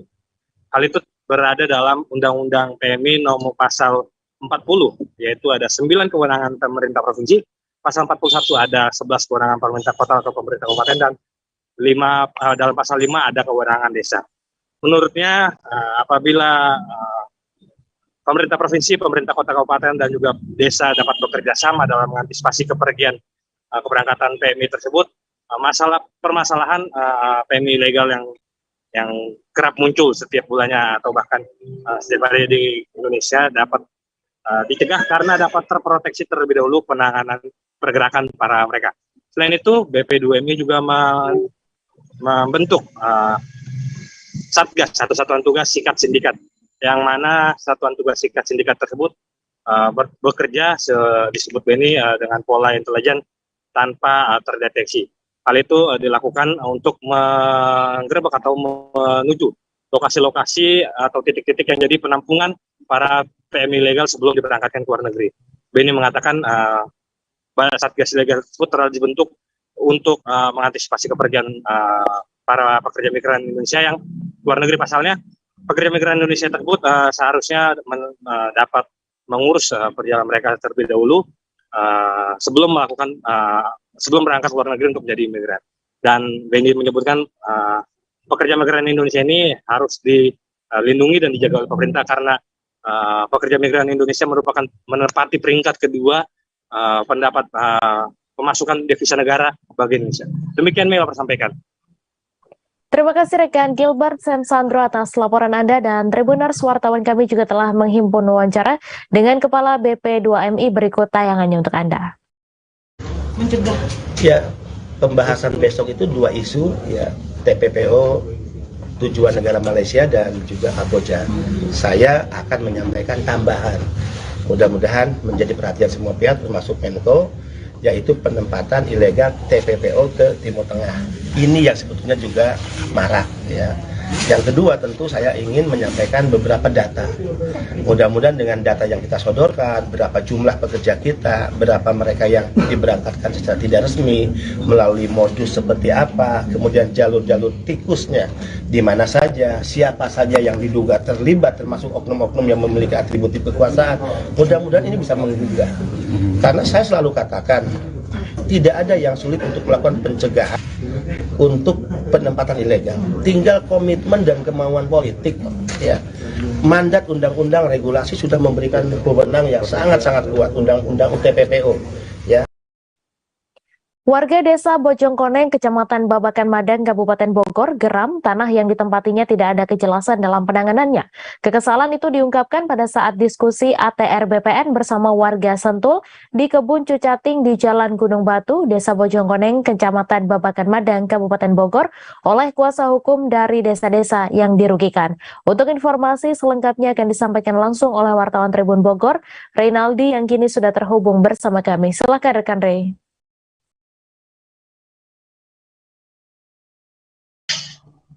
Ya, baik Mei. Selamat siang rekan Tribuners. Jadi memang pada lahan sengketa yang berada di kawasan Sentul City ini dengan warga-warga sekitar itu masih berlangsung cukup kisruh. Ya, jadi bahkan dari banyaknya warga yang diantaranya itu warga desa Bojongkoneng, Kecamatan Babakan Madang, Kabupaten Bogor, itu memang mereka merasa geram karena tanah yang ditempatinya ini tidak ada kejelasan dalam penanganannya. Jadi pada saat diskusi publik pada hari Kamis kemarin itu bersama pihak Kementerian ATR BPN bersama warga-warga sekitar yang terdampak, itu memang warga-warga perwakilan dari warga sekitar itu mengungkapkan rasa geramnya atau mengadu kepada pihak BPN itu sendiri. Jadi mungkin jadi saat itu warga merasa banyak yang dirugikan, yang dimana salah satunya penghasilan ekonomi dari warga tidak berjalan dengan baik, atau lahan-lahan yang biasa mereka garap untuk pertanian atau untuk lahan produksi warga tersebut itu tersendat oleh adanya hal tersebut.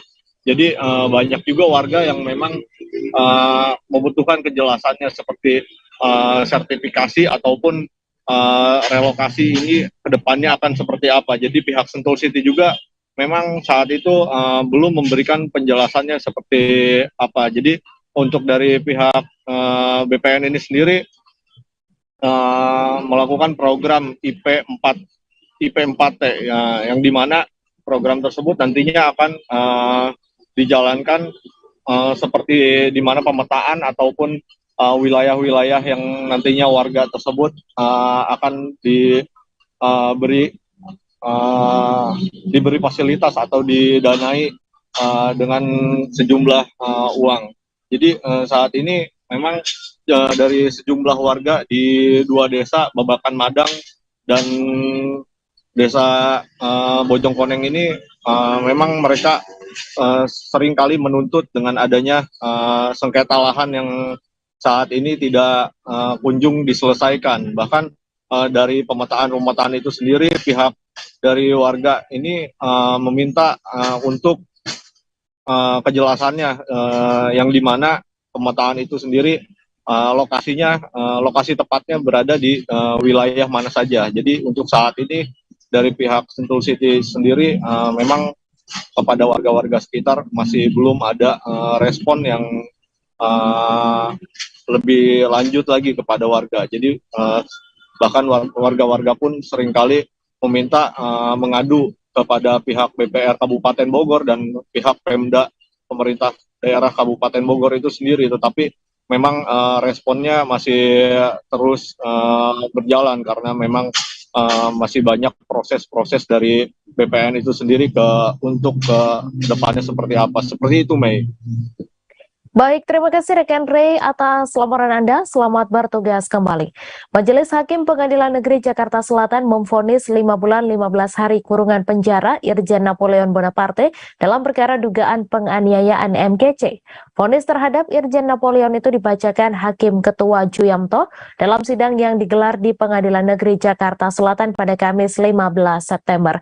Adapun Irjen Napoleon dinyatakan bersalah melanggar pasal 351 ayat 1, junto pasal 55 ayat 1 KUHP dan pasal 351 ayat 1 KUHP.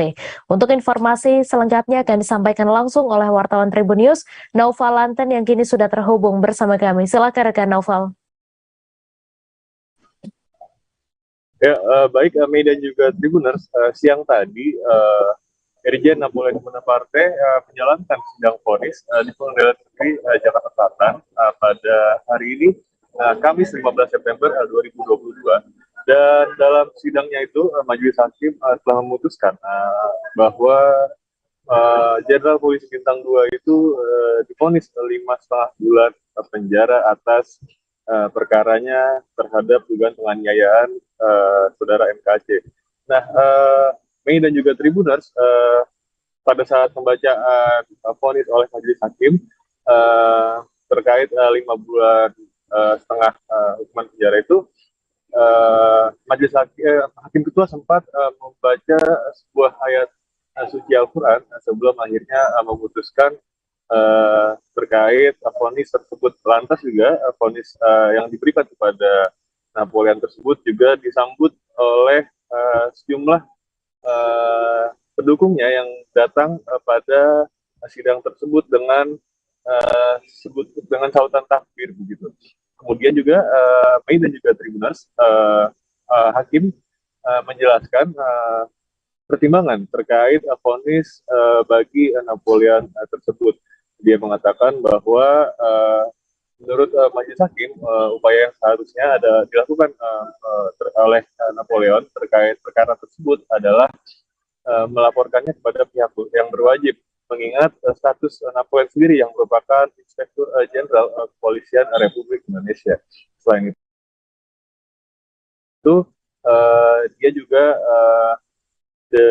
sempat diberikan hal yang memberatkan dan juga meringankan yang diungkapkan oleh Hakim Ketua terkait perkara ini. Menurut Hakim, tindakan Napoleon yang memberatkan pada vonisnya ini adalah akibat yang diakibatkan oleh perlakuan ini adalah penganiayaan yang menyebabkan MKC terluka atas perkara ini. Kemudian yang meringankan adalah pada intinya baik MKC maupun Napoleon sendiri ya, akhirnya juga sudah berdamai. Kemudian terkait hal itu, terkait respons yang diberikan oleh majelis hakim, Napoleon pun merespons. Mantan Kadif Hubinter Baris Krim Polri ini menilai hukuman 5,5 bulan penjara ini ada ketidaksesuaian pasal yang dikenakan kepadanya, yakni itu terkait pasal 351. Menurut dia, pasal yang seharusnya diberikan kepadanya ialah pasal 352 KUHP tentang penganiayaan ringan, bukan pasal 351 tentang penganiayaan. Nah, atas hal tersebut, Napoleon pun menyebut bahwa majelis hakim diduga telah mendapat intervensi oleh baik yudikatif maupun eksekutif, karena menurut kuasa hukumnya ya hal tersebut yakni seharusnya yang disangkakan adalah pasal 352. Kemudian Napoleon juga mengklaim bahwa dalam kasus ini dalam tindakan kepada MKC itu dilakukan atas dasar sebagai upaya pembelaan terhadap agama, sehingga menurut dia hal tersebut juga seharusnya bisa menjadi bahan pertimbangan yang membuat hukumannya juga tidak berat begitu. Baik, demikian Mei dan juga Tribuners. Terima kasih rekan Naufal atas laporan Anda, dan Tribuners, wartawan kami juga telah menghimpun pembacaan vonis Irjen Napoleon Bonaparte oleh Majelis Hakim. Berikut tayangannya untuk Anda. Menimbang pada akhirnya Majelis Hakim menyadari kebenaran dan keadilan hakiki adalah milik Tuhan yang Maha Adil dan Maha Benar. Maka Majelis Hakim sebelum menjatuhkan putusan akan menyampaikan kalimat Allahumma inni auzubika an adila au udola au azila au zala au azima au uzlama au ajala au duhala alaiya, yang artinya ya Allah, aku berlindung padamu dari kesesatan atau sesat, dari kecurangan atau terpleset, kezaliman atau kezalim, kebodohan atau bodohi. Memperhatikan pasal 351 untuk pasal 55 ayat 1 untuk pasal 551 tahun pidana dan Undang-Undang 8 tentang Kitab Undang maupun acara pidana serta peraturan hukum lain yang bersangkutan. Mengakhiri, menyatakan terdakwa Irjen Polisi Dr. Napoleon Bonaparte masih telah terbukti secara sah dan menunjukkan keselamatan tidaknya pelayan dan bayar secara bersama-sama. Petugas TK 308 Polresta Bandar Lampung berhasil mengamankan Ali, seorang warga Teluk Betung Timur, Bandar Lampung, karena kasus dugaan kepemilikan 2 pistol dan 10 bungkus paket ganja seberat 2 kg. Kapolresta Bandar Lampung Kombes Pol Ino Haryanto saat menggelar konferensi pers pada Rabu 14 September mengatakan tersangka Ali dibekuk karena diduga memiliki senjata api beserta amunisi dan narkotika jenis ganja. Untuk informasi selengkapnya akan disampaikan langsung oleh wartawan Tribun Lampung, Bayu Saputra, yang kini sudah terhubung bersama kami. Silakan rekan Bayu.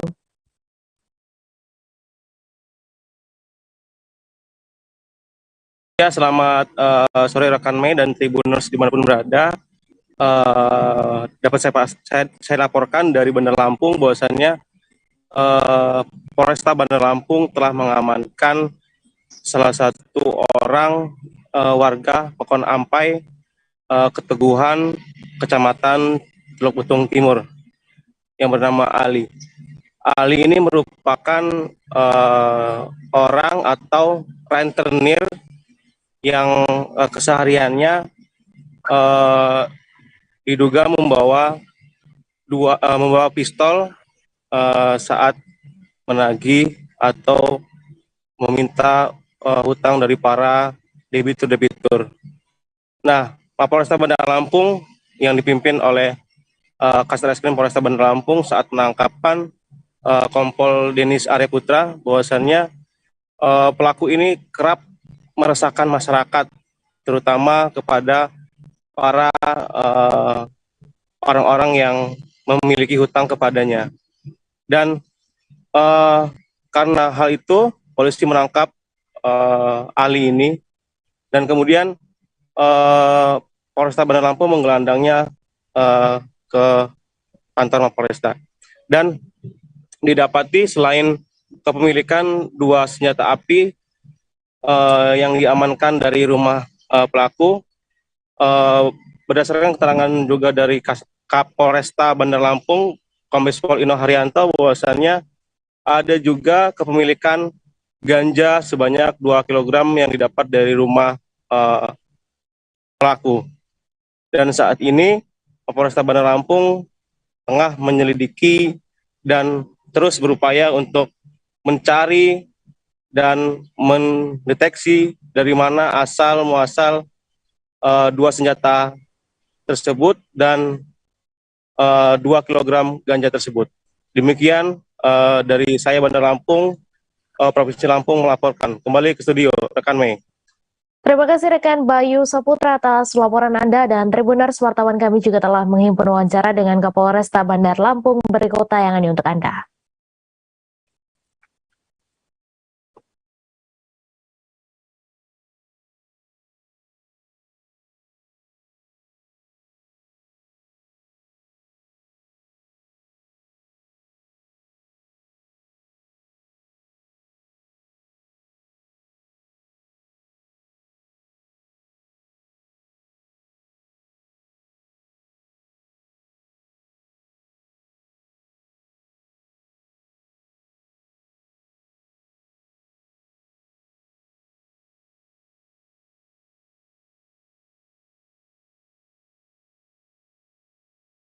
Mobil Pajero hitam ringsek dihantam kereta api di perlintasan Desa Bumi Agung, Tegineneng, Pesawaran, Lampung.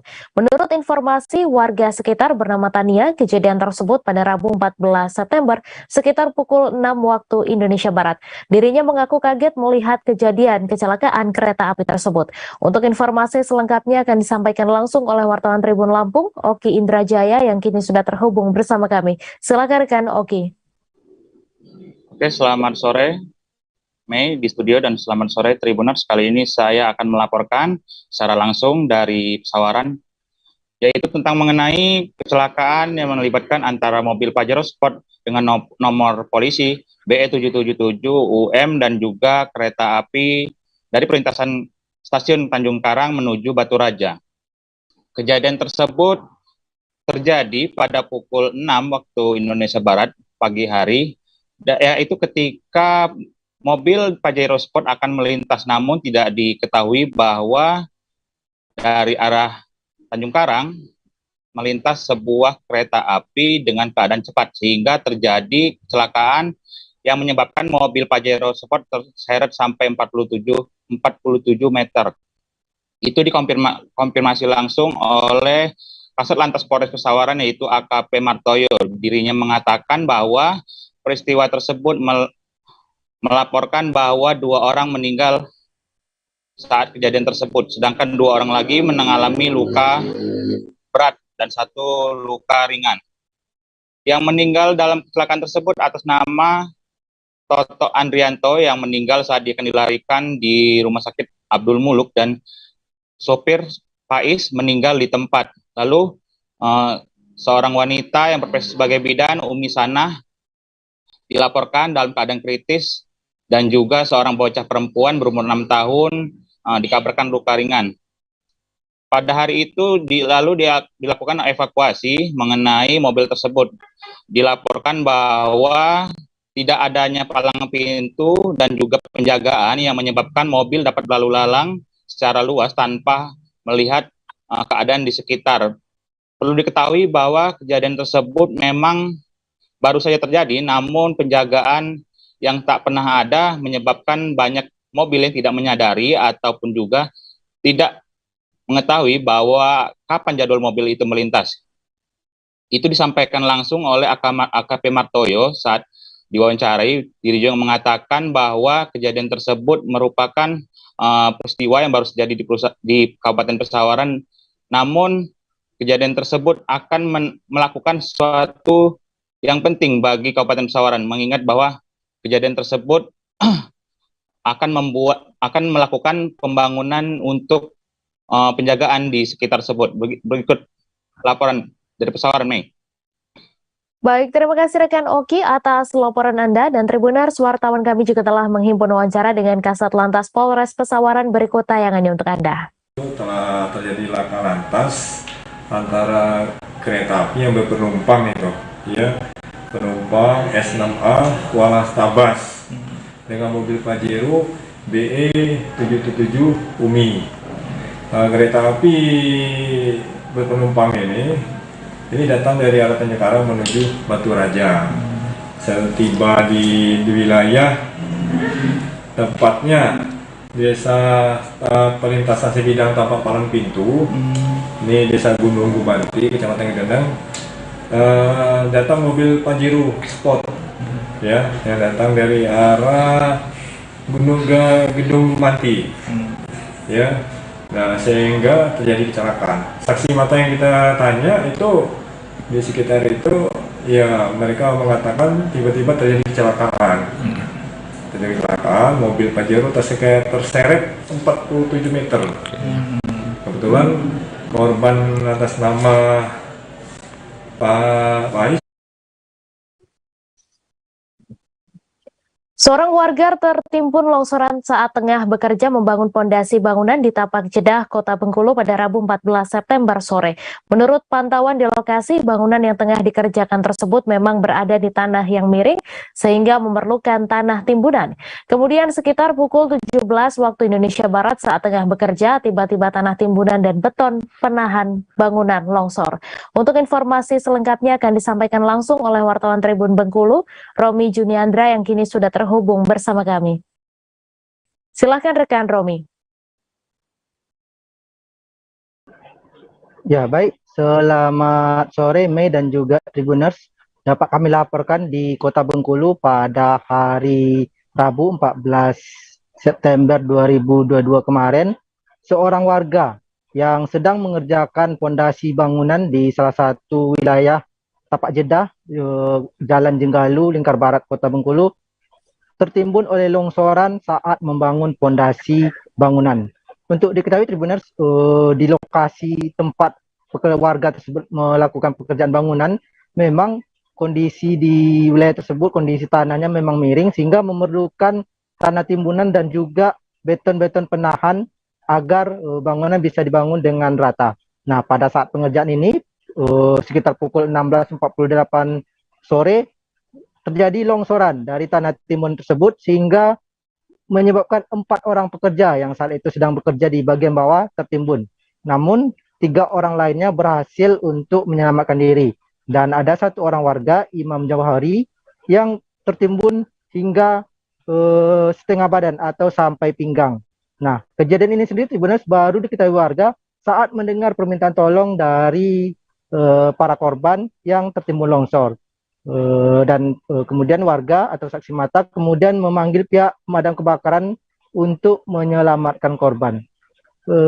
Pihak pemadam kebakaran tiba di lokasi sekitar pukul 17 sore dan langsung berusaha untuk menyelamatkan korban. Namun untuk menyelamatkan korban ini juga berlangsung dramatis karena pihak penyelamat harus terlebih dahulu mempelajari struktur tanah di longsoran tersebut agar tidak menimbulkan longsor baru yang bisa menyebabkan si korban semakin atau tertimbun longsoran lagi.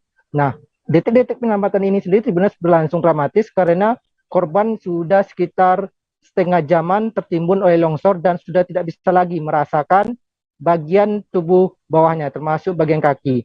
Dan juga saat itu korban juga sudah lemas dan juga sesak napas. Dan hingga akhirnya sekitar pukul 17.33 WIB sore, petugas damkar berhasil menggali ke bagian kaki dan kemudian menarik korban ke atas dan membebaskannya dari longsoran. Korban yang lemas kemudian dibawa ke RSM Yunus, Kota Bengkulu untuk mendapatkan perawatan. Kemudian kami sudah pada malam itu juga telah mengecek di Rumah Sakit M. Yunus dan menurut petugas kesehatan di rumah sakit, korban dalam keadaan stabil namun menolak untuk dirawat lebih lanjut dan memilih untuk dirawat di rumahnya sendiri. Demikian Mei dan juga Tribuners dari Bengkulu, kami melaporkan kembali ke Mei di studio. Terima kasih rekan Romi atas laporan Anda, dan Tribuners, wartawan kami juga telah menghimpun wawancara dengan saksi mata serta Kadis Damkar dan Penyelamatan Kota Bengkulu. Berikut tayangannya untuk Anda. Waktu penggalian miring itu untuk fondasi tanah longsor. Longsornya gimana, Bang? Maksudnya apa? Turun lah. Selain tanah apa lagi Bang yang turun? Batu. Batu ya? Batu yang jepit kakinya. Oh gitu. Itu korban sendiri atau sendiri? Sendiri ya. Kondisi posisi korban waktu itu lagi ngapain? Lagi kurang bisa napas. Enggak, maksudnya gimana, Bang? Jadi gini, tadi kita dihubungi dari warga sini, minta resi damkar untuk evakuasi. Informasinya ada korban yang ketimbun tanah. Jadi setelah kita sampai TKP, ternyata kalau kita lihat kronologis, Bapak ini tadi nampaknya lagi bikin fondasi. Kondisi rumah yang ada di atasnya itu keadaan tanah longsor. Jadi ketika beliau ini gali fondasi, jadi ada batu dari fondasi lama itu turun dan menimpa, termasuk tanah-tanahnya, sehingga setengah badan posisi Bapak itu ketimpa batu fondasi dan batu tanah itu kan. Tapi kondisi korban sendiri gimana, Bang? Korban masih sadar, alhamdulillah masih dalam keadaan sadar ya. Nanti kita terus beri support, kita beri semangat. Ya, batu-batu dan material kita dibantu juga dari kawan-kawan BPBD dan masyarakat setempat itu untuk evakuasi. Alhamdulillah Bapak bisa kita evakuasi. Insya Allah mudah-mudahan tidak terjadi apa-apa lah. Kalau kondisi korban sendiri ada luka atau gimana tadi? Tidak ada, teman, untuk kondisi kaki atau jenis tulang atau patah kita belum tahu karena posisi kaki Bapak itu kondisinya belum terasa waktu kita angkat, itu kondisinya dalam keadaan mati rasanya. Berapa lama proses evakuasi? Kita evakuasi setengah jam ada evakuasi ya, untuk evakuasi korban karena kita membaca struktur tanah, kondisi tempat itu ya, harus kita baca dulu karena tanah ini longsor tinggi ya, ada juga material batu-batuan. Presiden Republik Indonesia Joko Widodo tiba di Maluku Tenggara sekitar pukul 13.19 waktu Indonesia Timur pada Rabu 14 September. Setibanya Jokowi di Malra, sejumlah agenda kunjungan kerja akan dilakukan. Berdasarkan cuitannya di akun Twitter @Jokowi, pagi ini Jokowi akan mengunjungi jembatan Werfer penghubung Kota Tual dan Kabupaten Maluku Tenggara. Selanjutnya menyerahkan bantuan sosial dan sembako di kantor pos Tual. Untuk informasi selengkapnya akan disampaikan langsung oleh wartawan Tribun Ambon, Tanita Patiasina, yang kini sudah terhubung bersama kami. Silakan rekan Tanita. Baik, Tribuners dan rekan Mei, Presiden Republik Indonesia Joko Widodo melakukan kunjungan kerja kedua kalinya dalam bulan September ini ke Maluku. Yang pertama kali itu di awal bulan September ke Tanimbar, dan kali ini ada 4 wilayah di Maluku yang dikunjungi. Yang pertama di Kabupaten Maluku Tenggara, kedua di Kota Tual, ketiga di Kabupaten Kepulauan Aru, dan yang terakhir di Kabupaten Maluku Barat Daya. Untuk agenda yang kedua kalinya ini, Jokowi menyerahkan dan memantau langsung pembagian bantuan langsung tunai BLT bahan bakar minyak di setiap kantor pos di 4 kabupaten kota di Maluku ini. Selain itu juga menyerahkan BLT dan sembako bagi penerima bantuan yang tergabung dalam program Keluarga Harapan. Untuk di Kota Tual kemarin di Maluku Tenggara, Jokowi itu tiba sekitar siang hari dan langsung meresmikan jembatan penghubung Kota Tual dan Kabupaten Maluku Tenggara, yakni jembatan Werfer. Dan selain itu Jokowi juga mengunjungi Pasar Tual di Kecamatan Dula, dan di pasar selain meninjau pasar, Jokowi juga menyerahkan BLT dan bantuan modal kerja bagi pedagang kaki lima yang berada di sana. Selain itu, pada sore harinya memang cukup padat jadwalnya Jokowi ke Maluku. Sore hari Jokowi juga meninjau pengolahan ikan dan budidaya rumput laut, karena Kota Tual dan Maluku Tenggara terkenal dengan rumput lautnya. Dan di PT Samudra Indonesia Sejahtera juga berdiskusi dengan pembudidaya rumput laut di sana. Dan pada hari ini tanggal 15 September 2022, Jokowi melakukan kunjungan kerja di Kabupaten Kepulauan Aru dan Maluku Barat Daya. Namun sebelum ke Kabupaten Kepulauan Aru, Jokowi sempat mengunjungi pasar Langgur di Maluku Tenggara dan juga menyerahkan 40 unit motor dari Kementerian Pertahanan ke Kodim 1503 Tual di Maluku Tenggara. Dan di siang harinya Jokowi melakukan kunjungan kerja di Maluku Barat Daya, itu mengunjungi Pulau Leti yang menjadi salah satu titik terluar NKRI yang berbatasan langsung dengan Timor Leste. Memang menjadi fokusnya untuk karena Jokowi mengharapkan ini bisa juga dikembangkan untuk sebagai titik pertahanan Indonesia. Demikian rekan Mei dan Tribuners. Baik, terima kasih rekan Tanita atas laporan Anda, dan Tribuners, wartawan kami juga telah menghimpun wawancara dengan Presiden Joko Widodo. Berikut tayangannya untuk Anda. WFR ini penting sekali dalam rangka mobilitas orang maupun mobilitas barang. Dengan kemudahan-kemudahan itu ada kecepatan distribusi barang maupun distribusi jasa, sehingga ya bukan hanya yang kita bangun itu bukan hanya jalan tol yang gede-gede atau pelabuhan yang gede-gede atau airport yang gede-gede, tapi jembatan antar desa, jembatan antar pulau yang seperti ini juga. Ini setahun kita bangun kurang lebih 200-an jembatan gantung seperti ini. Antar desa, antar kecamatan, antar pulau yang kecil-kecil. Saya kira penting untuk mobilitas barang dan Progres pembangunan di Ibu Kota Negara atau IKN Nusantara terus dilakukan. Kali ini tahapannya sudah memasuki pembangunan rumah atau bangunan yang akan ditempati oleh pekerja di IKN nantinya. Kepala Bagian Pembangunan Sekretariat Daerah PPU Niko Herlambang mengatakan pembangunan tersebut angin segar bagi progres di IKN. Diketahui ada 21 tower bangunan yang dibangun dengan cara modular. Untuk informasi selengkapnya akan disampaikan langsung oleh wartawan Tribun Kaltim, Nita Rahayu, yang kini sudah terhubung bersama kami. Silakan rekan Nita. Baik, terima kasih Mei di studio dan Tribuners dimanapun Anda berada. Dapat kami laporkan dari Kabupaten Penajam Pasar Utara bahwa progres pembangunan Ibu Kota Negara Nusantara di Kecamatan Sepaku, Kabupaten Penajam Pasar Utara terus dilakukan hingga saat ini. Kali ini tahapannya sudah memasuki pembangunan rumah atau bangunan yang akan ditempati oleh pekerja yang akan mengerjakan konstruksi IKN nantinya.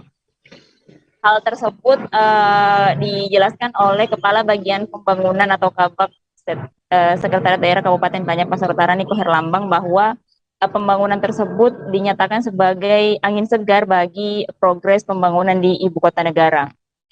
Niko menjelaskan bahwa ada 21 tower bangunan yang dibangun dengan cara modular. Pengerjaannya ini ditarget kurang lebih selama 4 bulan dan segera bisa ditempati oleh para pekerja.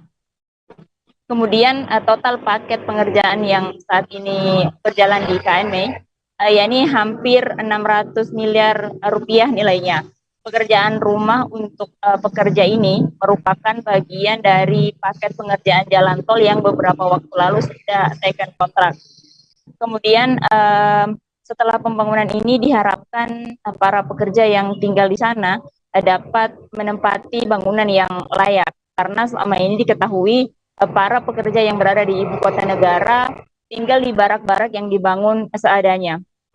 Kemudian kondisi itu juga dikhawatirkan jika tidak segera dibangun rumah untuk para pekerja ini, nantinya mereka akan terjangkit penyakit karena tempat tinggal mereka yang dibangun seadanya. Demikian, Mei. Terima kasih rekan Nita atas laporan Anda. Selamat bertugas kembali. Pemprov DKI Jakarta menggelar simulasi penanggulangan bencana kebakaran dan bencana alam di lingkungan Komplek Balai Kota DKI Jakarta, Jakarta Pusat pada Kamis 15 September. Menurut pantauan di lokasi, simulasi ini digelar di Blok G Balai Kota DKI pada pukul 9 waktu Indonesia Barat setelah Wakil Gubernur DKI Jakarta Ahmad Riza Patria memberikan pengarahan kepada para Fire Safety Manager di Provinsi DKI Jakarta dan peluncuran buku pemetaan rawan kebakaran serta sistem informasi peta rawan kebakaran di Balai Agung. Untuk informasi selengkapnya akan disampaikan langsung oleh wartawan Tribun Jakarta, Nur Indah Farah Audina yang kini sudah terhubung bersama kami. Silakan rekan Farah.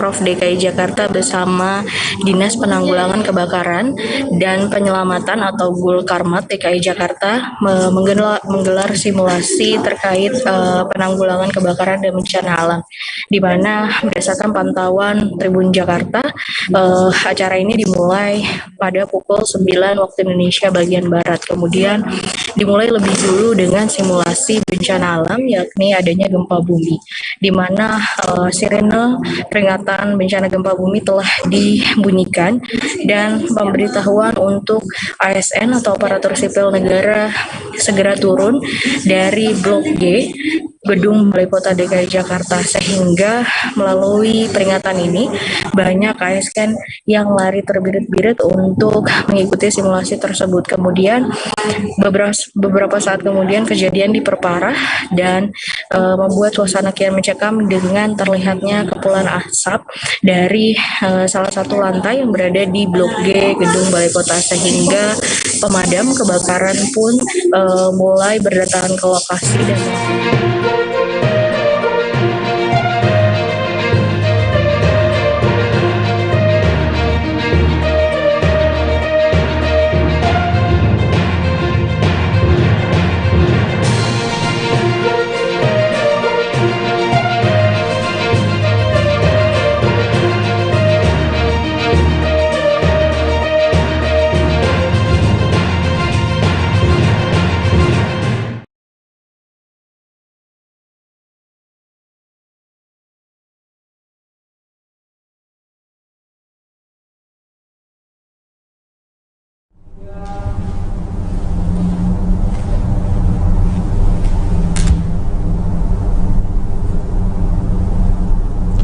Halo Tribuners, jumpa lagi bersama dengan Mutiara. Kali ini Mutiara sudah kedatangan bintang tamu atau narasumber yang luar biasa, yakni Mbak Darmayani selaku owner Otak-Otak Lampung Mas Alwi. Halo Mbak, bagaimana nih Mbak kabarnya Mbak? Ya, Alhamdulillah sehat. Oke. Nah Tribuners, kali ini di wawancara khusus kali ini kita akan membahas tentang bisnis dari Mbak Darmayani terkait dengan Otak-Otak Lampung Mas Alwi nih. Jadi Tribuners harus pantengin terus, karena di sini kita akan membicarakan tips and trick bagaimana sih supaya usaha kita ini bisa lancar, terus bagaimana sih kita menghadapi pasang surutnya sebagai seorang pelaku UMKM ataupun pelaku usaha. Nah mungkin langsung saja Mutiara ngobrol bersama dengan Mbak Darmayani di sini. Oke Mbak, mungkin bisa diceritakan sedikit nih terkait dengan brand Otak-Otak Lampung Mas Alwi. Kenapa sih Mbak mengambil nama brand Lampung Mas Alwi Mbak? Oh iya, jadi itu ada apa sih namanya inspirasi sedikit sih Mbak. Kenapa saya mengambil brand Otak-Otak? Sebenarnya brandnya itu Mas Alwi. Brandnya itu Mas Alwi, cuman Otak-Otak itu bagian daripada turunan produknya. Ya. Dimana Mas Alwi itu berfokus kepada produk olahan ikan. Nah, sehingga ada beberapa turunan yang kita produksi di situ, diantaranya ada otak-otak bakar, otak-otak goreng, terus kemudian ada fish stick ini kan, yang semua itu ada dimsum juga, ada sampel, yang semua itu kita bahan bakunya satu ikan blue marlin seperti itu. Nah terkait dengan brand itu saya yang mengilhami dari apa ya, nama orang tua saya, kedua orang tua. Dengan harapan mudah-mudahan ketika saya membangun usaha ini mereka tetap apa sih namanya tetap ada dan hadir. Oh maaf, ini jadi udah nggak ada ya ininya. Oh ya, jadi terinspirasi dari orang tuanya dengan harapan ketika membuka usaha ini ada doa sekaligus restu dari kedua orang tua Mbak, seperti itu ya Mbak. Wah luar biasa sekali memang cerita dibalik dari brand Mas Alwi ini sendiri. Dan mungkin Mbak bisa diceritakan nih Mbak, awal mulanya Mbak membangun bisnis ini Mbak, bisa diceritakan Mbak? Kalau awal mula saya membangun bisnis itu ya tadinya kan cuman iseng-iseng untuk makan sendiri aja kan. Nah terus untuk intinya kita mengurangi budget jajan gitu kan. Karena ya kita kan kenal nih otak-otak itu kan adanya di Tangkamus, Kota Agung gitu kan, Sekalianda gitu kan. Nah tapi setiap jajan itu kok budget punya saya sendiri aja, istilahnya itu udah untuk bisa berapa orang gitu kan, sehingga saya harus bisa nih gitu kan, supaya jangan terlalu banyak nih jajan. Nah dari situ kita sering apa sih namanya itu uji coba lah, eksperimen lah ya. Waktu itu dengan teman saya kan, tapi pas eksperimen itu teman saya bilang enak katanya gitu kan, jadi saya jualin, jangan kata saya, ini nggak layak kata saya gitu kan. Tapi sama dia ditawar-tawarin gitu kan, udah kamu jualan aja. Terus gimana kata saya mau jualan, kata saya gituin kan, orang nanti yang bantu siapa yang kerja siapa, saya kan ada kesibukan di sini sedikit kata saya gitu kan. Itu jangan dipikirin katanya gitu kan, yang penting usaha dulu katanya, yang penting itu dulu lah katanya, action dulu. Oh ya sudah, akhirnya cobalah saya untuk benar-benar fokus memproduksi, sehingga tadinya saya target market saya itu kan mahasiswa. Yang awalnya saya bukanya di kampus UIN. Awalnya saya buka di kampus UIN, itu pun dengan dana dan apa sih intinya itu dengan biaya yang sangat sudah minim lah ya, seadanya gitu. Seadanya karena pada saat itu posisinya itu lagi COVID. Jadi memulai bisnis ini pada awal pandemi COVID itu Mbak? Iya, jadi pada saat COVID itu, jadi kan kita buka kantin nih, tiba-tiba baru 1 bulan, apa ya, 1 bulan itu tiba-tiba lockdown. Saya bilang sama teman saya itu, gimana ya, uangnya udah masuk ke itu semua perlengkapan kantin kata saya gitu kan. Tapi saya tetap apa ya, udahlah bismillah aja, coba saya untuk konsen di rumah gitu kan. Kayaknya saya pikir kan setiap 1 minggu, minggu pertama progresnya belum bagus, minggu kedua kayaknya saya salah pasar deh kata saya gitu kan, saya salah pasar. Kebetulan lockdown, saya coba buka konsen di rumah, ibu saya masih hidup waktu itu, ibu saya masih hidup. Terus sudahnya itu saya minta doa, Mak kata saya gitu kan, saya mau ini usahanya mau saya pindahin ke rumah kata saya, karena di kantin tutup kata saya gitu kan, lockdown kita kena virus Mbak, saya begitu karena kan menjelaskan sama orang tua. Kalau kita bahasa terlalu tinggi takutnya malah nggak ngerti gitu kan. Terus udahnya tuh doain ya Mak kata saya gitu kan, saya cuma punya uangnya sedikit kata saya gitu kan, tapi doain aja, tugas Mak cuma doain kata saya gitu kan. Mudah-mudahan Allah kasih jalannya kata saya gitu kan, sehingga saya fokus lah ya Mbak, dibantu juga beberapa teman saya itu juga, mereka juga semangatin gitu kan, mereka semangatin. Terus juga termasuk waktu itu yang saya nggak bisa lupa itu ada apa namanya itu pasti rektor saya ya, itu rektor saya dan ibu rektor itu juga menyemangati, sehingga mereka memberikan koreksi untuk lebih baik, dan ini potensi katanya gitu kan, sehingga saya sedikit diberi pencerahan, disemangatin. Terus udahnya itu sedikit diberi apa sih masukan lah ya, untuk ini bagus produknya biar lebih bagus, lebih enak gitu ya, lebih bagus, lebih enak, karena ini kayaknya progres katanya gitu. Nah terus sudahnya itu akhirnya karena dari dukungan beberapa teman, guru gitu kan, dan beberapa apa sih namanya keluarga juga gitu kan, sehingga saya fokuslah gitu kan, ya udahlah cobalah kata saya gitu kan, saya coba untuk fokus membuka digital marketingnya, saya coba untuk pasarkan melalui pasar online, media sosial tentunya ya. Nah kebetulan waktu itu saya Gobis apa GoFood itu udah terdaftar kan, saya pindahkan semua ke rumah. Gitu. Nah jadi dibantu dengan itu itu juga, sehingga ya pelan-pelan. Terus kemudian saya juga diarahkan sama waktu itu ibu rektor saya ya, waktu itu Bu Anissa Mukri ya, untuk dituntun ke apa namanya, oh ini harus maksudnya coba diajukan izin gitu kan, supaya lebih ini menaikkan value atau nilai dari produk Mbak itu ya Mbak. Itulah awal mulanya saya apa sih namanya membangun bisnis ini. Nah ternyata ketika saya sudah berjalan, terus kemudian legalitas saya pegang, gitu kan, ternyata untuk masuk ke pasar atau outlet atau apa gitu kan, ya intinya setidaknya kita promosikan lewat kita merekrut reseller lah, kita menerima membuka untuk teman-teman reseller yang ingin bergabung gitu kan, atau mitra-mitra yang ingin bergabung dengan kita membagi margin gitu loh, artinya mereka kita kasih harga spesial, lalu mereka mendapatkan keuntungan dari itu. Tapi saya tidak menjadi kompetitor bagi mereka. Jadi artinya saya tertolong oleh mereka, mereka tertolong oleh saya. Jadi saling menguntungkan satu sama lain. Iya, saling menguntungkan. Apalagi pada saat itu memang kita masih istilahnya itu istilahnya lockdown ya, istilahnya aktivitas tuh banyak di rumah gitu kan. Terbatasi aktivitas di luarnya ya. Iya, terbatasi aktivitas di luar, jadi lebih fokus dan konsen saya di situ. Oke, jadi berawal dari karena tahu budget untuk pengeluaran kalau misalkan beli otak-otak ini, penggemar otak-otak ya memang Mbak sebelumnya ya Mbak? Iya, saya penggemar semua. Jadi awalnya itu dari penggemar, suka beli terus ngerasa pengeluarannya banyak hanya untuk jajan, dari situlah Mbak Darmaini ini terinspirasi untuk memulai bisnisnya gitu kan. Berarti sudah 3 tahun berjalan ya Mbak bisnisnya ini ya? Bisa dikatakan 2,5 tahun. Iya, 2,5 tahun lah ya, dari tahun 2019 gitu ya. Wah, luar biasa sekali perjalanan dari bisnisnya Mbak Darmaini ya.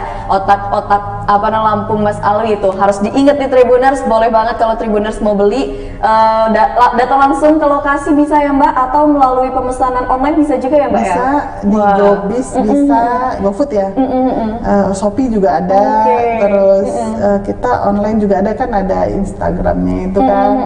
Oh iya, bagi yang penasaran bisa langsung cek di Instagramnya ya Mbak ya. Jadi kalau misalkan Tribuners penasaran menu apa aja sih yang dijual gitu kan, boleh langsung cek di Instagramnya nih Tribuners.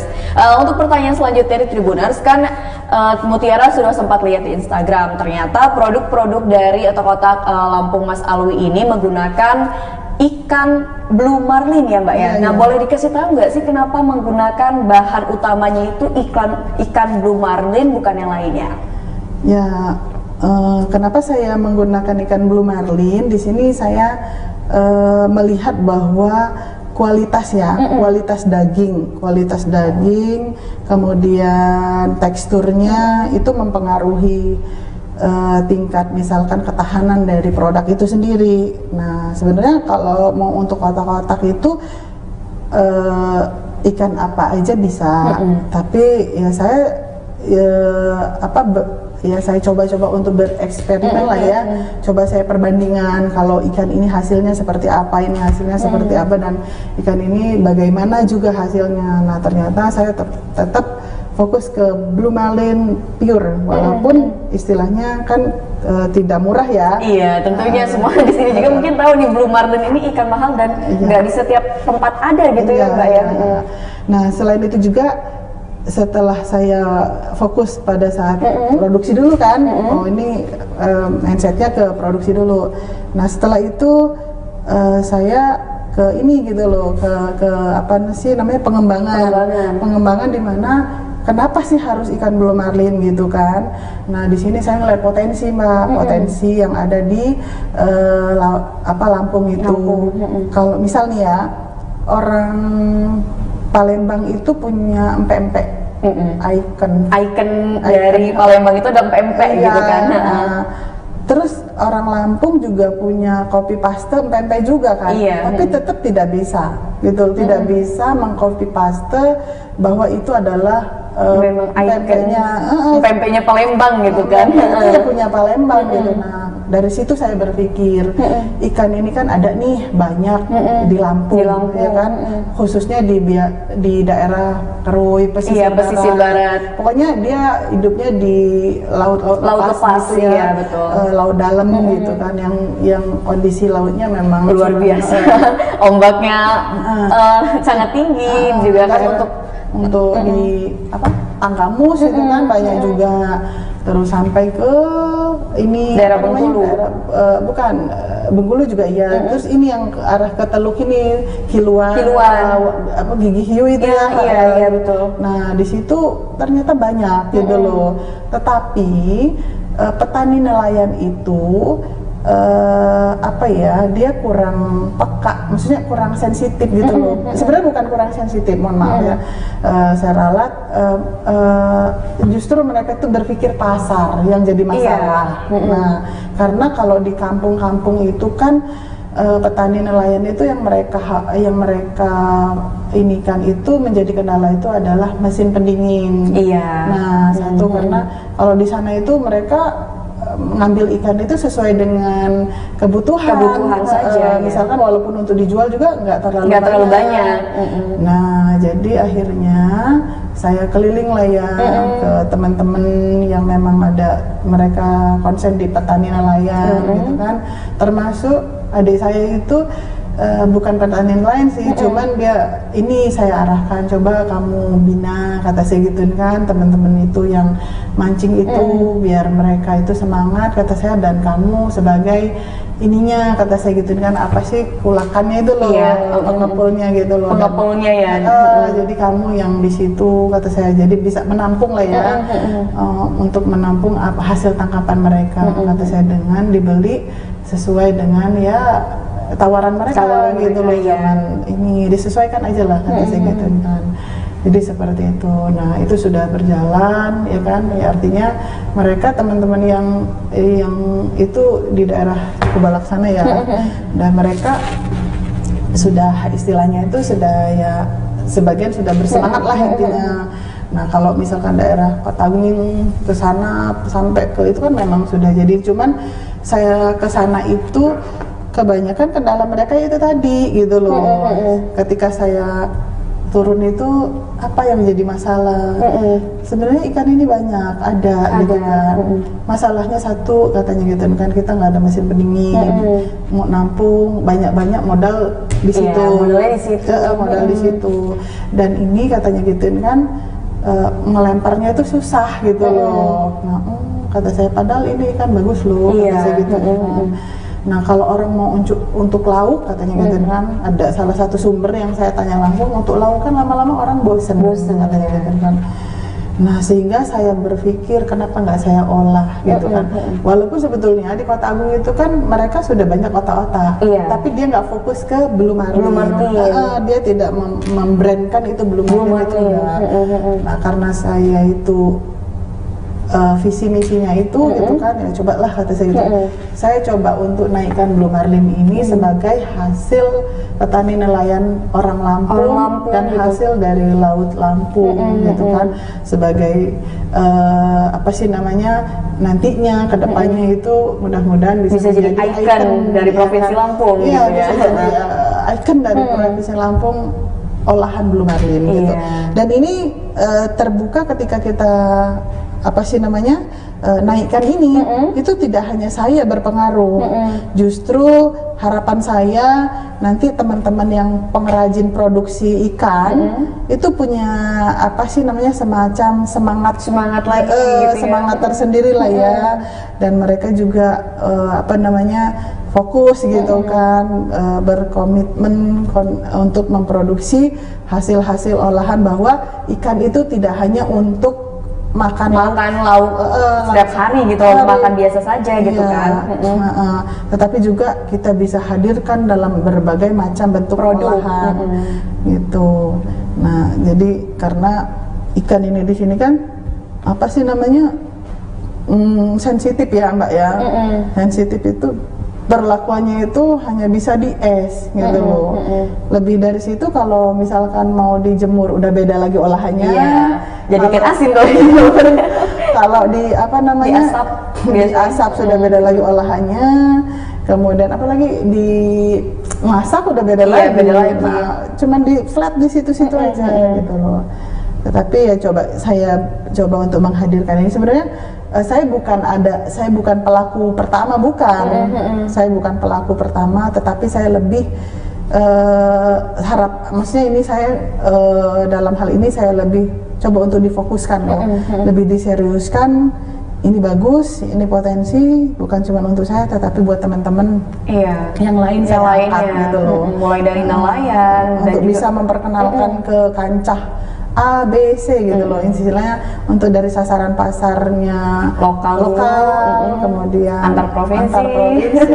Bahkan bisa kancah internasional ya Mbak ya. Iya, insya Allah mudah-mudahan. Amin amin amin. Kita doakan kan semoga produk olahan ikan blue marlin bisa menjadi ikon oleh-oleh dari Provinsi Lampung ya Mbak ya. Mudah-mudahan didengar sama Pak Gubernur. Waduh, boleh. Nih, pokoknya semoga yang menonton podcast kita pada kali ini bisa langsung terinspirasi dan oh ya ini memang bisa menjadi suatu suatu gambaran kalau misalkan pelaku UMKM di Provinsi Lampung ini memang sangat kreatif gitu, memanfaatkan apa yang ada di sumber daya alamnya gitu kan. Contohnya kayak ikan blue marlin ya bisa dibuat menjadi berbagai olahan, mulai dari otak-otak, juga bisa empet-empet, terus juga dimsumnya memang terbuat dari ikan blue marlin juga, Mbak. Wah, luar biasa sih, ini cukup unik gitu kan, karena biasanya kan kita sering dengar kalau dimsum itu olahan daging ayam, tapi di otak-otak Lampung Mas Alwi ini terbuat dari olahan ikan blue marlin. Wah, kayaknya penasaran nih, mungkin Tribuners bisa langsung aja coba untuk pesan ya. Nah, katanya nih Mbak, saus atau sambalnya ini punya ciri khas sendiri gitu, berbeda dengan yang lainnya. Nah, penasaran apa sih Mbak yang membuat sambal atau saus dari produk olahan Mbak Dharma ini berbeda gitu dengan produk yang lainnya? Ya, untuk sambalnya sendiri saya itu terinspirasi bagaimana caranya ini bisa awet gitu. Yang sudah kan, yang ada kan istilahnya paling dalam ketahanannya itu paling sehari 2 hari sudah dibasi.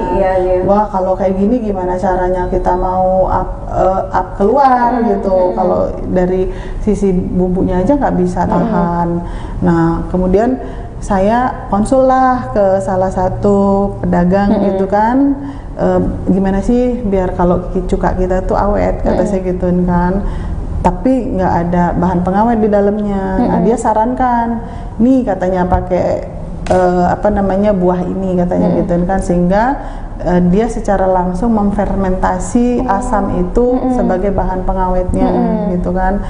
Nah, sehingga konsepnya seperti ini. Nah, kemudian yang kacangnya itu, bumbu kacangnya itu saya buat seperti itu karena kalau sudah dicairkan kan otomatis nanti tidak tahan lama. Tidak tahan lama. Nah, karena saya terinspirasi dari kayak bumbu kacang pecel itu kan.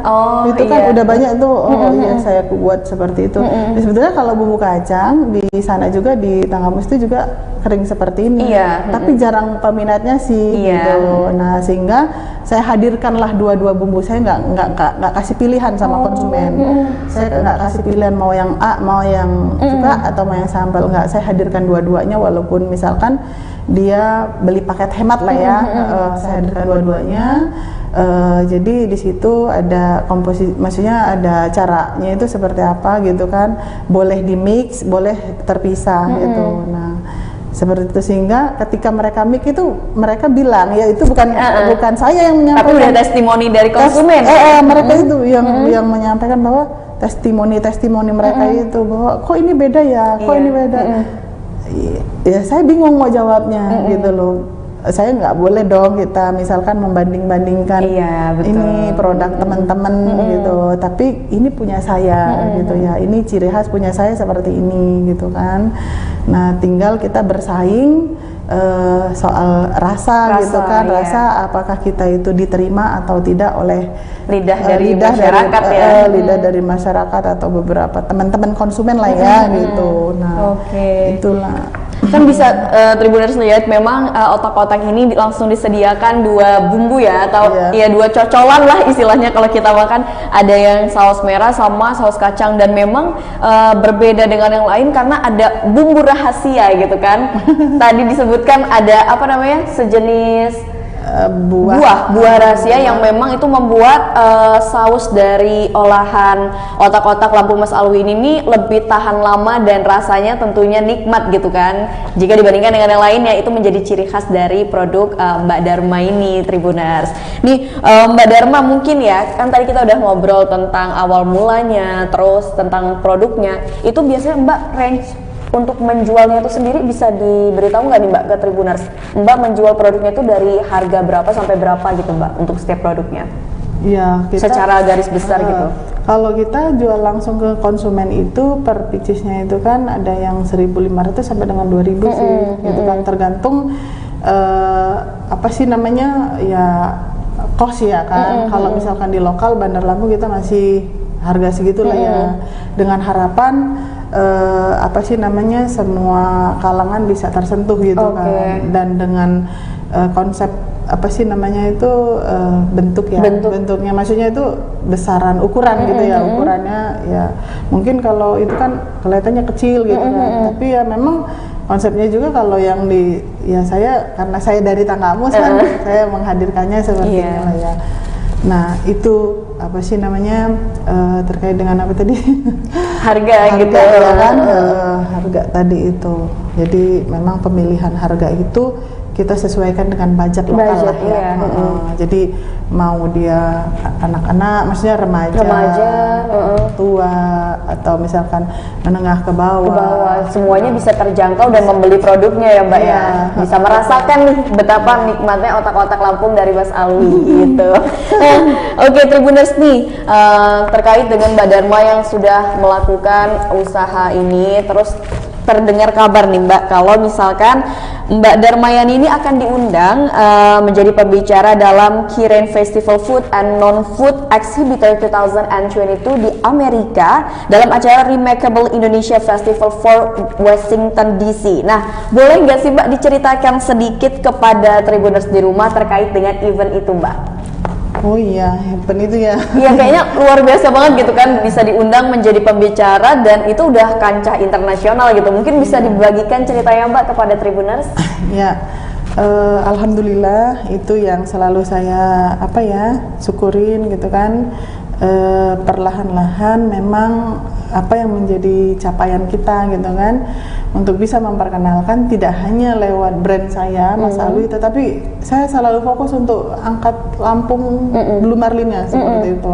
Fokusnya sebenarnya di situ. Nah, sehingga pada saat itu saya ikut Zoom Meet ya dengan beberapa grup yang ada di UMKM naik kelas. Nah, saya ikutin, terus kemudian saya pamerkan, saya perkenalkan produk saya. Mereka ya yang dari Kirin ini istilahnya wow gitu kan, itu olahan ikan bagus katanya gitu kan, boleh ya nanti dikirim gitu kan, kita tes dulu gitu kan seperti apa. Terus udah itu tadinya saya untuk pikir saya kan karena kirim jauh ya, mereka pikir saya kita tadinya mau fistik aja gitu kan. Tapi ketika dia ngelihat komprov saya gitu kan, produk-produk saya yang lain, dia bilang malah dia pengen otak-otaknya gitu loh. Otak-otak kami mau otak-otaknya dan turunan yang lainnya ya. Tapi ini loh kata saya gituin kan, maksudnya nggak tahan lama. Kita bisa kirim keluar kota, cuman batasnya cuma 5 hari kata saya gituin kan. Karena pandangan saya itu namanya kalau sudah kirim keluar itu kan otomatis lewat laut iya, berhari-hari. Kalau pikir saya kalau lewat udara itu kan sistemnya paling just tip gitu kan. Nah terus udah itu mereka tidak masalah katanya gitu kan. Mereka kasih tutorial karena mereka sudah biasa kan. Sudah biasa kasih tutorial apa namanya, Mbak kan kalau kirim keluar kota kan divakum katanya. Iya kata saya gituin kan. Ya saya cuman wilayah sini kata saya, misalkan Indonesia kata saya gituin kan. Tapi kalau untuk keluar belum pernah. Banyak sih permintaan cuman ya belum berani gitu kan. Nah terus udah itu oke katanya, kirim dulu katanya gituin kan. Akhirnya saya dibantu untuk kelengkapan dokumen ya kan.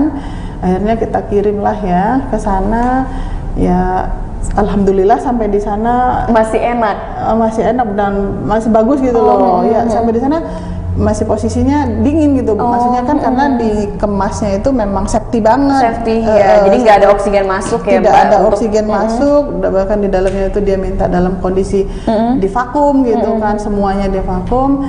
Terus saya bilang, saya belum punya BPOM loh, kata saya gitu kan. Kalau kita nggak masalah, yang penting ibu punya, Mbak punya apa namanya tuh izin berusaha dan apalagi legalitas yang halal, ya udah itu bagus katanya. Kalau soal yang lain kita bisa di sini, kita juga mereka punya standar sendiri lah ya. Walaupun kita sudah punya izin ABCD, mereka punya standar sendiri. Ketika mereka cocok dengan produknya gitu kan, mereka akan tawarkan di market-market gitu kan. Ya di situ gitu kan akhirnya diterima.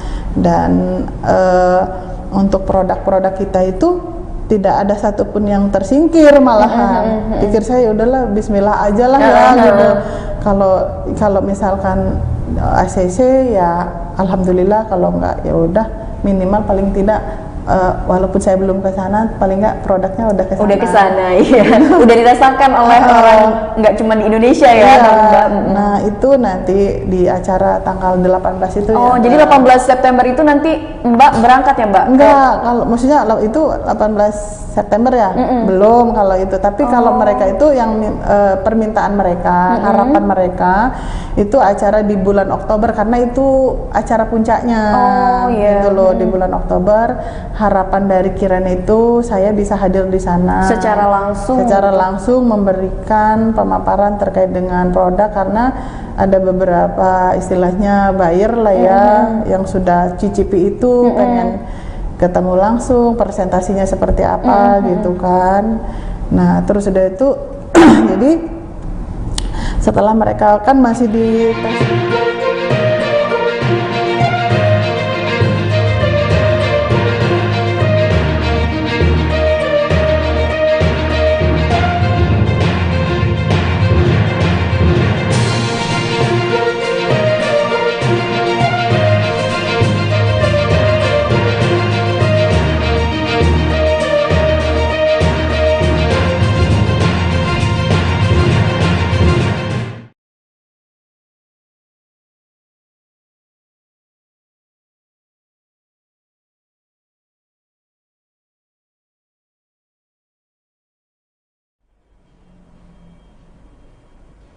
Halo Tribuners, jumpa lagi bersama dengan saya Kusnul Asyaifah di Bincang Kesehatan. Tribuners, hari ini saya sudah tergabung dengan Dr. Yana Handayani, SPJ KVH. Ini selaku dari Ketua Perki Cabang Lampung dan juga Ketua Bidang Medis Yayasan Jantung Indonesia di Provinsi Lampung. Halo, selamat siang Dr. Yana.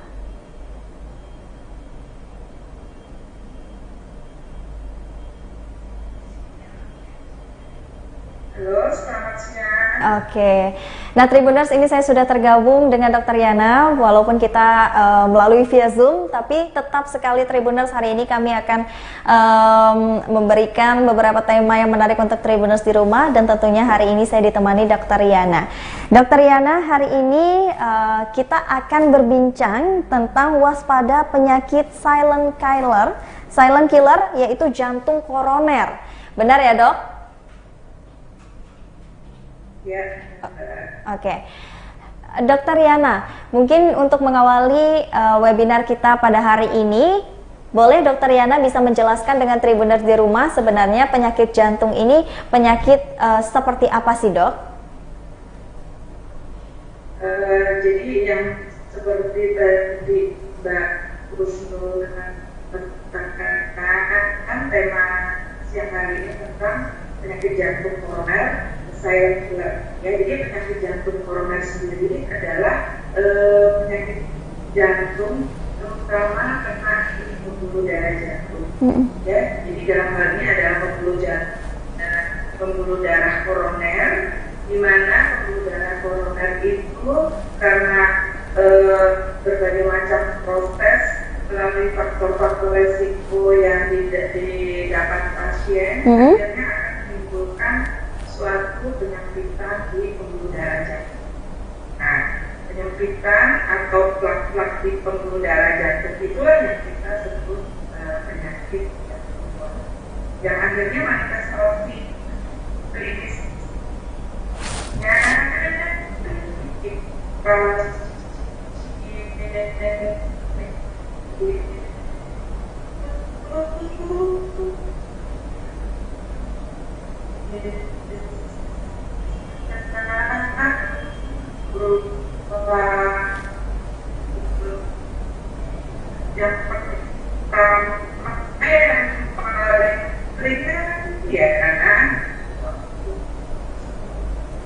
Oke, dokter mohon maaf, suaranya putus-putus dok, mungkin terkendala sinyal ya dok ya.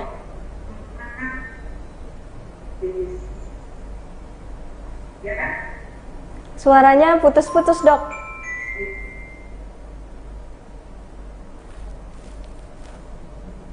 Halo?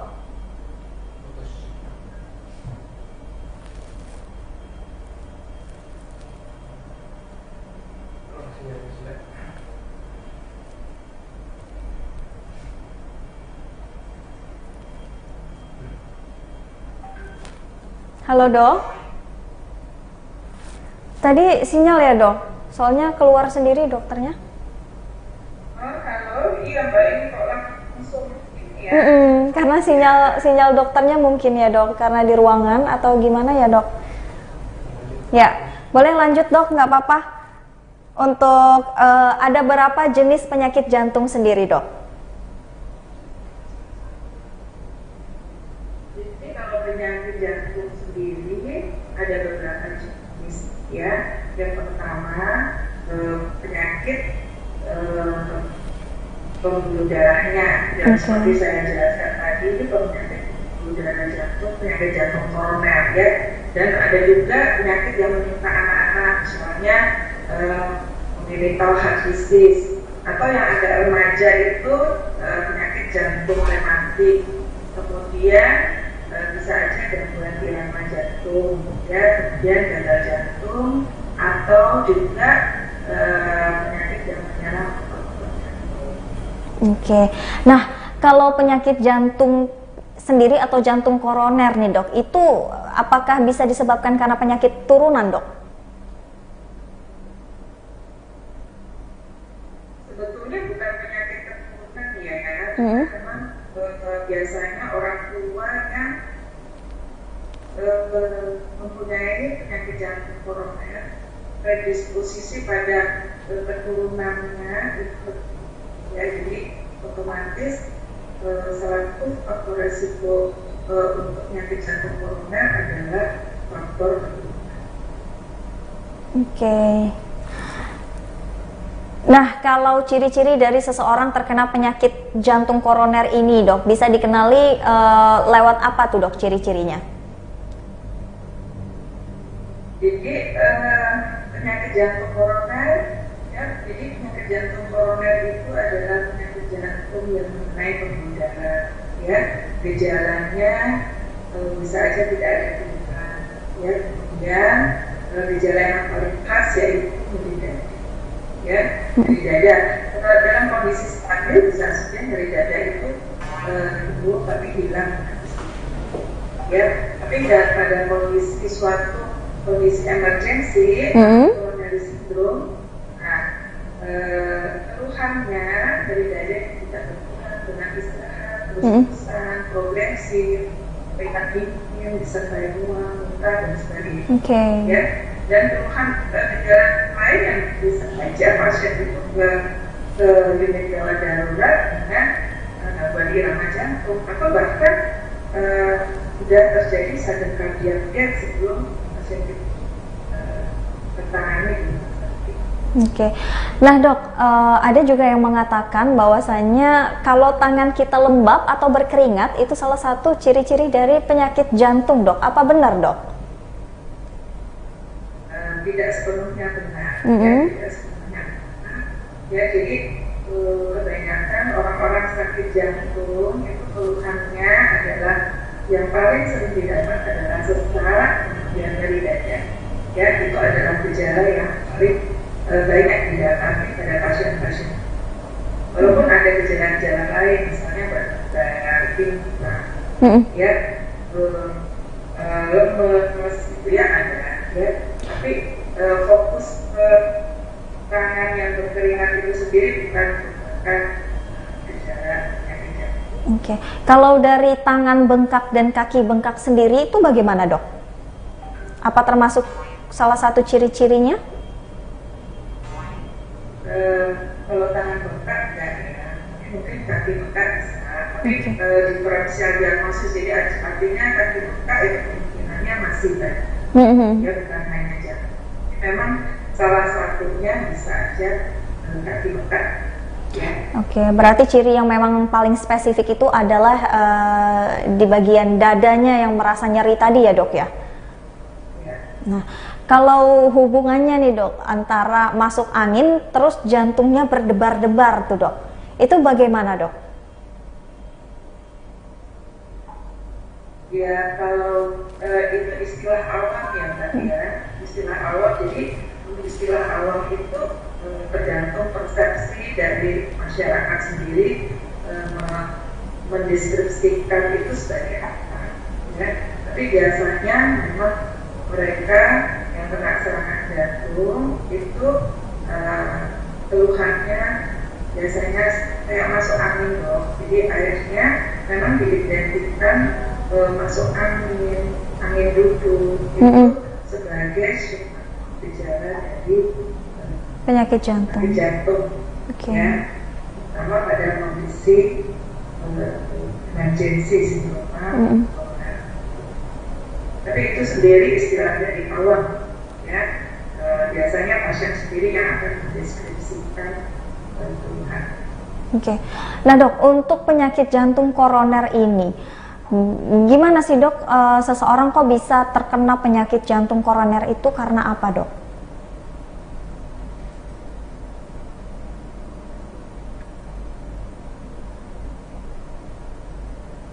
Halo, Dok?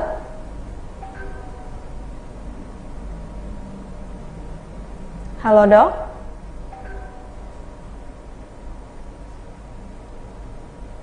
Halo, tolong diulang, Mbak. Iya, Dok. Tolong diulang ya. Oke. Pertanyaannya. Oke, Dok. Pertanyaan. Nah, faktor apa yang menyebabkan seseorang tuh bisa terkena penyakit jantung koroner, Dok?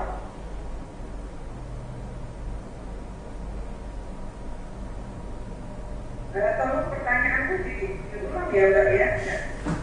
Sinyal ya, Dok ya? Iya. Oke, halo? Dengar, Dok, suara saya? Halo? Ya. Oke. Faktor seseorang bisa terkena jantung koroner ini, Dok, apa kira-kira? Jadi faktor resiko dari penyakit jantung koroner itu secara garis besar ada dua. Ada dua. Yang pertama faktor yang tidak bisa kita perbaiki. Ya, yang tidak bisa perbaiki itu yang pertama laki-laki. Ya, laki-laki itu faktor resiko terkena penyakit jantung koroner. Ya. Kemudian usia, semakin bertambah usia itu juga kemungkinan untuk terkena penyakit jantung koroner juga terjadi. Terus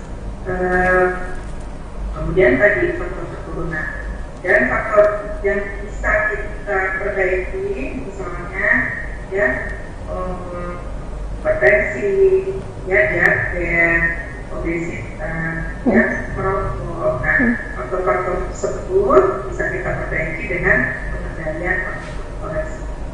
Ya, secara garis besar seperti itu. Nah, kalau untuk faktor gaya hidup sendiri itu termasuk nggak sih, Dok, bisa mempengaruhi seseorang itu bisa terkena jantung koroner?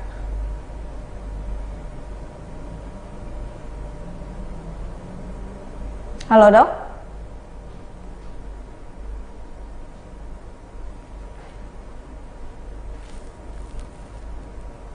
Keluar, dokter.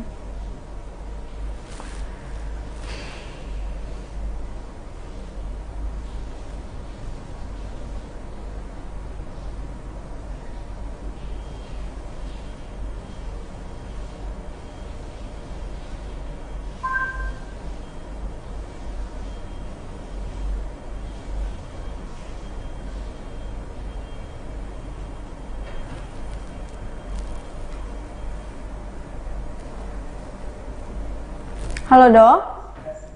Keluar ya dok tadi sinyalnya dok.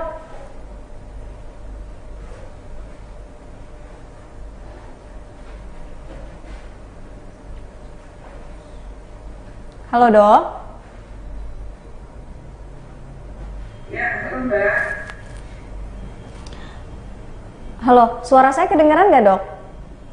Kedengaran. Oke. Nah, kita ulangin ya dok ya. Gaya hidup seseorang itu bisa mempengaruhi menjadi faktor terkenanya jantung koroner nggak sih dok?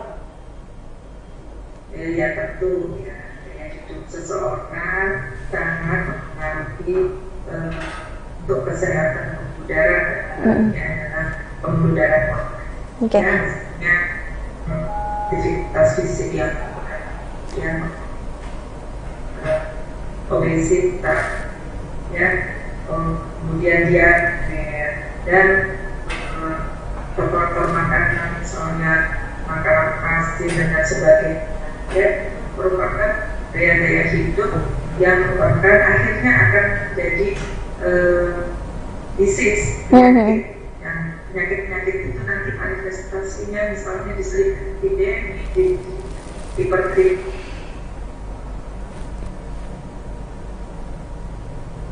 Ya Allah, susah banget sinyalnya.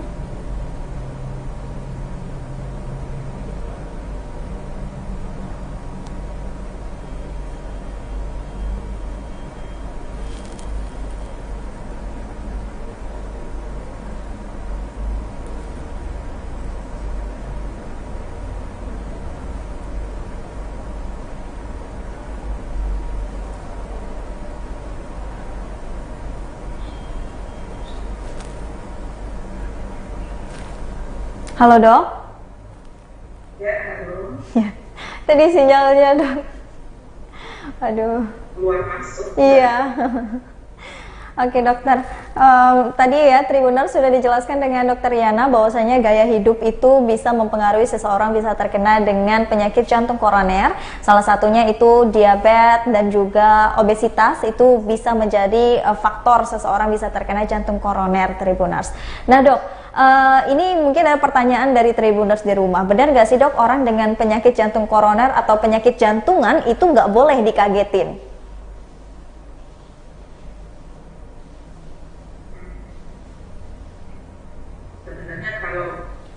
Dikagetin sendiri itu maksudnya saya juga nggak begitu ini ya paham maksudnya dikagetin itu apa ya.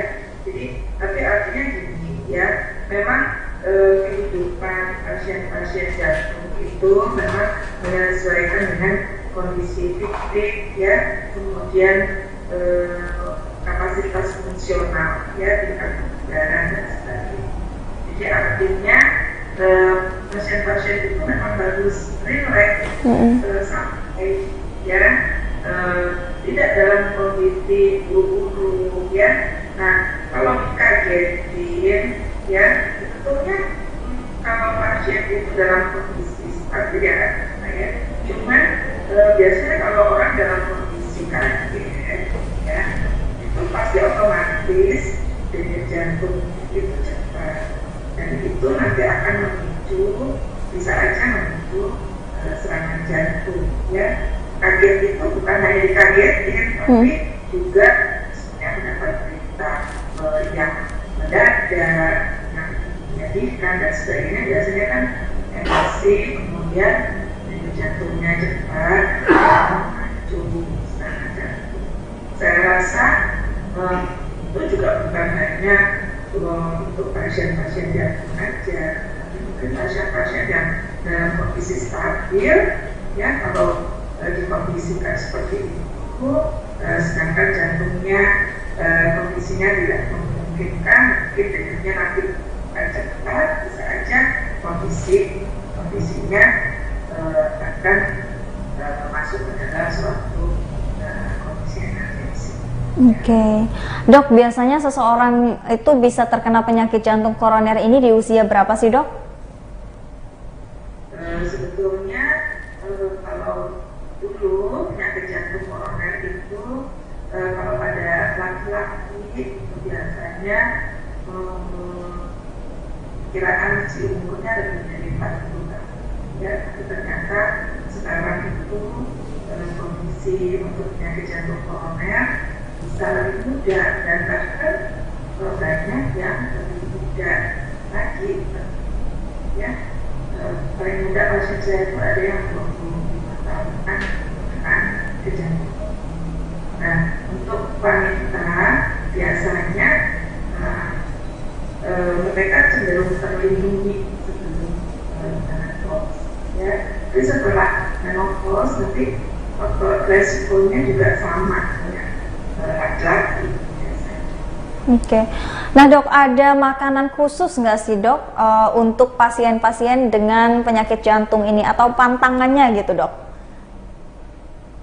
Sebetulnya sih kalau untuk pasien jantung sendiri prinsipnya adalah hidup sehat ya. Hidup sehat tentu berkaitan dengan makanan ya.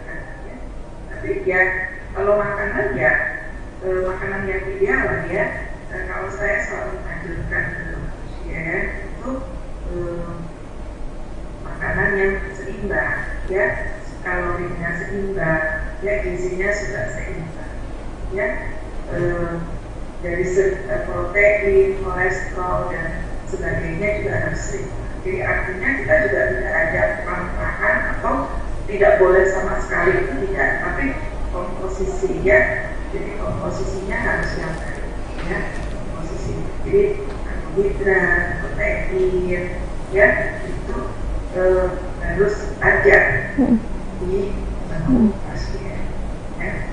Di samping itu juga harus disertai yang lain-lain, misalnya olahraga. Ya, pokoknya juga harus disentuh. Ya, olahraga terus kemudian istirahat yang cukup, ya yang positif ya. Oke, nah kalau perawatan untuk pasien dengan penyakit jantung koroner ini sendiri seperti apa sih dok penanganannya? Kalau penanganan penyakit jantung koroner sendiri nanti ada dua istilahnya, ya ada dua istilah. Yang pertama, kalau satu dalam kondisi emergensi, ya jadi kalau penyakit jantung koroner dalam kondisi emergensi, dia artinya dia serangan jantung, ya penanganannya adalah langsung menuju ke rumah sakit yang mempunyai fasilitas laboratorium kateterisasi jantung. Ya, jadi untuk pasien-pasien seperti ini harus segera dilakukan istilah kita ada primary PCI, yaitu langsung dilakukan tindakan untuk melancarkan kembali aliran darah koroner di lab laboratorium kateterisasi. Itu penanganan pada gawat darah. Ya, setelah itu nanti kita masuk pada fase kronis. Ya, jadi pasien-pasien yang sudah stabil penyakit jantung koroner, ya perawatannya dari segi non-farmakologi. Ya, non-farmakologi itu dari aktivitas fisiknya harus dijaga, harus diatur, ya. Kemudian dari segi dietnya, ya seperti sudah dikatakan tadi, kalorinya harus seimbang, ya. Terus komposisinya juga harus baik antara karbohidrat, protein, kolesterol, ya gitu. Ya, kemudian juga aktivitas fisik, ya kemudian faktor resiko misalnya rokok, ya jadi secara garis besar ada dua untuk fase akut dan fase kronis. Oke. Nah kalau untuk cara pasien dengan penyakit jantung koroner ini bertahan hidup sendiri itu seperti apa sih dok? Ya kalau bertahan hidup itu artinya lebih menjaga hidup sehat. Menjaga hidup sehat. Ya, jadi pola makan dan gaya hidup tadi ya dok? Saya rasa sih itu bukan untuk pasien jantung aja ya. Jadi untuk semua masyarakat yang pertama itu harus dilakukan primary prevention. Jadi prevensi primer. Jadi artinya kita yang belum terkena penyakit jantung itu, penyakit jantung koroner, mencegah diri kita untuk tidak terkena. Caranya bagaimana? Itu dengan cara itu tadi, ya lifestyle modifikasi, ya aktivitas fisik, ya berhenti merokok dan lain-lain.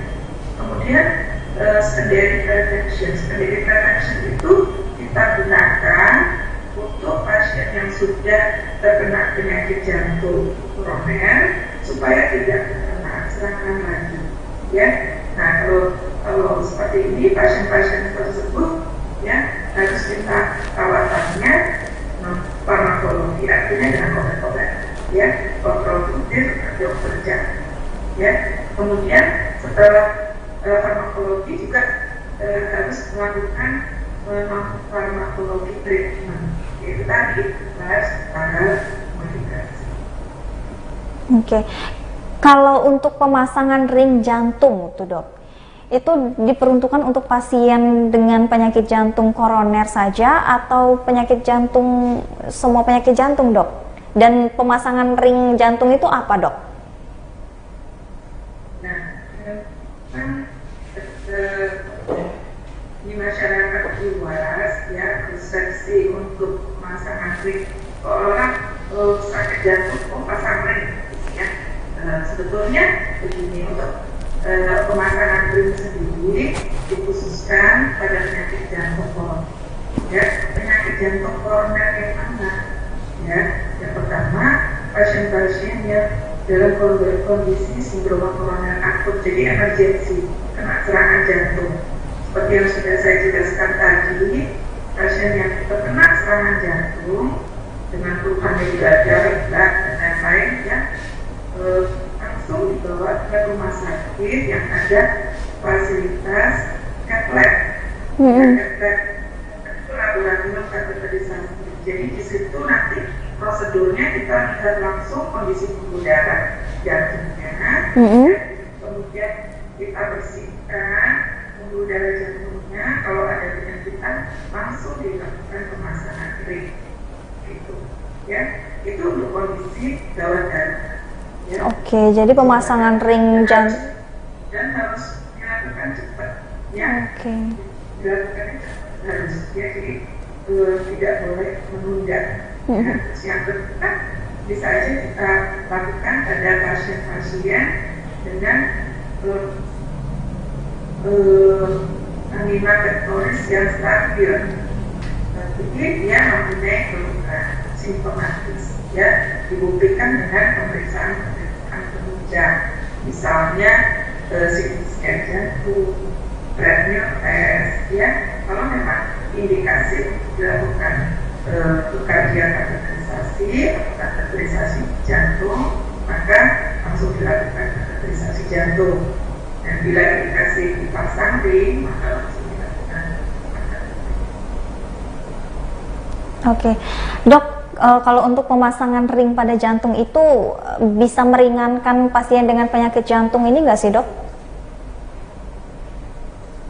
Ya, untuk pemasangan ring sendiri itu adalah bagian dari treatment, ya, untuk penyakit jantung. Ya, tapi tetap kita memperhatikan kondisi-kondisi pasien. Ya, apabila indikasi untuk pemasangan, tentu kita pasang dengan harapan akan membantu pasien. Ya, tetap memperhatikan kondisi klinis pasien. Oke. Nah dok, untuk penanganan sendiri untuk pasien yang kena serangan jantung atau jantung koroner ini sendiri seperti apa sih dok? Dan respon dari rumah sakit sendiri seperti apa? Respon rumah sakit terhadap pasien penyakit jantung koroner. Iya dok. Ya. Jadi sebetulnya sih kalau di bandara, ya, rumah sakit di Lampung sebetulnya sudah aware dengan penyakit jantung koroner, pasien-pasien yang kena serangan jantung ya. Kalau saya lihat perkembangannya cukup baik, jadi penanganannya juga lebih baik. Tapi memang tidak semua rumah sakit mempunyai fasilitas yang lengkap. Ya, yang diperlukan itu kedepannya adalah sistem rujukan yang baik. Ya, kalau saya perhatikan sih, memang kita belum mempunyai sistem rujukan yang ideal, ya, tetapi secara garis besar pasien-pasien jantung itu dengan penanganan di rumah sakit masing-masing ya sudah baik, tapi memang kebanyakan masih dirujuk ke rumah sakit besar, tadinya rumah sakit. Oke, dokter, mungkin terakhir pesan dokter untuk Tribuners di rumah semua dan pasien dengan penyakit jantung koroner ini seperti apa, dok?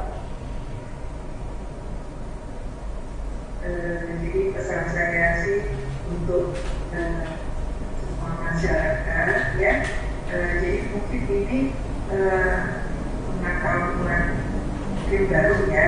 Jadi sebetulnya kita itu tidak hanya menjaga kesehatan jantung kita, tapi kita juga harus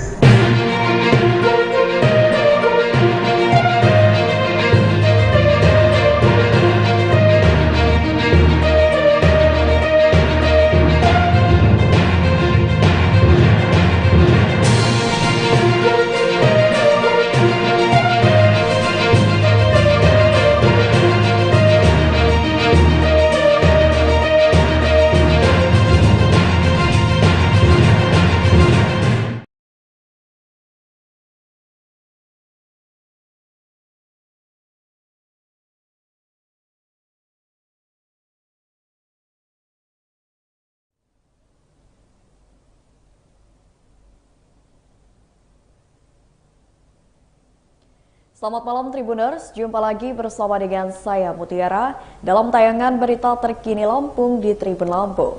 Kami akan menyajikan informasi menarik dan terkini untuk Anda dari berbagai daerah di Provinsi Lampung. Dan inilah berita terkini selengkapnya.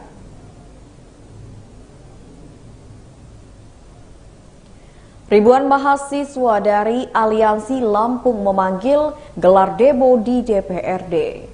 Ribuan mahasiswa menggelar aksi di halaman gedung DPRD Provinsi Lampung pada Kamis 15 September 2022. Aksi unjuk rasa gabungan dari Aliansi Lampung memanggil ini merupakan buntut dari kebijakan kenaikan harga BBM yang ditetapkan pemerintah beberapa waktu lalu. Juru bicara aksi Putra mengatakan, jika pada aksi kali ini mahasiswa menyampaikan 6 tuntutan. Putra mengatakan 6 tuntutan itu adalah menolak kenaikan harga BBM dan bahan pokok, menolak rancangan Undang-Undang KUHP, dan mencabut Undang-Undang Cipta Kerja. Lalu menurut transparansi dan melibatkan masyarakat dalam RUU Sisdiknas, menolak tegas tindakan represif petugas keamanan, serta menolak semua kebijakan yang bertentangan dengan kepentingan rakyat. Putra mengatakan pihaknya ingin sebisa mungkin masa aksi bisa masuk ke gedung DPRD dengan tertib. Namun dikarenakan tak bisa masuk ke komplek kantor DPRD Lampung, mahasiswa pun melakukan aksi bakar ban bekas. Akhirnya, Ketua DPRD Lampung Mingrum Gumai menemui pengunjuk rasa. Pertemuan mediasi tersebut juga ikut dihadiri oleh Wakil Gubernur Lampung Husnunia Salim. Dalam mediasi yang disebut sebagai sidang rakyat tersebut, masa aksi mendesak Ketua DPRD Provinsi Lampung untuk menandatangani tuntutan aspirasi mereka. Mingrum mengatakan jika pihaknya akan menandatangani tuntutan masa aksi selagi sesuai prosedur. Bahkan menurutnya, legislatif dan eksekutif akan menindaklanjuti tuntutan mahasiswa sepanjang tuntutan sesuai prosedur. Setelah melakukan mediasi, Mingrum kemudian menandatangani surat tuntutan mahasiswa. Selanjutnya, masa aksi ini memberikan waktu 1 kali 24 jam agar DPRD Lampung menyampaikan tuntutannya ke pemerintah pusat. Apabila dalam 1x24 jam tidak ditindaklanjuti, maka mahasiswa akan membawa aksi yang jauh lebih besar.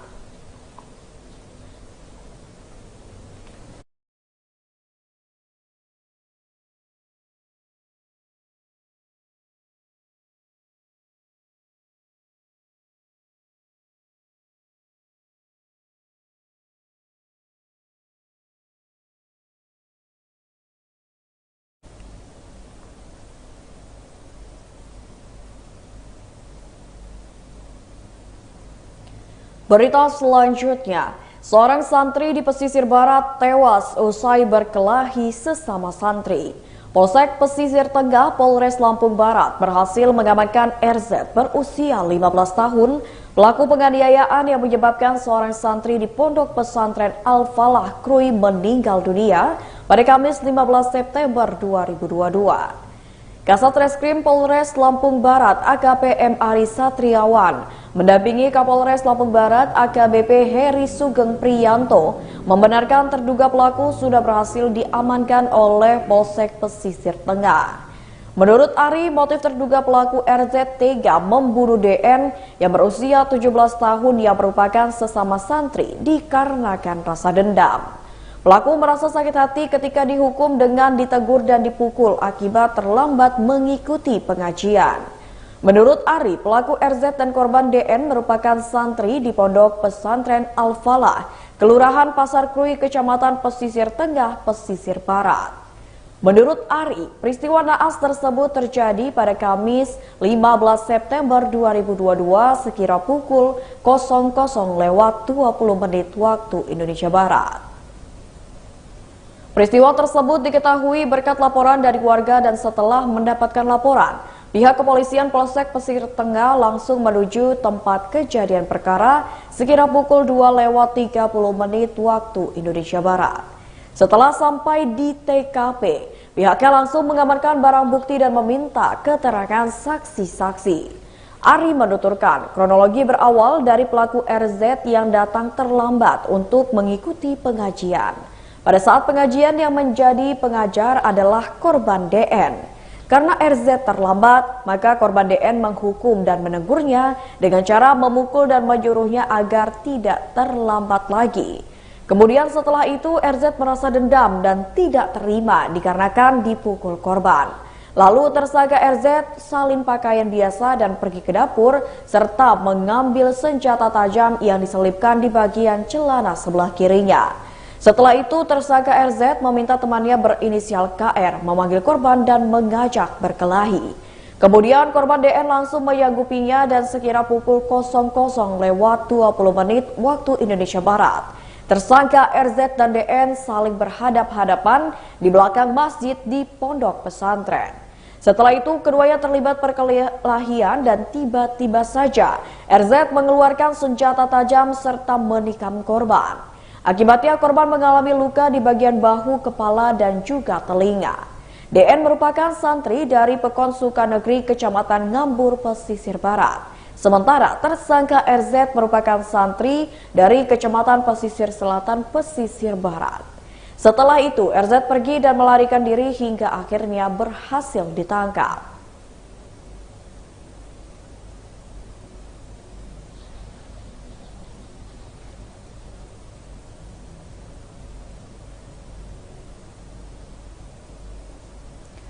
Berita selanjutnya, mobil travel dan truk adu kambing di Jalinteng, Lampung Utara. Kecelakaan lalu lintas terjadi di Jalan Lintas Tengah Sumatera, Kabupaten Lampung Utara, tepatnya di depan kantor DPC PDIP Lampung Utara pada Kamis 15 September 2022 sekira pukul 9 waktu Indonesia Barat. Kecelakaan adu kambing terjadi antara mobil travel Suzuki EPVB dengan nomor polisi B8518AI yang melaju dari arah Bukit Kemuning menuju Kota Bumi dengan truk dengan nomor polisi BE8083XXS bermuatan dari arah sebaliknya. Diduga mobil Suzuki EPV akan menyalip kendaraan di depannya, namun ternyata ada truk yang melaju dari arah berlawanan. Akibat jarak yang sudah cukup dekat sehingga kedua pengemudi tidak dapat mengendalikan kendaraannya dan terjadilah kecelakaan tersebut. Berdasarkan pantauan dari Tribun Lampung, kedua kendaraan mengalami kerusakan pada bagian depan. Suzuki EPV terlihat ringsek pada bagian depan kanan, sementara truk bumper bagian depan lepas, kemudian ringsek di bagian kanan depan. Kecelakaan juga sempat menyebabkan kemacetan akibat truk sempat berada di badan jalan lalu lintas tengah Sumatera Lampung Utara, sementara Suzuki EPV berada di bahu jalan. Jahar selaku saksi mata menerangkan tidak ada korban jiwa akibat kecelakaan tersebut. Untuk jumlah penumpang di Suzuki EPV berjumlah 5 orang berikut sopir, sedangkan truk ada sopir dan juga kenek. Adapun 2 penumpang Suzuki EPV mengalami luka-luka, yakni seorang laki-laki dan perempuan. Warga pun langsung membawa korban ke rumah sakit terdekat. Kasat Lantas Polres Lampung Utara, Ibtu Joni Charter mengatakan identitas pengemudi truk bernama Asep Irawan, warga Mekarwangi, Kelurahan Mandalah Urip, Kecamatan Jatiwaras, Tasikmalaya, Jawa Barat. Sedangkan keneknya yakni M. Muklis, warga Kampung Jati, Jati Uwung, Kabupaten Tangerang, Banten. Kemudian untuk pengemudi Suzuki EPV bernama Sulistio berusia 42 tahun yang merupakan warga Dusun 4, Desa Jajaran Baru 2, Kecamatan Megang Sakti, Musiwaras. Untuk penumpang Suzuki EPV yakni Rasini, Sigit Kamseno, dan Putra merupakan warga Dusun 4 Jajaran Baru 2, Kecamatan Megang Sakti, Musiwaras. Lalu Solehan dan Alfa warga Marga Sakti, Kecamatan Muara Kelingi, Musiwaras. Untuk 2 orang yang luka berat yakni Muklis dan Putra, sedangkan luka ringan dialami oleh Sulistio, Rasini, dan juga Alfa.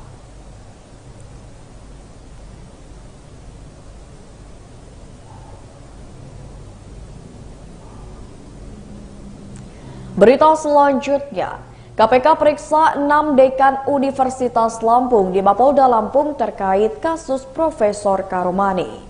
Komisi Pemberantasan Korupsi atau KPK kembali memeriksa secara maraton 8 saksi tindak pidana korupsi yang menjerat ex-rektor Unila Profesor Karomani di Mapolda Lampung. Kabag Pemberitaan KPK Ali Fikri saat dihubungi Tribun Lampung pada Kamis 15 September 2022 melalui pesan WhatsApp mengatakan, hari ini dilakukan pemeriksaan saksi terkait penerimaan calon mahasiswa baru Universitas Lampung tahun 2022. Adapun yang dilakukan pemeriksaan di Polda Lampung yakni Triwidioko, staf pembantu Rektor 1 Universitas Lampung. Lalu Dekan Fakultas Kedokteran Profesor Dr. Diah Wulan Sumekar dan Dekan Fakultas Hukum M. Fakih. Kemudian Dekan Fakultas Keguruan dan Ilmu Pendidikan Profesor Patuan Raja selaku Dekan Fakultas Teknik Helmi Fitriawan dan Dekan Fakultas Pertanian Profesor Irwan Sukribanua. Lalu dosen mu'alimin serta Kepala Biro Perencanaan dan Humas Universitas Lampung Budi Utomo. Dekan Fakultas Pertanian Universitas Lampung Profesor Irwan Sukribanua kepada Tribun Lampung mengatakan, pertanyaan yang dilontarkan kepadanya diantaranya terkait PMB dan apakah tahu atau tidak penyebab mantan Rektor Universitas Lampung Profesor Karomani terkait operasi tangkap tangan oleh KPK. Ia juga menjelaskan kalau di Faperta Universitas Lampung tidak ada permainan. Dirinya mengatakan ada puluhan pertanyaan yang diajukan padanya atau rinciannya sekitar 8 halaman. Irwan Sukri mengatakan ia memasuki Mapolda Lampung dari pukul 10 waktu Indonesia Barat dan baru selesai pada pukul 16 waktu Indonesia Barat. Ia mengatakan masih ada dekan lainnya, sepertinya ada 7 orang lagi yang masih diperiksa. Adapun 1 dekan yang tidak masuk daftar pada pemeriksaan namun diperiksa adalah Dekan Fakultas Ekonomi dan Bisnis Nairobi. Sehari sebelumnya, penyidik KPK periksa beberapa pejabat dekanat di kampus Universitas Lampung.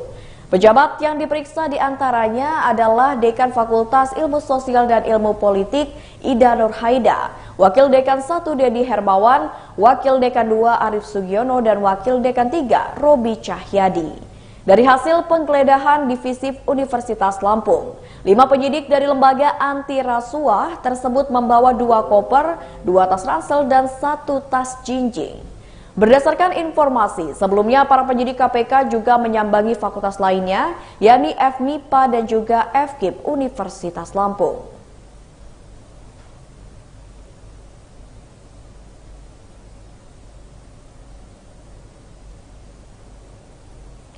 Berita selanjutnya, BLT BBM untuk masyarakat cair di SOS Lambar salurkan secara bertahap. Penyaluran bantuan langsung tunai BBM oleh Disos Lampung Barat untuk masyarakat sudah bisa dicairkan. Tercatat sebanyak 27.848 keluarga penerima manfaat atau KPM di Lampung Barat akan menerima BLT BBM dari Disos Lampung Barat. Terkait penyaluran BLT BBM ini, Disos Lampung Barat mengatakan, penyaluran dilakukan secara bertahap untuk tiap-tiap pekon pada masing-masing kecamatan. Menurut Kepala Dinas Sosial Lampung Barat, Jaimin, pada Kamis 15 September 2022, penyaluran bertahap dilakukan agar tidak terjadi penumpukan dan diharapkan proses penyaluran berlangsung dengan kondusif. Jaimin mengatakan masing-masing KPM akan menerima BLT BBM sebesar Rp300.000. Penyaluran terhitung dari Agustus hingga September dengan bantuan setiap bulannya sebesar Rp150.000. Diketahui penyaluran BLT BBM ini akan disalurkan melalui kantor pos di masing-masing kecamatan di daerah Lampung Barat. Untuk di Lampung Barat sendiri, ada 4 kantor pos penyalur yang digunakan, yaitu kantor pos Kenali di Kecamatan Belalau, kantor pos Pajar Bulan, Kecamatan Waitenong, kantor pos Sumberjaya di Kecamatan Sumberjaya, dan kantor pos Liwa di Kecamatan Balik Bukit. Berdasarkan pantauan dari Tribun Lampung, di kantor pos Liwa, Kecamatan Balik Bukit, penyaluran BLT BBM ini sudah masuk ke dalam tahap ketiga. Bila ditotal jumlah penerima bantuan di Kecamatan Balik Bukit ada sekitar 2.036 orang. Selain penyaluran BLT BBM, masyarakat juga menerima bantuan non-pangan atau BPNT untuk bulan September sebesar Rp200.000. Jika dijumlahkan dengan BLT BBM, maka masyarakat akan mendapatkan bantuan sebesar Rp500.000. Diketahui total anggaran yang disiapkan di SOS Lampung Barat yakni sebesar Rp13,9 miliar.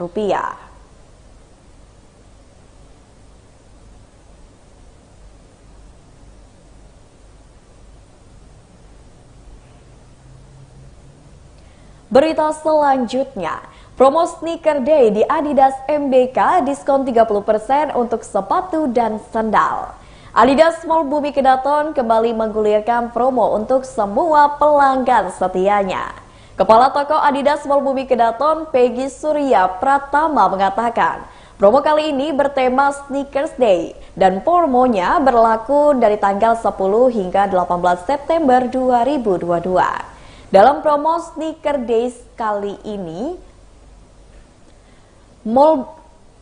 dalam promo Stiker Day Adidas Mall Bumi Kedaton memberikan diskon sebesar 30%. Berlaku untuk beberapa item sepatu dan sandal pria maupun wanita. Untuk sepatunya sendiri, sepatu olahraga dan juga casual. Selain sepatu dan sandal, di Adidas Mall Bumi Kedaton juga menjual produk lainnya. Seperti pakaian olahraga maupun casual, tas, topi, dan juga tumbler. Membeli produk di Adidas Mall Bumi Kedaton tidak akan rugi. Sebab produknya berkualitas, awet, dan sering diberikan promo menarik. Selain itu, Adidas Mall Bumi Kedaton juga memberikan kemudahan untuk para pelanggannya dalam membeli produk. Kemudahan itu yakni pelanggan bisa membeli produk langsung di toko. Adidas Mall Bumi Kedaton buka setiap hari pada pukul 10 pagi hingga pukul 10 malam mengikuti jam buka Mall Bumi Kedaton. Pelanggan juga bisa membeli secara online di nomor WhatsApp 0855 9000 337. Pelanggan yang membeli online bisa menentukan bagaimana pengiriman produknya, misalnya melalui aplikasi GoSend atau aplikasi lainnya. Meskipun membeli online, pelanggan tetap bisa mendapatkan promo jika Adidas Mall Bumi Kedaton sedang memberlakukan promo.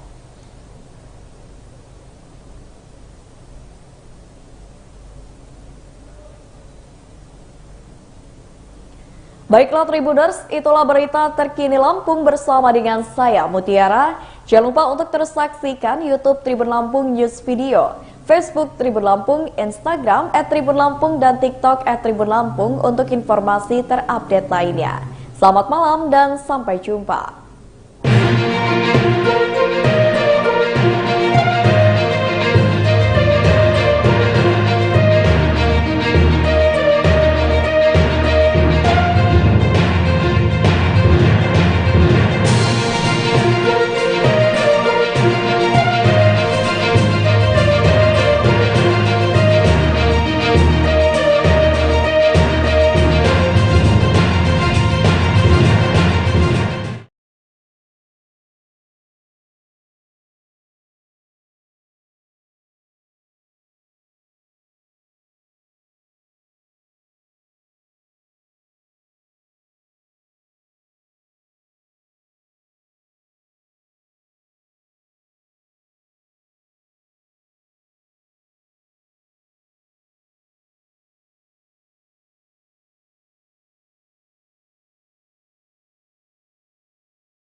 Hai Tribuners, balik lagi di Wisata Lampung.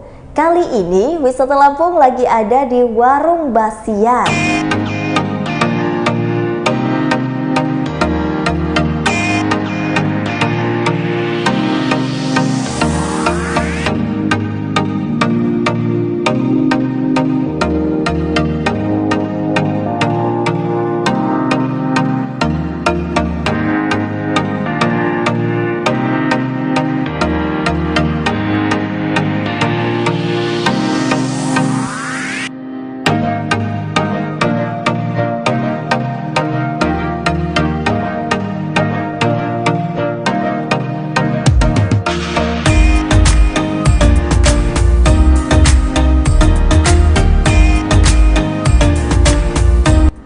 Warung Basian ini atau yang akrab disapa Warung Serba Indonesia, ini adalah restoran keluarga yang berlokasi di Jalan Gatot Subroto, Kota Bandar Lampung.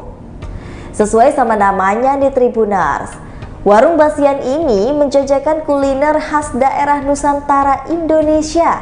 Jadi ini tuh cocok banget untuk Tribuners yang pecinta masakan Nusantara.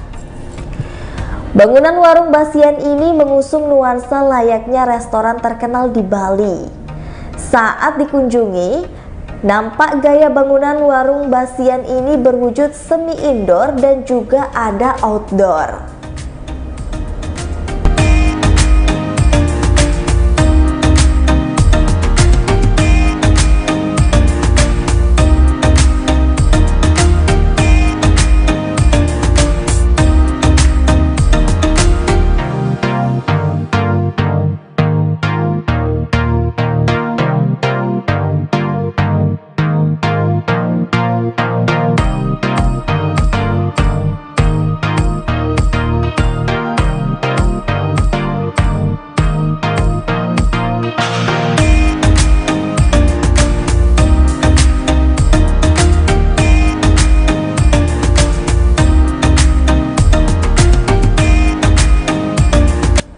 Ruangan semi indoornya pada bagian depan memiliki atap sekaligus segitiga seperti tenda raksasa.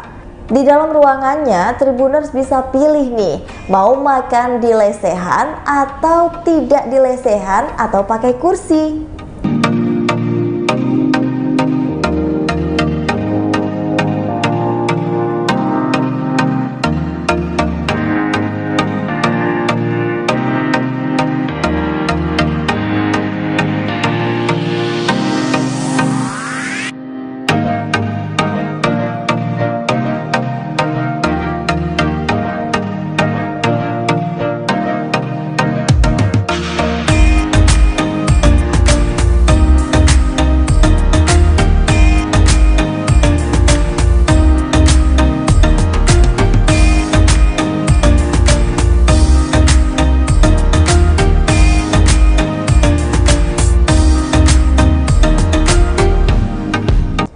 Tanpa ada pintu yang tertutup, ruangan ini langsung mengarah terbuka ke bagian belakang. Bagian belakang Warung Basian ini ada spot makan outdoor. Pada spot outdoor ini terlihat juga ada beberapa bangku yang tersusun di atas panggung kayu.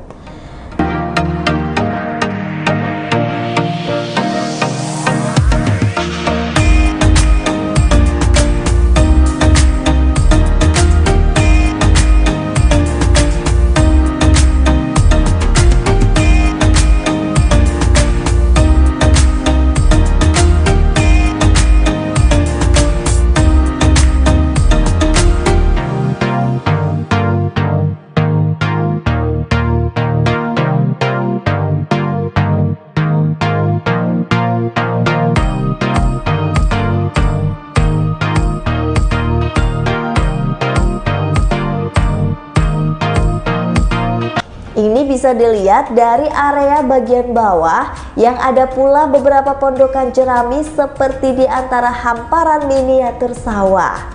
Selain sawah, panorama yang bisa disajikan di sana adalah bukitnya. Nah, pada satu momen ini juga terlihat ada kereta yang sedang melintas di rel perlintasan yang berada di tengah bukit.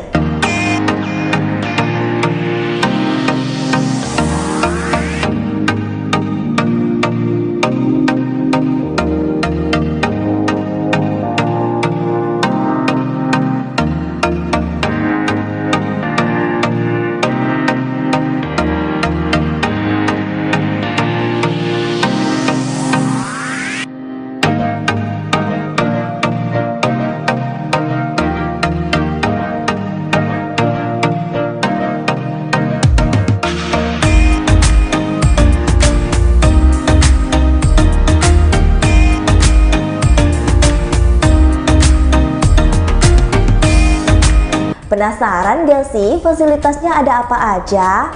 Ada fasilitas pendukung yaitu berupa toilet, ada wastafel, wifi, halaman parkir yang luas, dan juga ada musola. Musik instrumen tradisional Bali. Nah, ini yang menjadi ciri khas dan juga ikonik dari warung Basian. Nuansa ini cocok banget kalau Tribuners menyantap hidangan lezat Nusantara ala warung Basian sambil dengerin lagu yang diputar.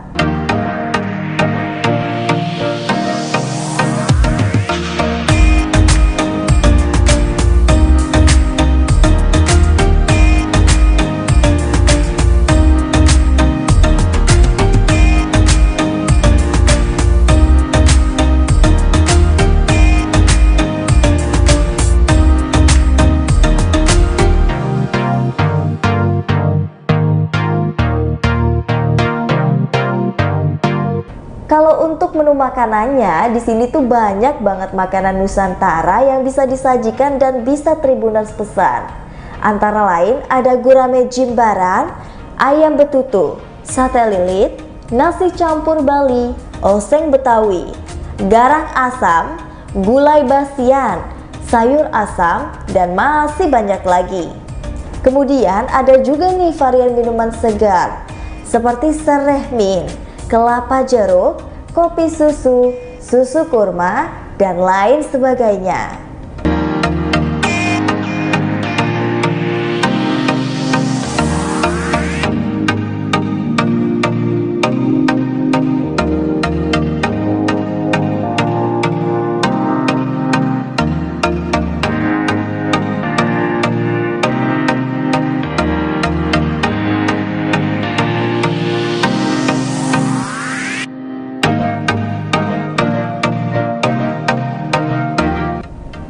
Untuk tarifnya jangan takut, di sini gak terlalu mahal kok Tribuners. Masakan rumahan khas dari Nusantara ini dibanderol dari harga yang sangat terjangkau, yaitu mulai dari harga 8.000 sampai dengan 66.000 aja.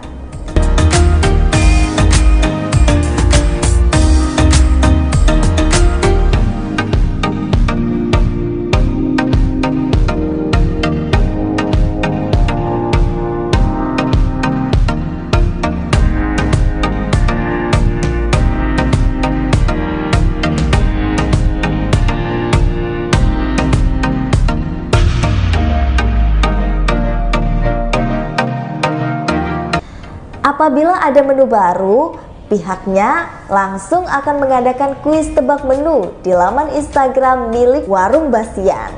Jadi pengunjung yang berhasil menebak itu biasanya akan dapat menu makanan gratis yang tertebak itu tadi.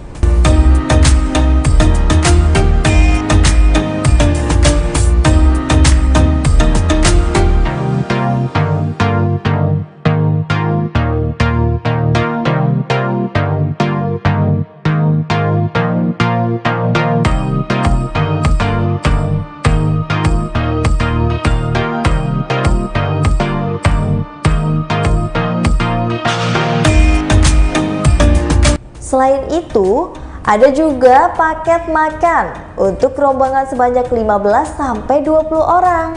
Paket makan ini bisa membantu konsumen dalam memilih menu. Dalam satu paket udah disajikan menu makanan yang lengkap. Seperti makanan pembukanya ada sayuran, ada lauk pauk, sampai juga minuman segar.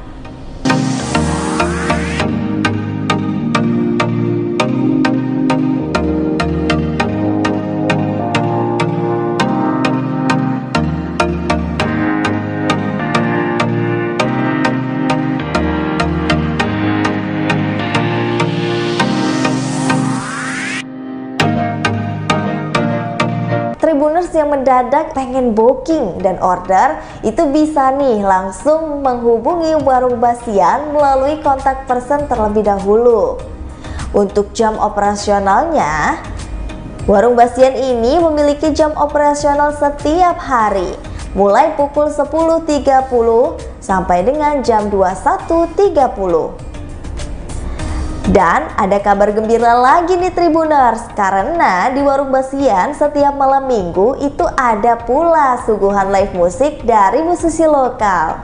Jadi untuk Tribuners yang pengen ke Warung Basian, informasi selanjutnya bisa mengunjungi akun Instagram @warungbasian.